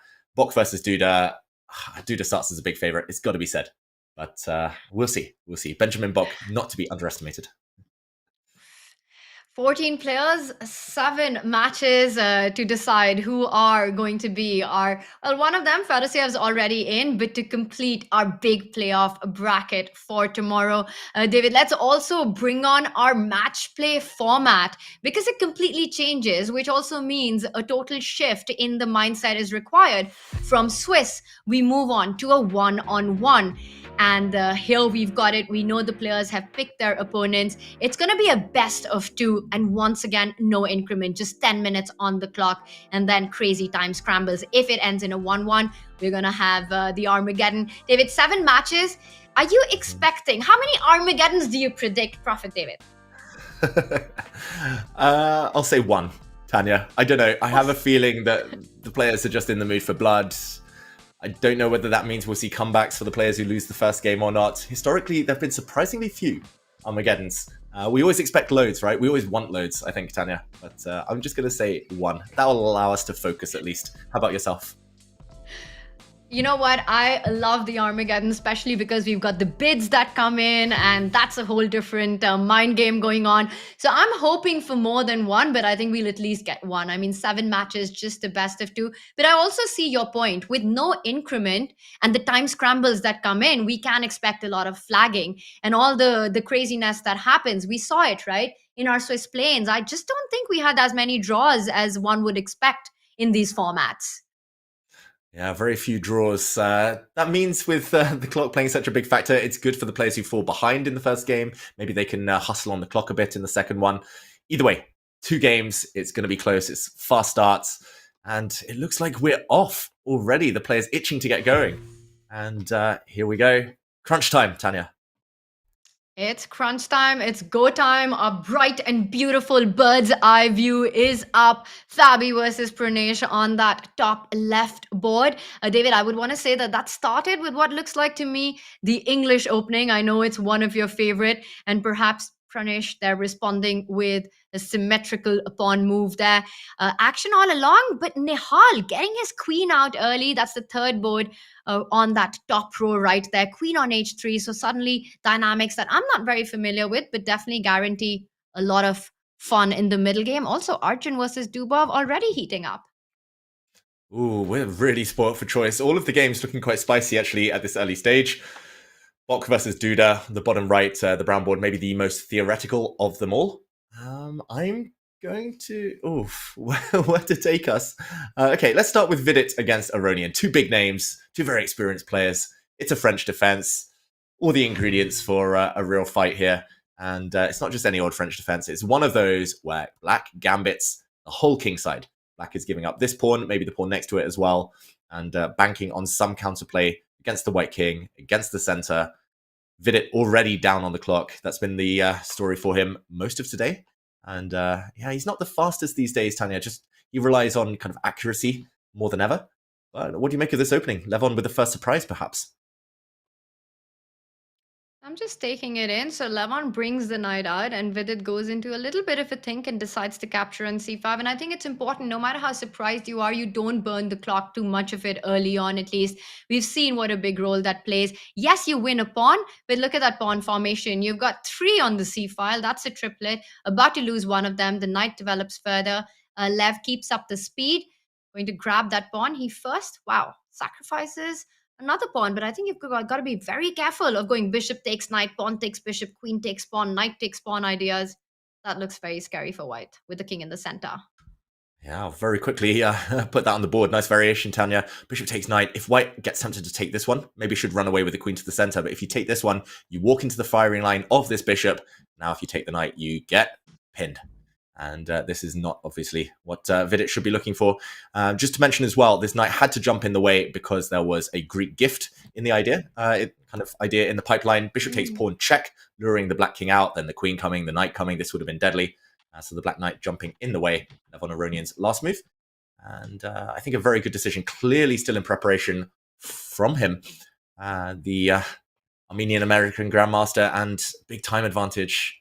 I think Aronian should be the happier of the 2. Vidit caught unawares, the pawns dropping on the queen side. I just hate tripled pawns, Tanya. What can I say? That's a fair point, and you can see it being played out. It's just a long-term weakness. But you know, David, it's such a strong sort of a start for Lev, right? With the black pieces getting an early surprise in a very dynamic position. It's not exactly a sort of a strategic battle here. Vidit has to be very careful. He's under the 7-minute mark already. So Levon putting the pressure early on in this match. Definitely a statement by him. Love that move. Love that you pointed out the Greek gift sacrifice that would have happened. You know, just sort of be careless for one move and get checkmated in the next 3. But David, let's zoom out of this one. Aronian under control, happier of the 2 out of the opening, and take a look at some of the other opening moves that we've got. Wow. Lightning is striking again because Naroditsky against Artemiev on the top right there of our screen, the green board, that's the exact position he had against Daniel Dubov earlier today. And he had a big, big decisive advantage there. We actually saw that game. We checked in on it. He's played a weird opening variation, Naroditsky. Anyone who wants to learn some blitz tricks, blitz repertoire, check out his opening here. But it was a variation of the 4 knights, and it looks like he's caught Artemiev unawares. Let's jump to that one. Look at the clock situation, Tanya. Danya has only spent 14 seconds, and he's up 4 minutes plus right now. And there's a traffic jam on the e-file. And what does that do to a player's mind, right? You know, you're caught in the opening, your opponent is blitzing out move after move, confidently playing, and it's just a really hard place to be in, and you've got to make some concrete decisions here. The knight's under attack, it falls to d6, white's rook can slide over to the center file, a rook e1 coming up next. You call a traffic jam there, the traffic jam still continues, right? Rook e1 putting pressure, the bishop developing next as well, and down a pawn, but putting pressure, saying, I know exactly what I'm doing. I think we spoke about how, you know, it's so much about the opening. And I think it's fair to say that Daniel's won the opening battle in this one. Definitely psychologically, I think as well on the clock, we see that situation unfold. I wonder whether he'll get tempted now to take this knight, drop his queen, then take the other knight, and then regain the bishop at the end. He'll get 3 pieces for the black queen and a couple of pawns. But that could be a fruity variation to play, a fun one when you're 3 minutes up on the clock. Or you can just move the white queen, but then the black knight will save itself, and you will be a pawn down still. I wonder what's up his sleeve, Tanya. It's a big question. And, you know, it's a bit worrying now. We were talking about his time advantage. The fact that he's played this line, he's down a pawn, and just in one move, he goes into a thing. The queen move that you were pointing out, queen to e1, it kind of invites some queen trades, or at least a minor piece trade. So not an easy decision to make when you're down a pawn. If not, and Daniel not rushing through the 3 pieces for a queen means he's out of prep. We also see the bar. It's kind of come down. It seems to say that Artemiev is now doing well in the position with that extra pawn. And I wonder if Daniel's opening preparation just ended 1 move too soon. Feels that way. Earlier, just to mention the big difference between Daniel's game now and his one from earlier is that Dubov chose to put this black knight on the f6 square, where it was less well placed. It didn't guard against the white knight, for example, jumping in some variations. So, yeah, big differences potentially just with one small move. And Naroditsky actually maybe objectively should have been putting his rook in the center first rather than pushing his pawn forward on the last move. So, okay, we wait to see developments here. Prediction, David.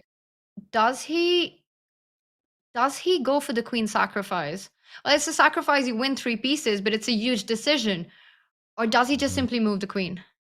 I think I would take the knight. I would have taken the knight immediately and hope that the time advantage and the fact that it's so kind of imbalanced the position, I would have hoped that combined to make something bigger. But I do understand that black doesn't really have weaknesses there. White isn't fully developed. Oh, I don't know, Tanya. Oh, and he does decide. He decides to keep the queens on the board, queen d2 played. So he doesn't want to keep it on the e-file where perhaps knight to c6 would have encouraged further trades. David, after this decision, we know it's going to be a long one, and Daniel still has to prove that pawn sacrifice. Now the knight's jumping onto active squares. Let's zoom out. Let's bring up our bird's eye view because moves are coming in fast and quick in other games as well. And I see our bar seems to stay balanced. I was going to say balanced, but Fabi with the advantage there, with the last move that Pranesh has chosen. Yeah, Fabi with a small advantage in the endgame. And yeah, maybe we just check in briefly on that one. And then we'll go to Arjun Erigaisi against Daniel Dubov, because that one is about to get a bit fiery. And it's one of my favorite openings, so I can't resist. But okay, Caruana against Pranesh first, just to highlight why Caruana has an endgame advantage. And against Pranesh, probably a good thing, getting the queens off, so you won't get checkmated. But yeah, Fabi getting the queens off. He's got fewer pawn islands here. Simply, white has 2 islands, one nice kind of 4 set of pawns here, and one pawn holding up the whole of black's army, whereas black has a very weak isolated pawn in the center. And this knight is pinned. Might be going down a pawn, unless he finds this move with this knight here. Small, but long-term advantage, Tanya. Really nice. I mean, you just compare each of the piece to its counterpart, right? Both of Fabi's rooks beautifully placed and more active. The knight on d4 definitely more active than the knight on a7. It's also being dominated right now with not too many squares to jump to. So a small push, a small edge in the position, unpleasant, but Pranesh still fighting. The pawns, the material is still level. So everything to play for. I think it's too soon to call a result. Let's zoom out of this one. We'll see. We'll keep an eye out and see if Fabi manages to show the technique required. David, let's jump to the board you were pointing out. You said it, it's your favorite opening. It's two of your favorite players simply with their brand of chess, and it's heating up. Arjun Aragaisi taking on Daniel Dubov with the white pieces. And I can see the bird's eye view. Arjun's managed to get his queen close to Daniel's king. The H-pawn moving forward, and there we have it. This is looking spicy. Huge threats. The knight and the queen about to combine. And whoa, he gives up a rook. Wow, rook for bishop here. Daniel Dubov, he sacrifices the exchange. I guess he's maybe got ideas of the bishop coming out and skewering the white rooks, but it looks way too slow. The white knight is coming. Checkmate still in the air. I'm guessing he wants to bring his knight over first to evict the white queen, kick her out. But that's only a short-term measure. The white queen can still slide in from a few different angles. I think he panicked slightly, Daniel Dubov. It does look terrifying, though, Tanya, this initiative that Arjun's cooked up. David, I think potentially what Dubov could have missed is that after queen g5, bishop b5 runs into rook d8 check. So or queen d2. Both these moves, now if you skewer or pin or whatever you want to call it, the rook from bishop to b5, there's rook d8 that saves the rook, gives a check, and you're up in exchange. And look at Daniel, he reacts. He knows it's all gone wrong. Yeah, I think he just got confused by the move order there. He had to bring his knight forward, otherwise he would have just been checkmated, the white knight coming in. But bringing the knight forward gave white now the time to save his rook, as you nicely pointed out. And that does indeed unfold. And now it's lucky for Daniel Dubov that his knight covers this square. Otherwise, pawn to h6 would just be checkmate. But yeah, you don't need to go for checkmate when you're just the exchange up. I would imagine that he's going to trade rooks and bring his other rook across. And okay, he keeps the rooks on the board first. No real difference there. And the white queen still is going to sneak her way in. And I mean, it's material advantage. It's the attack ongoing. It's the dart squared weaknesses. It's like Swiss cheese, this kind of pawn structure, because all the dart squares are weak. And now, oof, this looks terminal. This is over, Tanya. It's a checkmate incoming. And you can look, you don't even need to look at the board. Look at our cameras. Daniel, he was reacting. He knows that everything's gone wrong right out of the opening there, mixing up that combination, the move order that was required to make it work. How do you fight against it? The queen and the rook are offside. You only have one knight as a defender. What is the knockout blow here? And he's finding it. Queen f6 checkmate, and it's game over. Beautiful knockout blow, really timely there as well, showing us the checkmate, forcing the black knight to occupy an escape square as he delivers the goods there, Arjun Aragaisi. Let's jump to another game right now. What do you think Daniel was doing on his phone? Is he checking where he went wrong? He was furiously texting somebody that this opening does not work. Texting his friends for advice. How do I play against Arjun Aragaisi? Texting Magnus. How do you do it? How do you survive against a beast like that? Let's jump to which one? The game of Fabiano, maybe, or Pragnananda, who's got a big advantage. Maybe let's go to Prag against Oparin just before the time scrambles kick in. We do see the clock playing a big role on some of the boards now, but it looks like Prag is the one with the biggest advantage of the games left. Let's do it.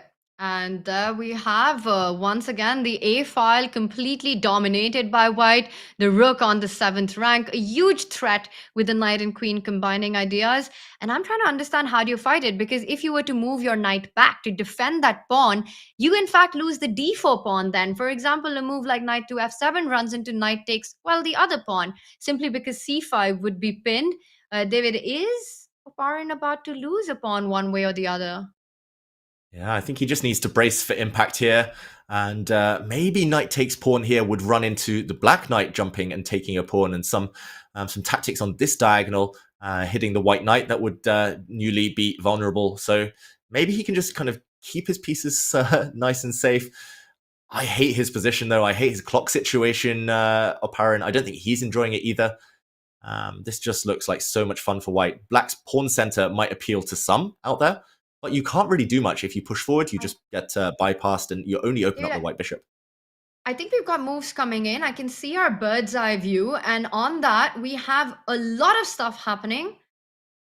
So should we just jump over to another game as we wait for this one to get updated? Yeah, let's do just that. The move's frozen on my board. Sorry, everyone. But let's go to the bird's eye view again just to see Let's do it. Where the developments are.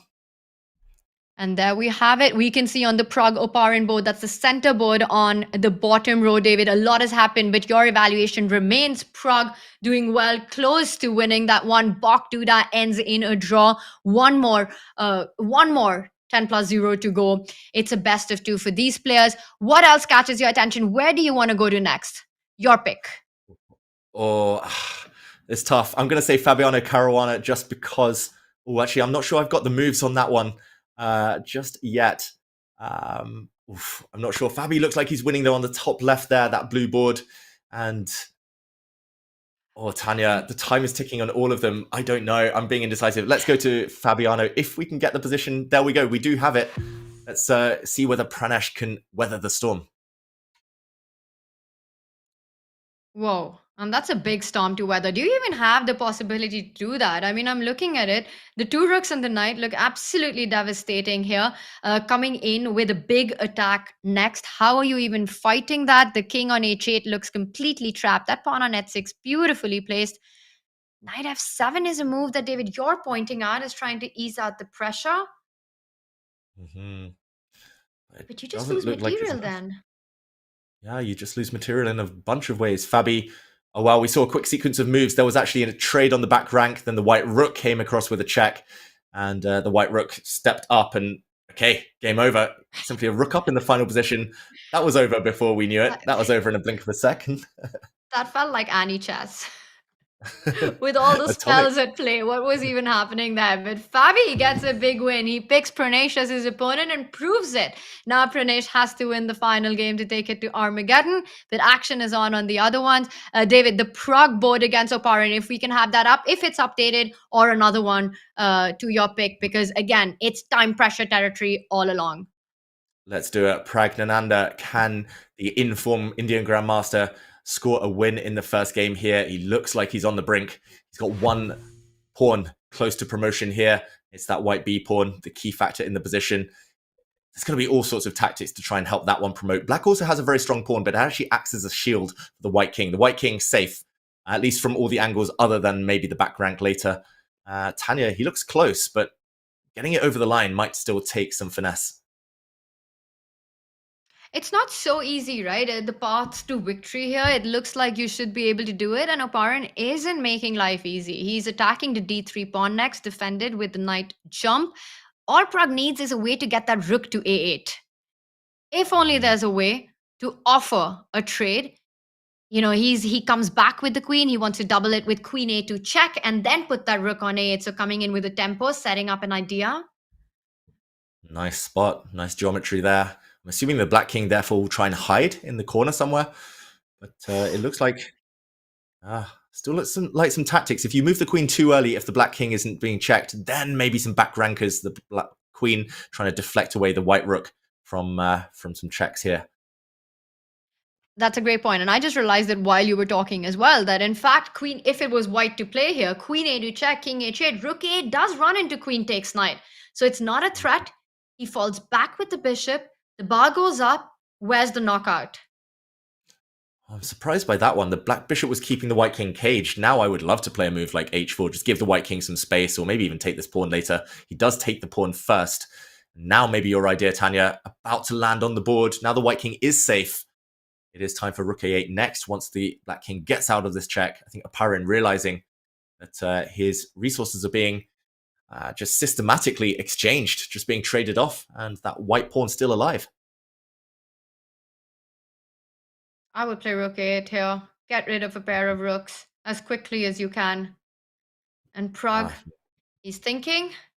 The clock situation, under a minute for Oparin. Yeah, you need to be quick. You need to be sharp here. Okay, we've had some moves. The rook did land on a8. And Oparin suffering on the clock and on the board. The white king not super safe right now. Parin, is he moving? We're not getting the moves here. I'm sorry, everyone. Maybe we zoom out for now. Keep an eye on the bird's eye view just so we see all of the boards. Let's do it. And there we have it. He Okay. hasn't yet moved. So David, I think we're on the mark with that one. Prog jumping in with his knight. And in that top row, it looks like Levon Aronian is about to win his first game against Vidit as he does promote the pawn to a queen. He loses it, but the dust settles and he's up in exchange. Wow, crazy stuff happening on that board. Naroditsky's also turned things around on his board. He's about to win. He's about to queen his pawn. He's got enough time as well. That's the green board on the top right. Huge win for Naroditsky, who takes it. Pragnananda, Incredible stuff. With the white pieces, gets the dub. 1-0 you see there. And Levon Aronian beats Vidit. We saw Fabi win. Only one game remains. David, should we jump over, get our big board up? It's only Prog versus Oparin now. Is Prog putting the finishing touches in this one? He should be. He can bring his rook forward, force Black to give up the exchange. It's a matter of time now. He's down a couple of seconds though, Tanya. He's got a winning position. Oh my goodness. It's the clock. And you still are far away from converting this. How do you win this in 14 seconds? How do you do that, David? Luckily, you've got the best possible scenario. You're only playing against the light squared bishop, so you just pre-move everything on the dark squares. Take the pawns, and you're going to win by promotion. Wow. Or resignation there. Apparent not trying to flag the young Prag. Oh, what speed and what accuracy and what technique by all the players shown in this one. And we've got only two matches that ended in a draw. Decisive results across all the other four boards. That was absolutely thrilling, David, with Fabi taking a win, Levon taking a win, and Daniel turning things around against Artemiev. What a fantastic start to our match play. That means 4 players have to win on demand. Or 5 players even. Wow, 5 players exactly. I don't envy them. It's going to be tough. Having that kind of thought of needing to take risk in your mind often slows you down. It makes you maybe calculate a bit more, overthink things a bit more. You just need to play fast, though. We've seen the clock decide so many things. So it was a beautiful tactic. Anyone who's got the time, go and check out Naroditsky's kind of win in that rook endgame against Artemiev earlier. Just a trick, really nice sneaky stuff there, getting the job done. But Tanya, predictions. Do you think any of those 5 players will strike back? And if who? If so, who? David, you said we get only one Armageddon. Oh, wow. Your prediction again might be right. Okay, so I think who's going to strike back? That's a tough one. But you know what? I'll say that Vidit does it. I think Vidit takes it to Armageddon. And yeah, that would be the one. And you said if you have time, go check it out. I'll tell you who doesn't have time. It's our players, because it's action on. The final 10+0 is on the board. 5 players with a must win. And David, first moves are coming in quick. Yeah, the first moves on the board now. And Pranesh against Caruana is a 4 knights Italian, it looks like. That's on the top left, that blue screen. Aparin yet to move against Pragnananda. That game about to begin. The red board, Lazovic against Nihal Sarin. A slow Slav there. My favorite opening, C3 Sicilian. Levon Aronian using that one to try and draw his way, maybe, past Vidit, only needing a safe result there. In the meantime, Artemiev against Naroditsky. It is the English opening. And yeah, Dudabok, Italian game, Dubov, Arjun. I have a feeling Dubov is just going to throw everything he can. He'll go down in flames if he's going to go down. He's going to try and checkmate Arjun. That is a clash to watch. David, I said a Vidit comeback, and I think it's going to be a Dubov comeback. I think that one goes into an Armageddon as well. So I'm going to predict these two. What about you? I know you said one Armageddon. Are you sticking to that? And if yes, which one? Oh, I'm going to say... Oh, don't do this to me. I'm going to say Artemiev Naroditsky. I think that is the one. Have a feeling. So you think Artemiev wins, bounces back, and takes it to Armageddon with the white pieces? Well, he started off, and that's our bottom left board. He started off with this slow approach, just saying, I want a game, keeping everything, everything intact, a strategic grind it's going to be till it opens up, trying to get Naroditsky down on time. But is that even possible in our universe? It's not easy. I've seen it once or twice ever, and we'll see if he's able to manage that. In the meantime, I'm not sure what catches my eye. We've seen some simplifications. Pranesh against Caruana. Fabi trying to play very, very solid there. Other games not so well advanced. Aronian against Vidit, theoretically, in terms of openings, is maybe the most curious to me. But Vidit with a long, long think right now. That's the top right green board. Okay, let's go to Dubov against Arjun. Just because we talked about it as potentially one of the most interesting, and I see the outlines of what might just happen in the next few moves. It's a Catalan opening, so notoriously solid, the opening, but Dubov doesn't play it that way, of course. Dubov, a very fierce attacking player. Tanya, I have a feeling at the right moment, now he's secured the queen side, he's going to try and use these white knights in a very aggressive fashion. He's going to try and push his pawns forward, try and blow open the black king side. That's just Dubov's style. He plays these deceptively solid openings, and then suddenly he presses the chaos button at the right moment, and it tends to serve him well. The black queen, though, very well placed. You might need to just forego your queenside pawns and swing the white rook across in order to accelerate the attack. But, okay, he goes another direction. After all of that, Tanya, I'm gutted. And a strange decision because I loved what you were saying, right? In a must win, and I was about to just sing praises of my own prediction about Dubov bouncing back and doing it in style with a king side attack. But instead, a surprising knight retreat. I wonder if he's eyeing the c5 square for the knight to jump into. But what you really want is to keep as many pieces as possible, right? When you're playing in the match situation that Daniel is, he's taken a more slow approach than going for an all-out attack. Mm-hmm. And of course, maybe Arjun repeats. He says, hey, do you want to come back? I'm happy to go in for a threefold. Never going to happen. There we go, G4. I predicted it. G4 for the score. Exactly. Sooner or later, it was bound to happen. He's just saying, your queen is offside. Go take my pawn. Feel free. I'm going to go for your king instead. Checkmate ends the game. Who cares about the queen side? This pawn is hanging, though, Tanya. He doesn't care about that one either. No, the A pawn or the H pawn, take your pick. I mean, the H4 pawn, it would also potentially open up the H line eventually for the rook to come to. And also the knight jumping onto C5 would make a lot of sense then. But David, a risky decision here. I think this is more of an intuitive, instinctive sacrifice than something that Dubov's calculated all the way through. He just believes he'll have compensation if black was to grab either of the two pawns without a direct path. Yeah, fully agree. I think this is just pure intuition from Dubov, and out of anyone in the chess world, he's entitled to playing moves like that by intuition. He, I think, in an ideal world, would have waited till Arjun was down a bit lower on the clock, and then he would have gone for this.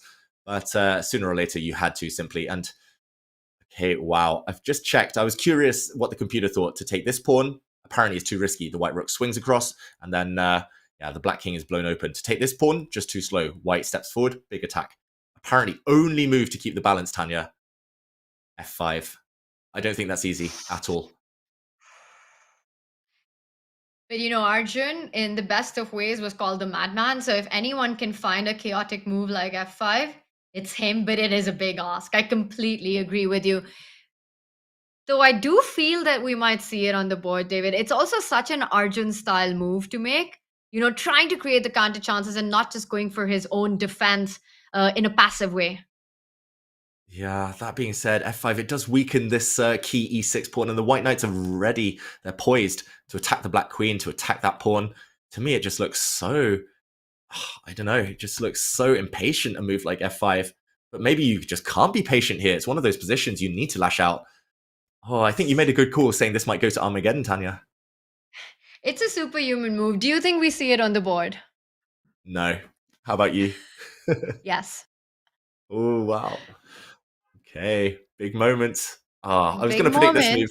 move. Oh, David, you were right. F5 was too much, too big an ask. And knight F6, I think also a move that makes so much sense. Vacating that square for the queen, hoping for a queen trade in the future, trying to ease out some pressure by trading. Mm-hmm. And the big question is which one to trade. Like, you could trade knights right now if you are Daniel Dubov. You could also drop your knight this way, where most likely you get traded for a bishop. But this one is a gain of time. It attacks the black queen, and then you get to accelerate your attack. So I think that would be Dubov's choice if given an opportunity. Maybe we zoom out of this one for now, because a big development, Levon Aronian against Vidit. It looks like Levon is on the brink of securing his spot, of kind of beating Vidit here 2-0. That's the green board we see. And it looks like maybe a blunder by Vidit in the last few moves. He was out-prepared in the opening as well. C3 Sicilian strikes again, Tanya. Yeah, this is really a job, a very fast job that Levon's done, right? He wins the first game and a completely busted position. The white rook is sliding over to d8 at the right moment. It could be right now as well, forcing both of Vidit's rook to passivity. Rook c8 would be the only defense. I just don't see how he's surviving. I mean, what's the pawn count here? Is he up 2 pawns? Rook c8, knight Levon has f6. got... That's just game over. Yeah.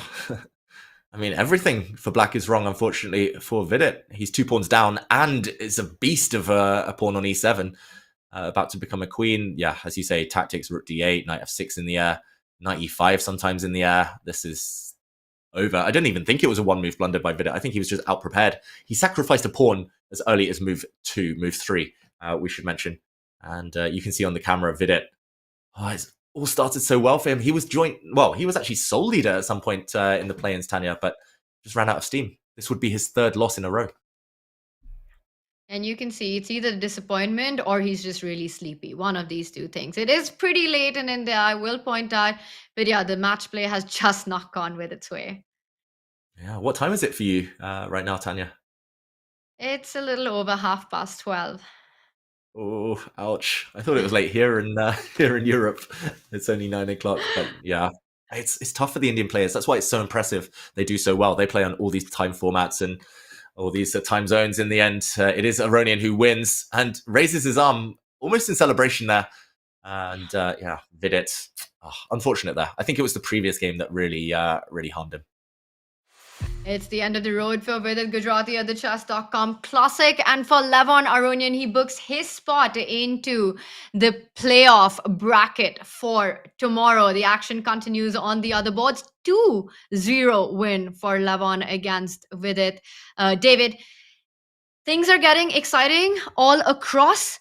Who do you think can make a comeback? How many Armageddon? I got my first prediction wrong. I did say that we'll see an Armageddon on the left board. That's not going to happen. What about the other ones? Dubov, has he managed to create his chances? Whoa. Yeah, Dubov has sacrificed a pawn, but he also has opened the g-file. I'm just going to quickly take us to Pranesh against Caruana, who also has some real serious chances to strike back. Fabi, big favorite in that encounter. Won the first game, nice positional grind there. But look at this, Tanya. The Black King is so bare. And here, Pranesh, you said it. He's a great attacker. We've seen it multiple times today. This queen can come and take pawns. Wait, there was a bishop hanging? I didn't even see that there was a bishop hanging. He's a whole piece up now, Pranesh. That bishop might be trapped, but he can even give it up for this pawn. Yeah, and he's going to do that, right? And that's the thing. I was not expecting Pranesh to be able to make a comeback win in a must-win situation against a player like Fabiano Caruana, but it looks like he's about to do just that. And once that pawn on f7 falls, and the line you're talking about, bishop b3, a4, bishop takes pawn, forcing black's king forward, it's not just the extra pawns, but also the weakness of the black king that you're talking about. White could push the f pawn to f4, the queen coming on to h5, the rook already beautifully placed. You might just be getting checkmated in the next few moves. Yeah, and I mean, I don't think it's a difficult move. Maybe there's the other strong ones as well, but it's Pranesh's style. Like, if he's going to lose a piece, he's going to give it up for the maximum price. He's going to open up his opponent's king in the process. And like you say, like the ready-made attack, f4, queen coming out. The black king, where's it even hide once that shelter's gone? It's going to have to well, he needs 3 or 4 moves, Fabi, to run away. Okay, he goes the other direction, the other obvious move. Pranesh luring the king out, and now he's going for it, but apparently this is not good. Apparently a big mistake. Whoa, a mistake's an understatement. It's a blunder on the board and it's suddenly turned around. Pranesh wanting to give a checkmate. But what's the defense here for Fabi? Does he simply grab that pawn on e5? Yeah, you can take this pawn. The computer actually gives an even stronger move. My instinct would be to take it, but the computer says you should actually give a check first, because if the white king hides in the corner, once the queen gives a check, you can actually just move your king out the way, and there's actually a pin on the e-file, so you cannot continue your attack at all. And there we go. He drops his queen back with a check, and he's just, yeah, classy move. He's suddenly better, Fabiano Caruana. Remember, he has this pawn as well that might promote. And that's the thing, right? With the likes of Fabi and Hikaru and Magnus, that you just give them one small opportunity and it's gone. Your advantage completely vanishes and you're on the back foot. And I think Pranesh realizes it. Now, he had that shot. Bishop takes pawn. David was screaming to be played in that position. Just felt like such a strong way forward. And it's so much about experience as well. For Prani, as he's called in India, for M, as he's called on this broadcast, it's his first time against the big guys here. And it looks like it might be the end of the road for him. Fabi with that sip of water. That's a bad sign. Yeah, that is a very bad sign. He's going to be probably a pawn down, Prani, and no longer with an attack. The white king in the corner actually may be in trouble. We should mention there was a huge blunder by Daniel Dubov in a winning position against Arjun. So Arjun takes it. Some good news, at least for Indian fans over there. Tanya, we didn't go to it because we thought we'd have time, but Dubov self-destructing. We thought we'd have an Armageddon in that one. Dubov had done everything right. Maybe at the end, David, you will show us what's happening, but let's stick to the live action. Or if you'd want, we can quickly have a look. You take the call, but I think we should just take a look at what's happening right now. Bring up our bird's eye view. Fabi looks like he's on the brink of victory and going through to the playoffs. We've got Arjun, who's made it through. Vidit's out. What's happening on our other boards? Whoa. Yeah, we can zoom out to a bird's eye view. Or we go here. Denis Lazovic against Nihal Sarin. White is winning this one. You still need the killer blow, but look how open the black king is. I think you can even slow play it. You can just bring your rook across. 3 pawns for the knight. Denis Lazovic. Oh, I think he's going to take it. Nihal Sarin on the brink here.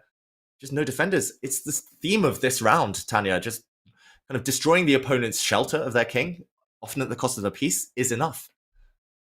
This has so much resemblance to Fabi's position and how Pranesh could have gotten something similar if he had gone for bishop takes pawn. And yes, Nihal's up a piece. And yes, it's not very easy to finish this off, but Denis Lazovic, he's got to find the move that you're talking about, and he doesn't. He gets greedy with the pawn. Is this the moment, the opportunity for Nihal to get a defensive setup? Maybe. Now he has time to save his knight. The black knight is actually a bit vulnerable, not on a super safe square. So maybe it's time to bring it forward, start counterattacking against the white position, or you can bring it back, act as a defender. Either way, very odd. That pawn was going to drop with check at some point anyway. So I'm really shocked that Denis Lazovic took it now when it doesn't come with a check. It doesn't really come with any threat other than to the black rook, which would save itself anyway. And now it must be time for the knight. Like, the most natural move, I think, is to bring the knight forward. And probably the best move, too. So, okay. Nihal Sarin with a second lease of life, maybe. Although still suffering. Still suffering and still about a minute less on the clock. He needs to work it out with the king in the open. It's never an easy choice. I love your idea of going knight e4 and then attacking the f2 pawn as well. So creating some threats. And not so easy for white to go into defense here. For Denis, he might be thinking about actually using his rook the other way, David, if knight was to jump to e4. I don't know whether you throw in a check or not, but ideas of rook a2, rook e2, really trying to double down on the pin on that e8 rook is something that could come to his mind. I think it's still a game for all 3 results, despite the bar, despite black having an extra piece and all the king problems. Anything can happen in this one. Yeah, anything can still happen. In the meantime, another result. Prag getting a draw. That is enough for him. And I think Prag getting a draw. Yeah, that is yes, correct. It is. You're right. I need to trust my instincts, but it's been a long day of chess, Tanya. Prag, he has secured his spot. Grigory Oparin not quite able to make the comeback. And in the meantime, Nihal Sarin did play that move we mentioned. A check was given, and now he ran away with his king. And wow, this is crazy. Ooh, another check. These guys are level. Do you think Denis Lazovic will bail out? Surely not. Surely he won't repeat moves. Oh my goodness. Oh my goodness. He gives another check, David. This is the moment of truth. Will he play for more? And how does he play for more? Because queen takes pawn is a threat on the board. Queen, if he gives a check, is that already a 3-4 repetition with king g7? It will be a 3-move repetition. Not yet, because the king was on g8 the first time. but I think the game will end in a draw. The only way is that move you earlier mentioned. It's not an obvious one. I think you need a lot of composure, a lot of self-restraint to just move your rook forward to defend this pawn. But as you said, you're doubling up. You're actually bringing a rook into the attack. He plays it. He finds it. He fights on. Wow, Denis Lazovic playing for the win in this one, and it all relies on the idea of getting that rook to e2 to create more threats against that pinned knight on e4. So a defender that will turn into an attacker on the next move. I think it's also the realization that you always have these checks, right? You always have this bailout with Black's king absolutely defenseless without a pawn wall. Yeah, just momentarily, let's zoom out and go to the bird's eye view. We might come back here in a second, but just to update you on some results, Fabiano Caruana, top left, did secure it. We saw the turnaround, that one moment where Pranesh went wrong. Bottom left, Naroditsky is about to resign. I'm not sure why he's playing on. He's down 4 pawns and a bishop, and he's actually down on the clock as well. And meanwhile, Lazovic, that maybe is where the most intrigue lies. Tanya here. And for Lazovic and Nihal, their first game ended in a draw. So a decisive result would mean the player goes through. David, meanwhile, your prediction of Daniil Artemiev being the only game going into Armageddon, we might see that being played out with Artemiev's bounce back. Ooh, I think Duda and Bok, they drew their first game and they've just drawn again. So maybe 2 Armageddons minimum as we see. Maybe Lazovic, Nihal still, but Lazovic with a big advantage. That is right. And it is Lazovic who goes in with another check, now blocked by Nihal's queen that comes into defense. Traded, he's going to bring his rook. He pushes the pawn. Whoa. And we've got 4 pawns for a piece. That's a lot of pawns. But is it enough for a win? It's an armada of pawns. It's a real troop. It does feel close, I'm going to say. Feels like it should be a win, but then again, I see the eval bar and I see how well Nihal Sarin's handling his knights and how quick he is. It's a time scramble, Tanya. I think it's just the clock that's going to decide this one. Look at the speed with which these 2 youngsters are making their moves. I mean, Denis's clock is barely moving. It's unbelievable. He's outplaying Nihal on the clock. Wow, that's so rare. What is it? Outclocking Nihal? How do you even say it, David? Yeah, he's outfoxing him on the board and clock. I don't know how you say it. He's out-saringing him. I don't know. This is beautiful. Look at the clock situation. 33 seconds still, Denis Lazovic. Yeah, and 3 seconds down to Nihal, one of the fastest players online. He's crushed him on the board and the clock. How is he this quick? It's like he's gaining time almost. And it's not like he's blundering. He's doing it all right. And that's it. Wow. He flags. Denis Lazovic showing that he was not a wise choice for Nihal Sarin. Remember, Nihal chose his opponent. I did say red flag, red flag. Do not choose Denis Lazovic at any cost in any time format. But there we go. Denis showing his speed. That was incredible. That was like watching the Flash, Tanya. Not a wise choice by Nihal Sarin, but a very wise choice by Team BDS to pick Denis Lazovic as their player for the Esports World Cup, as Denis does make it through to the playoffs for the bracket. Action does continue, David. We know we have at least one Armageddon coming up. Is it the only one? We've got 2 Armageddons coming up.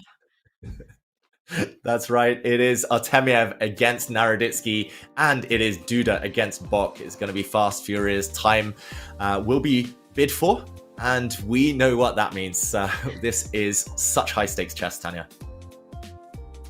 Amazing. Incredible action, and it does continue. It's been a long day of chess, but you gotta wait for this one. You know, this is the absolute end of the day of the plains. You've got 2 Armageddons coming up. Benjamin Bok taking on Jan Krzysztof Duda, Daniil Naroditsky taking on Artemiev. We will have the bids and Armageddon action on the other side of this break.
For the deadly Armageddons, we've got two of them coming up to decide and to fill in our playoff bracket for tomorrow. 6 players are already through from today's play-ins, and we've got 2 more spots remaining. First, let's remind everyone of the format for the Armageddon. It is absolutely deadly. And there we have it. Base time will be 10 minutes and the players will bid for the black pieces. Whoever bids for the lower time starts with the black pieces and the time that they bid for. The opponent will start with the base time, which is 10 minutes. Once again, there's no increment, there's no bonus time. Black starts with less time but has the result odds. A draw means black wins the match and goes through to the playoff bracket. And David, the big question for that result odd, how low can you go? What kind of bids are we expecting?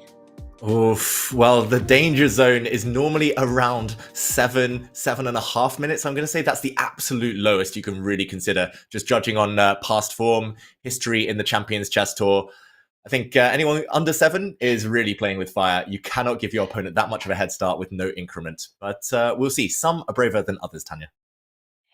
You're right, and I think you hit the nail on the spot there, David, because we've got the bids in, and the one player who came close to 7 minutes is one of the fastest players in the field. And let's get our bids. It's Daniel Naroditsky, who bid for 7 minutes 15 seconds against Vladislav Artemiev, who went for 8 minutes 20 seconds. So Daniel starting with 7:15 with the black pieces, and on our other board, Benjamin Bach winning the bid by 3 seconds, 8.25 to Jan Krzysztof Duda's 8.28. Some serious mind games there, and that one's got to be advantage. Bach winning the bid with just 3 seconds. Wow, yeah. Being 1.5 minutes down sounds like a lot for Bach starting this game, but having draw odds is such a huge advantage, especially at this top level where you can kind of go to end games where you know you can hold, you can know you have that extra result in your pocket. Right now, we see 2 games. On the left, Artemiev against Naroditsky. It was Naroditsky's attempt to play a King's Indian defense, but the queens are already off the board in that one.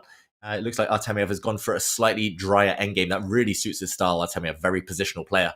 But Duda against Bach on the right, an Italian game, a slower game, all about the maneuvering.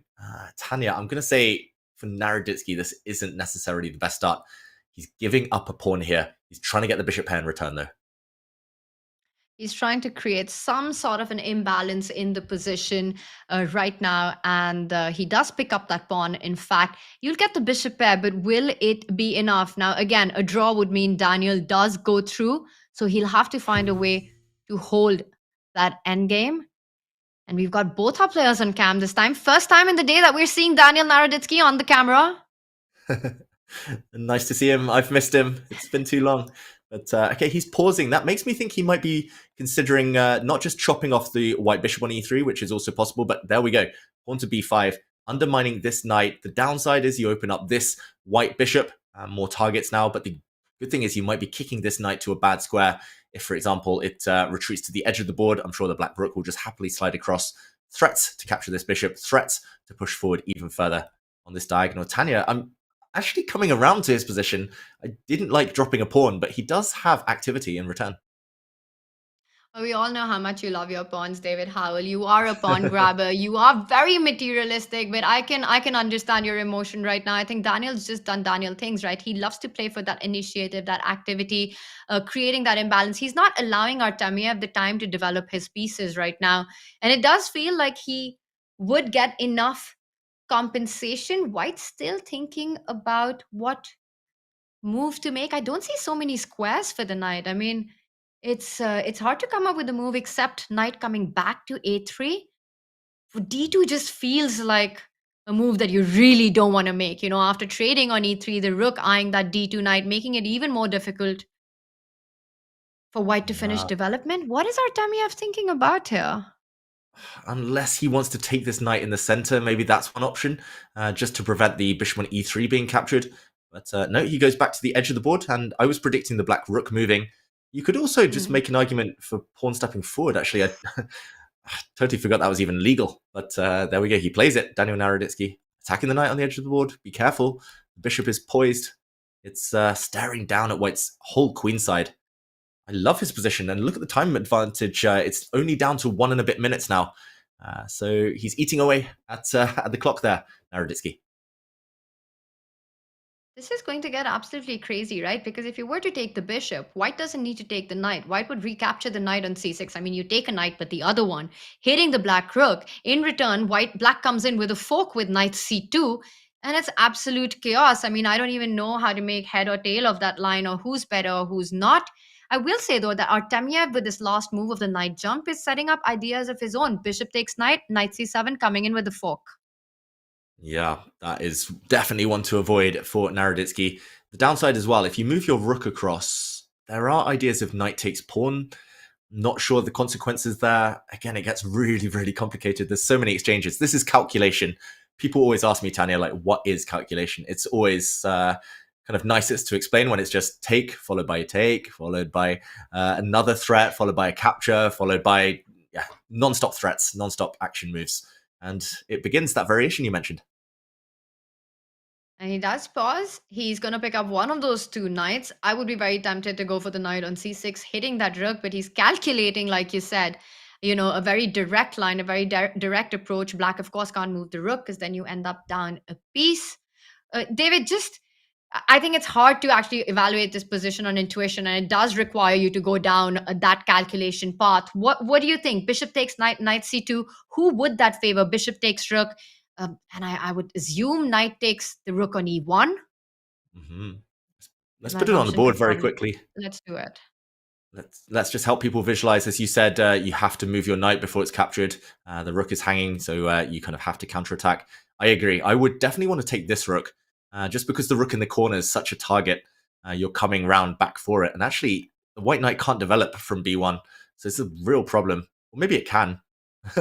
Maybe it can move out the way. I was going to say it can just be captured, but the black knight hanging as well. This is like, capture, capture, capture. And at the very end, black will maybe take this one. I'm not saying the T word, the take word, but you capture this pawn, then capture this pawn. And I think when the dust settles, black just has an advantage. Bishop pair in an open position.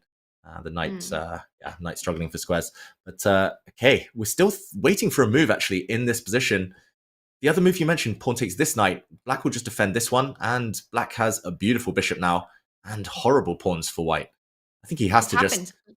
Wow. Look at the live board. Ugh, he did take the knight, and the bishop goes to b7. Yeah. Oh, I hate those pawns, Tanya. I know I'm biased. I'm materialistic, as you mentioned, in life and chess, but I'm also a hater of bad pawn structure. Oh, white's pawns are horrible. A bishop pair advantage. Your knight undeveloped and can't develop for a long time. Could not have taken on b4. Bishop takes pawn would win the rook. Artemiev desperately trying to get some breathing space for his pieces right now. I don't think you want to trade any one of these pawns, allowing a free hand. I wonder if Daniel will just simply push that b pawn one step ahead, go to b3, and just make it even more difficult to develop. David, is it a good moment to just zoom out because we have one more game going on? Let's bring up our bird's eye view, and we could even stay on this double board view that I really like, and you could break down what's happening. Because look at that, Duda versus Bok, a completely different dynamics. Who's checkmating who? Whoa. Something has just happened. Something's exploded in the Duda bot game. It was actually quite dull for... Well, I shouldn't say dull. It was quite a normal standard chess game until a few moves ago, and suddenly something has happened. Let's jump in, and we see Bok getting nervous. He's kind of leaning forward, leaning back. He looks super on edge right now. Knight takes pawn. We should mention the last move. White is the exchange down. Rook takes knight, though. Impossible, because the rook in the corner would then be hanging. The rooks have to defend each other. Let's just do a quick backtrack and show where this game exploded into life. Just 5-6 moves ago, it looked normal. Suddenly, white stepped forward, hitting a knight. Knight into d5. The knight came forward, allowing this bishop to be trapped, but he didn't care. Duda, he sacrificed that bishop. And when the dust settled, rook takes knight. Again, series of captures. Apparently a mistake, but the most natural moves. He's just played this one, running his king to the edge of the board, Bok. But he's just been met by a check, and it's a losing blunder because Tanya, is knight takes pawn working? Whoa. Yeah, why not? Because you just come in with a queen check, you pick up the 8-6 pawn and the rook lift. We've been screaming rook lift this entire broadcast, David. You win the 8-6 pawn with a check, you drive the king to the edge of the board, you bring your rook up to e4, you slide the rook over to h4. That's checkmate, and I think we're going to see this being played out. This is crazy. It's checkmate because the white knight guards any checkmating squares. The white king is actually surprisingly safe. The black queen can give one check, but the king hides. No more checks, and wow, Duda, never let him attack you either, because he always ends it in mate. Bok, he's had such a dream journey. He's been so informed today, but he's about to get mated. Rook down, Duda, but ending it on a high. And look at him. He's got a razor sharp focus on, because this is not just about a win for Jan Christoph Duda. He wraps up this match. If he goes through to the playoff bracket, that's it. It's job done for Jan Christoph. He makes it through to Riyadh. He will be an esports athlete. He will be at the Esports World Cup, David. What a moment for the Polish Grandmaster, who has had a very tough couple of tournaments. Yeah, Duda, he's had an up and down couple of years, some real highlights, but some performances he hasn't been so proud of. He even talked about stepping away from chess for a while. He said if his results this year weren't up to scratch. And look at Bok, the devastation to come so close, picking black in the Armageddon, not too far down on the clock, but ultimately we see the clock situation here, maybe affecting how deeply he was able to calculate in that mess that we just saw in the middle game. And mess is where Duda really thrives. Okay, Bok finds a way to fight on. I think the only move there, he's going to give up his queen for the white rook, but the black king's still bare. You just take it. And now he's got about a 4-minute advantage on the clock as well. Bok with about under 2.5 minutes. That knight jumping onto g5 next. Ideas against the black king are not over. The attack does continue. Oof. Queen and knight. We said it earlier today. We said queen and knight are the nightmare to face when you have an open king. And wow, brilliant sequence though from Duda. So many brilliancies in a row. And camera-wise, they're mirroring each other here, Tanya. They've both got their head on their hand, but Duda, I think he's just trying to hide his excitement. He's not going to get too excited yet. Big threat still on the board. Rook h7, fighting well, Bok. Mm-hmm. He will keep fighting on. And I want to also point out and remind everyone that Bok won the Armageddon bid, David, by 3 seconds. And that must have felt really good. You know, you've got the result on 8.25 to start with on the clock. You feel like everything's gone right. But then everything goes wrong on the board. And Duda just playing so accurately his attack out. Now he gets the king out of the way of any checks. I think that king will find safety either on the g3 square and just looks beautiful there. And then slowly the queen will start grabbing the pawns on the queen side. Yeah, you can maybe even start going now. I would want to kind of put my king here sooner rather than later, just before the black bishop comes in. And there we go, he does play it. I was going to say the black bishop could have come in and kept the king struggling for squares. Now you can start taking pawns. Now you can do a bunch of things. At the right moment, you might even bring your knight further forward towards the black pieces. Start threatening some nasty forks as well. But yeah, this one, we shouldn't write it off yet, Tanya, but it does look very, very good for white. But also the tension at this point for the players, right? Duda's got to be feeling the pressure. I mean, he knows he's so close. He's just done everything. And once again, he doesn't even need to care about what happens tomorrow if he can just get this one in the bag. Yeah, exactly. I think he'll still care. He'll still want to do well for his for his team, you know, prize money and everything. But yeah, huge relief for him. Okay, he plays pawn to b4, which is very interesting. But okay, the white king is pretty safe for now. It's just one check, I believe. He should be fine. Although, yeah, I've got to say, praise to Bok. Bok is still hinting that he might bounce back, but the clock is not. I was going to make a clock Bok pun, but it didn't quite work. The clock is not his friend either. Yeah, and the e pawn coming up, and it's there. E7, just one square away. And like you said, all the checks defended. You could slide down, slide sideways to e2 as well. Just keep everything defended. Attack the bishop. I don't really see a way for black to get the rook in time for the attack against the white king after king e2. Yeah, I He didn't goes see a way back. either. Ooh. Oof. Aggressive, Duda. Duda playing like a dude right now. Getting the king up the board. Very impressive. Fearless from Duda. And the white king actually has a very safe square on g4 if it needs.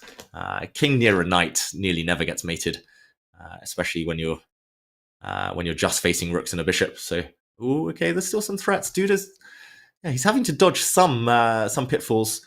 Ooh, we've actually had just a mistake in the last move or two on the other board. So I don't know whether we zoom out and, or at least maybe go to the two-board view just for a while, Tanya. Yeah, let's do that. Let's keep our two-board view. And by the way, I really like the move made by Duda, getting that knight, stopping the rook f4 idea, but also threatening checks with his own knight. And David, you were talking about some interesting happenings on the Artemiev board. Daniel needing a draw, but now the bar says he's completely lost. Yeah, just this last couple of moves from Daniel. He got his pieces in a tango, and now he's walking into forks. He's walking into piece traps. He's actually a pawn down still.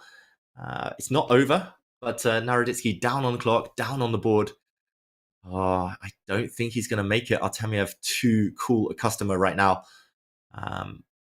Yeah, on the right, Duda against Bok. The white knight is in. That's a fork. That is game over. That's going to end any second, and then we will zoom in on Artemiev against Naroditsky. But Tanya, knights are just so tricky. Bishops, you normally take them, but knights cause so much damage.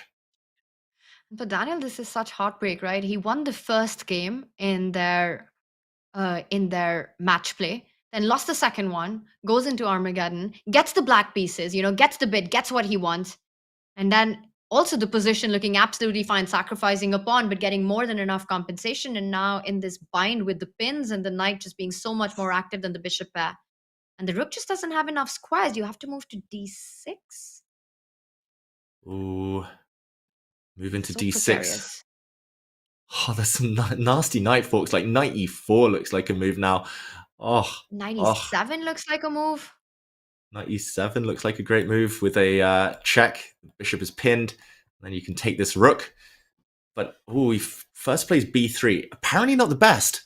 And the clock situation's turning. I think we zoom in on that because there we go. Duda and Bok is finished. Duda about to make a new queen. Let's zoom in on this game now. And Naroditsky, he's off camera, off center there, but he had an opportunity, and now it's all about the clock, Tanya. 40 seconds against 54. He's the exchange down though. He has to flag. I mean, there's no draw in this game. He has to just play on the clock right now. And Artemiev trying to double up on the 7th rank, attacking the f7 pawn. That's the idea that he wants to get in. Rook d7, rook d6. Again, Great wants to move. put that rook on the 7th rank. Check. King moves up. Oh, my heart is pounding. I'm feeling every move with the players here, but I spent half of 2020 watching Artemiev play Bullet against Magnus Carlsen. He is so fast in his own right, Artemiev. This is not going to be easy to flag for Naroditsky. Oh, look at that. That's a beautiful finish. White just queens first. And Daniel knows this is over for him. He reacts. New This is queen, and now heartbreaking you to can watch. pre-move. And he's got 20 seconds on the clock. Oh my goodness. The queen, yeah, it's over. Naroditsky, yeah, he lets his time run now. I think he just left. He plays on. A second queen coming. Artemiev up on the clock. He's about to book his spot. He's going to give checkmate. And that's It's it. It's over. game over. Daniel Naroditsky loses. Artemiev goes on to tomorrow's playoff bracket after losing the first game. What a performance. What a comeback. Yeah, classy move there. Just when we thought we were settling in for a mad time scramble, that simplification sacrifice by Artemiev, clearing the way for his pawn to run through and make a new queen. It just simplified his job so much. And yeah, ultimately, he actually lost the first of that kind of mini match. The first game, he had to come back, Tanya. He had to win 2 games in a row. He did it. And Artemiev, he's not going to be an easy opponent for anyone now in the main draw, in the main section. And just heartbreak for Daniel because we know him so well. And to come so close again, just as he did in the World Blitz last year. He's performing very well, but not close enough that time. Wow, incredible scenes here at the Plains. And we've got our big bracket all set off. The playoffs in the Chess.com Classic. It's ready, and there it is in front of us. Fedosiev, by winning the Swiss Plains, was the only player to get the right to choose his opponent. He did pick the world champion Gukesh. But look at that. This is our final bracket, David. It's Magnus taking on Duda, Vachier against Caruana. You've got the pairings in front of you, and it is a double elimination bracket. Looking at this, what stands out to you? What are you most excited about tomorrow? so much, Tanya. I really can't wait to see how Gukesh gets on, how he fares in this tournament. It's going to be interesting, knowing especially that Fedosiev picked him. Magnus Carlsen entering the fray, the big boss. Playing against Duda, they've had some real clashes over the years in World Cups. Duda ending his record unbeaten streak. That's going to be a fun one to watch as well. And Ding, I can't wait to see how he gets on. I'm such a big Ding fan. It feels like he's due a great result. How about yourself? What are your highlights to look forward to?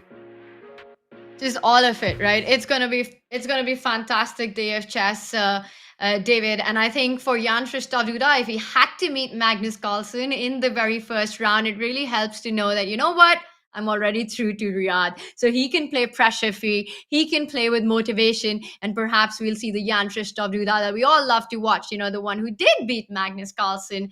It was in the World Cup, I want to say. Mm-hmm. Yes. After which we saw a very angry Magnus eventually getting his own revenge. But what a match this was. So that's going to be a fun one to watch. And of course, we've got all our 16 players set up. But I have to say, Jan-Krzysztof Duda has to be the player of the day for me today, you know, with the pressure and making it through. The perfect gift for him. Riyadh does await regardless of what happens tomorrow. And speaking of perfect gifts, we've got some good news for you. If you grew up playing chess with your dad, you know Father's Day is coming soon. And we've got exactly what you need. The Chess Up 2 allows you to play over the board chess with anyone, no matter how far you might be. Now you can finally play that game of chess you promised your dad all those years ago. And the Chess Up 2 still syncs to Chess.com, so you can use game analysis later and confirm how you orchestrated his downfall piece by piece. If you're ready to give the winning gift this Father's Day, take 10% off your purchase of the Chess Up 2 with code CCT10 at playchessup.com, or use the command ChessUp in chat to unlock this offer for a limited time only. So go on, get that perfect Father's Day gift in. And we're talking about the player of the day for Plains. Duda, fantastic performance. Vachier, fantastic performance. So many players to think about who made it through in the Swiss. And finally, the match play, the incredible Armageddons that we saw. And we will have an interview right after this break. So don't go anywhere, because we'll be wanting the questions from you in chat.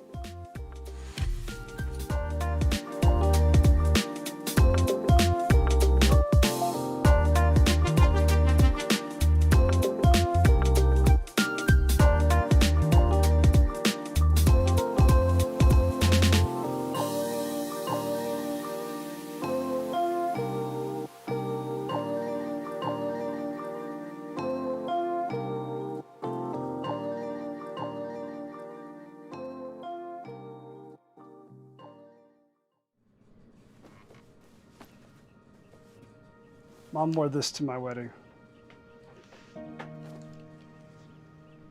Yeah. Yeah, she did. We'd each make one move every morning before starting.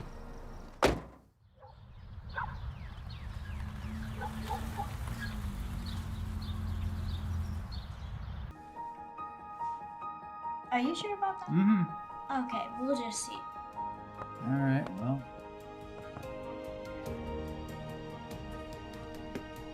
Gotcha. Oh my. Oh. She's a smart kid. How did she do that? That's incredible. Nice going. You underestimated her, Grandpa.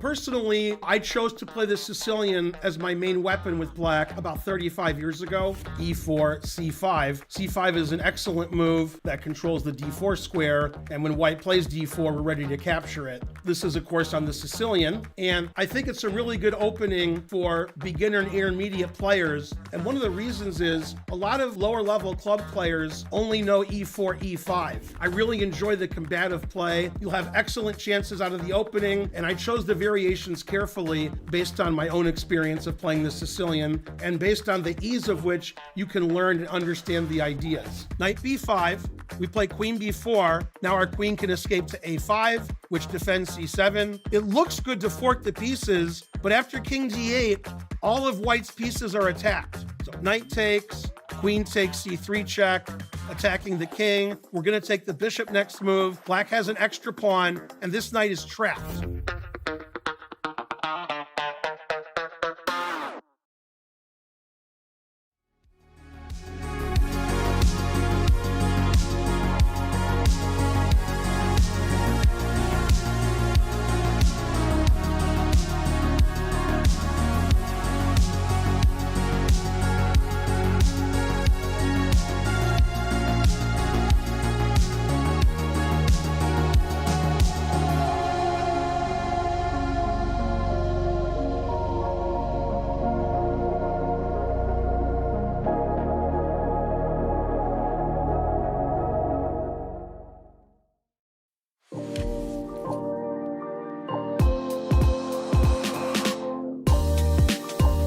Everyone, what a day of chess action. It's been incredible play-ins, finishing off with two exciting Armageddons. And I'm Tanya Sachdev, alongside me, David Howell, and we're being joined by the star player of today, Jan-Krzysztof Duda, who books his spot into the playoff bracket tomorrow, but even more importantly, who punches his ticket to Riyadh with that Armageddon win, will be playing the Esports World Cup. Jan, firstly, a huge congratulations. It's been a marathon Swiss day and then sealing the deal with the Armageddon. How are you feeling right now? Hi, Tanya and David. I'm good, Now it's even better than any time today. So I'm very happy that I managed to win this Armageddon and match against Bog in general, because I don't think I was playing particularly great. And well, at least it was a fun game in the end. Yeah, it seemed like you saved the best for last. It was a lot of fun, that finish in the end against Bok there. But of course, it doesn't get any easier, Jan-Krzysztof. And I don't know if you've had time yet to see who you're playing tomorrow. No, I don't know this. Okay, I Any will guesses? reveal your... Ooh, any guesses? Yeah. Yeah, I suppose it could be Magnus, yeah. The way you're talking, but yeah, it's gonna be difficult, of course. It's always difficult, and in the recent time, I'm not playing particularly great, but okay, we'll see what tomorrow brings. Oh. Do you feel being warmed up after today's kind of marathon day of chess? You think being warmed up might give you a slight edge on Magnus tomorrow? Yeah, I don't know. It's just about playing quickly and relatively good. So I don't think it makes any real difference. Magnus is extremely experienced, obviously, and if he feels like to play chess, he would. Yeah, today or tomorrow. So yeah, I don't think it's any sort of advantage, but well, at least I qualified, for this match, and yeah, I wish it wasn't Magnus, obviously, but it would be better to meet him in the final. But it is what it is. And Jan-Krzysztof, one of the big things about the performance that you've had today and just making it to the playoffs is, of course, that you will be in Riyadh for the Esports World Cup, repping your team. What does that feel like to be an esports athlete, to be at the biggest gaming stage, and how excited are you about that? Yeah, I'm quite excited. To be honest, I don't quite know what to expect in there. I can only imagine things, but obviously, it's difficult to tell. Yeah, first thing is, if I'm gonna survive in Riyadh in that period of the year, because I guess it will be like 50 degrees or something. Also, I've been once before to Riyadh. But I've heard it's, the country has changed a lot since 2017, the last time I was there. So yeah, I guess it will be interesting to compare. And I also have pretty nice memories of Riyadh. So yeah, I'm very good. I'm very happy about being there. And Jan-Krzysztof, we do have some questions from our viewers today who stuck with us for several hours. And Jeff Seaman asks, how did you lock in and how did you refocus after losing the first game? I don't know, to be honest, like in Swiss portion, the crucial games actually against Bog. I mean, I had like 3 minutes versus 5 seconds and I didn't manage to win this game, like to flag him because I kind of forgot about 50 moves rule. And I mean, I had 3 pawns, you know, I could have moved any and basically flag him, but I didn't. And yeah, and after that I was kind of tilted and lost to Arjun, like quite a stupid game. But I also at first I thought it was like, you know, top 8 players, not 15. So for some reason, so I mean, you know, once I learned these 15 players, I was pretty happy about it because, you know, reaching top 8 would be difficult. And yeah, I mean, as said, I don't think I, you know, have played any great chess in this match against Benjamin at all. But yeah, just one good game, you know, but also kind of the most important. So yeah, there is some good vibe for sure. And just to follow up on that, Jan, you know, on the question that was asked, and I know you touched upon this earlier as well. Now, you had this huge long day, right, with the Swiss planes and then all the way down to the wire with the Armageddon. You're playing Magnus tomorrow. What are the next a few hours going to be like, or until tomorrow? Is that going to be preparation, or will you just be sleeping and resting and then getting fresh for the big matches tomorrow? What's prep going to be like? I don't think you can really prepare. I mean, especially in this format, it's I mean, without increment, it's just about being, you know, being quick and playing reasonably well. No, I guess I won't even look at chess, to be honest, and just enjoy life and yeah, the moment to happen. Because Magnus, obviously, he is the strongest, you know, objectively the strongest player in the world. So it's always interesting to play him. And talking of enjoying life, a fun question from our chat from AJ Kumar. What inspired you to change your hairstyle? I just got lazy and didn't visit hairdresser, you know, in a very long time. I actually don't like my my hair, and yeah, it will be removed. I mean, a lot of it so soon. So yeah, in general, I don't like this look. I mean, also with glasses, but yeah, I didn't expect, you know, to be to be having an interview. So you know, so yeah, I guess tomorrow I will look a bit differently. I've got to say, I just wish Sorry, I had as much hair as you. I wish I had. I wish I could grow it up there. Yeah, it gets curly once it's too long, you know. I mean, it's annoying for me because I like straight hair, but it is what it is. Well, I know you've had a long day, and I'll just throw in one more question from our chat before we let you go. Jan, it's by Zwallup, and he wants to know that will you try to qualify for the candidates for the World Championship cycle? I'm not sure, to be honest. I'm pretty fed up with classical chess, or rather with what I've been doing for a very long time in this format. Yeah, I haven't really decided yet, but I think it's quite likely that I won't participate in both World Cup and Grand Swiss. So yeah, I don't think I will qualify to the candidates. Yeah, it is what it is. But you know, I can change my mind, so it's not definitive. Well, I think we all speak for chat when we say we hope you change your mind. But for now, congratulations. You made it through to Riyadh. You're already through to the Esports World Cup. And tomorrow you've got some big matches coming up, starting with your fight against Magnus. We look forward to that. All the best, Jan, for tomorrow. Thank you. Thank you. Good luck. Jan Shostov Duda will be a player who will be in Riyadh for the Esports World Cup. And what a performance today in the Swiss Plains in a convincing way, making it through 2 match play and then eventually goes down to the wire with his match against Benjamin Bok and gets the job done in the Armageddon. David, he looked tired, but also relieved. I think the same goes for all of the players who qualified for today.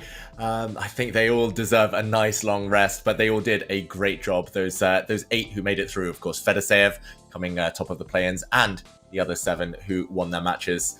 Yeah, fascinating to me to hear that Duda didn't know the regulations. He thought it was only 8, not 15. That's one thing I know about chess players. They never read the rules before new tournaments. But all he knows is that he needs to get past Magnus Carlsen tomorrow. And I'm sure he will be able to adjust for that. It's going to be a great fight and lots of great matches ahead in store for us.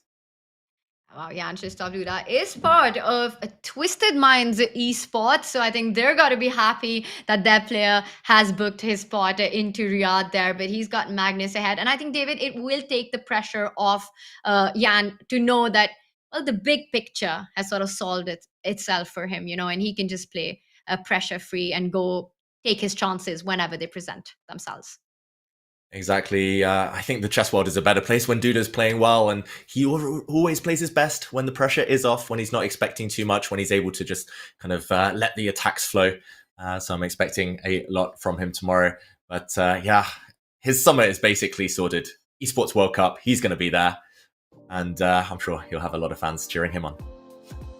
And I hope that he also gets motivated to actually play and fight for the candidates. But for now, a lot of motivation for Jan Krzysztof as he plays against Magnus tomorrow. Let's bring up our bracket one last time to just remind everyone all the action that's coming up tomorrow. David, I know we touched upon this with some huge names. I mean, for the 8 players who qualified today, it's just basically base camp, because tomorrow they climb into the mountain of greatness. The 8 players who are waiting on the other side, the likes of Magnus Carlsen, Hikaru Nakamura, Gukesh, Ding Liren, Naroditsky Abdusatrov. I think out of the 8, there are 6 world champions in there, counting Maxime Vachier-Lagrave, the world blitz champion, Naroditsky Abdusatrov, the youngest world rapid champion. So it's going to be a huge fight for the players. And these were the 8 invited players into our Chess.com playoff stage. What a stellar StarCast. Yeah, I don't think we can argue with any of these 8 joining things. They're only going to make it more fun to watch. They're only going to bring the quality up a level. And yeah, nice to see that most of them as well repping their esports teams. A lot of pressure, a lot of eyes on them. Each of them have a team, and that's 4 classical world champions. You've got Naroditsky, who's a world rapid champion. You've got Maxime, who's a former world blitz champion. Jan Nepomniachtchi, 2-time world championship challenger, signed by Aurora Gaming. And then we've got Vachier as well, who's made it through with his performance in the Chessable Masters. And joining them are going to be our 8 warriors from today. Huge fight coming up, David. And just before we sign off and say goodnight to our awesome chat, one last time, going to leave the floor to you. Just a summary of the action that we saw today and what can we expect tomorrow? Yeah, I think the one thing we learned is that the clock plays a huge role. There were some brilliant moves, though. Today, we saw some great games. M is my new favorite player. Anyone who missed the broadcast, rewind, go watch it again, because he laid some brilliancies on the table. But yeah, it was heartbreak for a lot of players, the likes of Alireza Firouzja to come so close, for the likes of Daniel Naroditsky, our good friend, to fall in the final Armageddon there. But yeah, tomorrow it's more of the same, but even better, as the world-class players really join the action. It's going to be high-stake matches, the biggest names in chess fighting to finish in top 12 of the Champions Chess Tour to make it through to Riyadh. We will be back with the playoff stage tomorrow. It starts same time. We'll be right here. We'll see you then, chat. It's a sign-off from David and I.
Bye.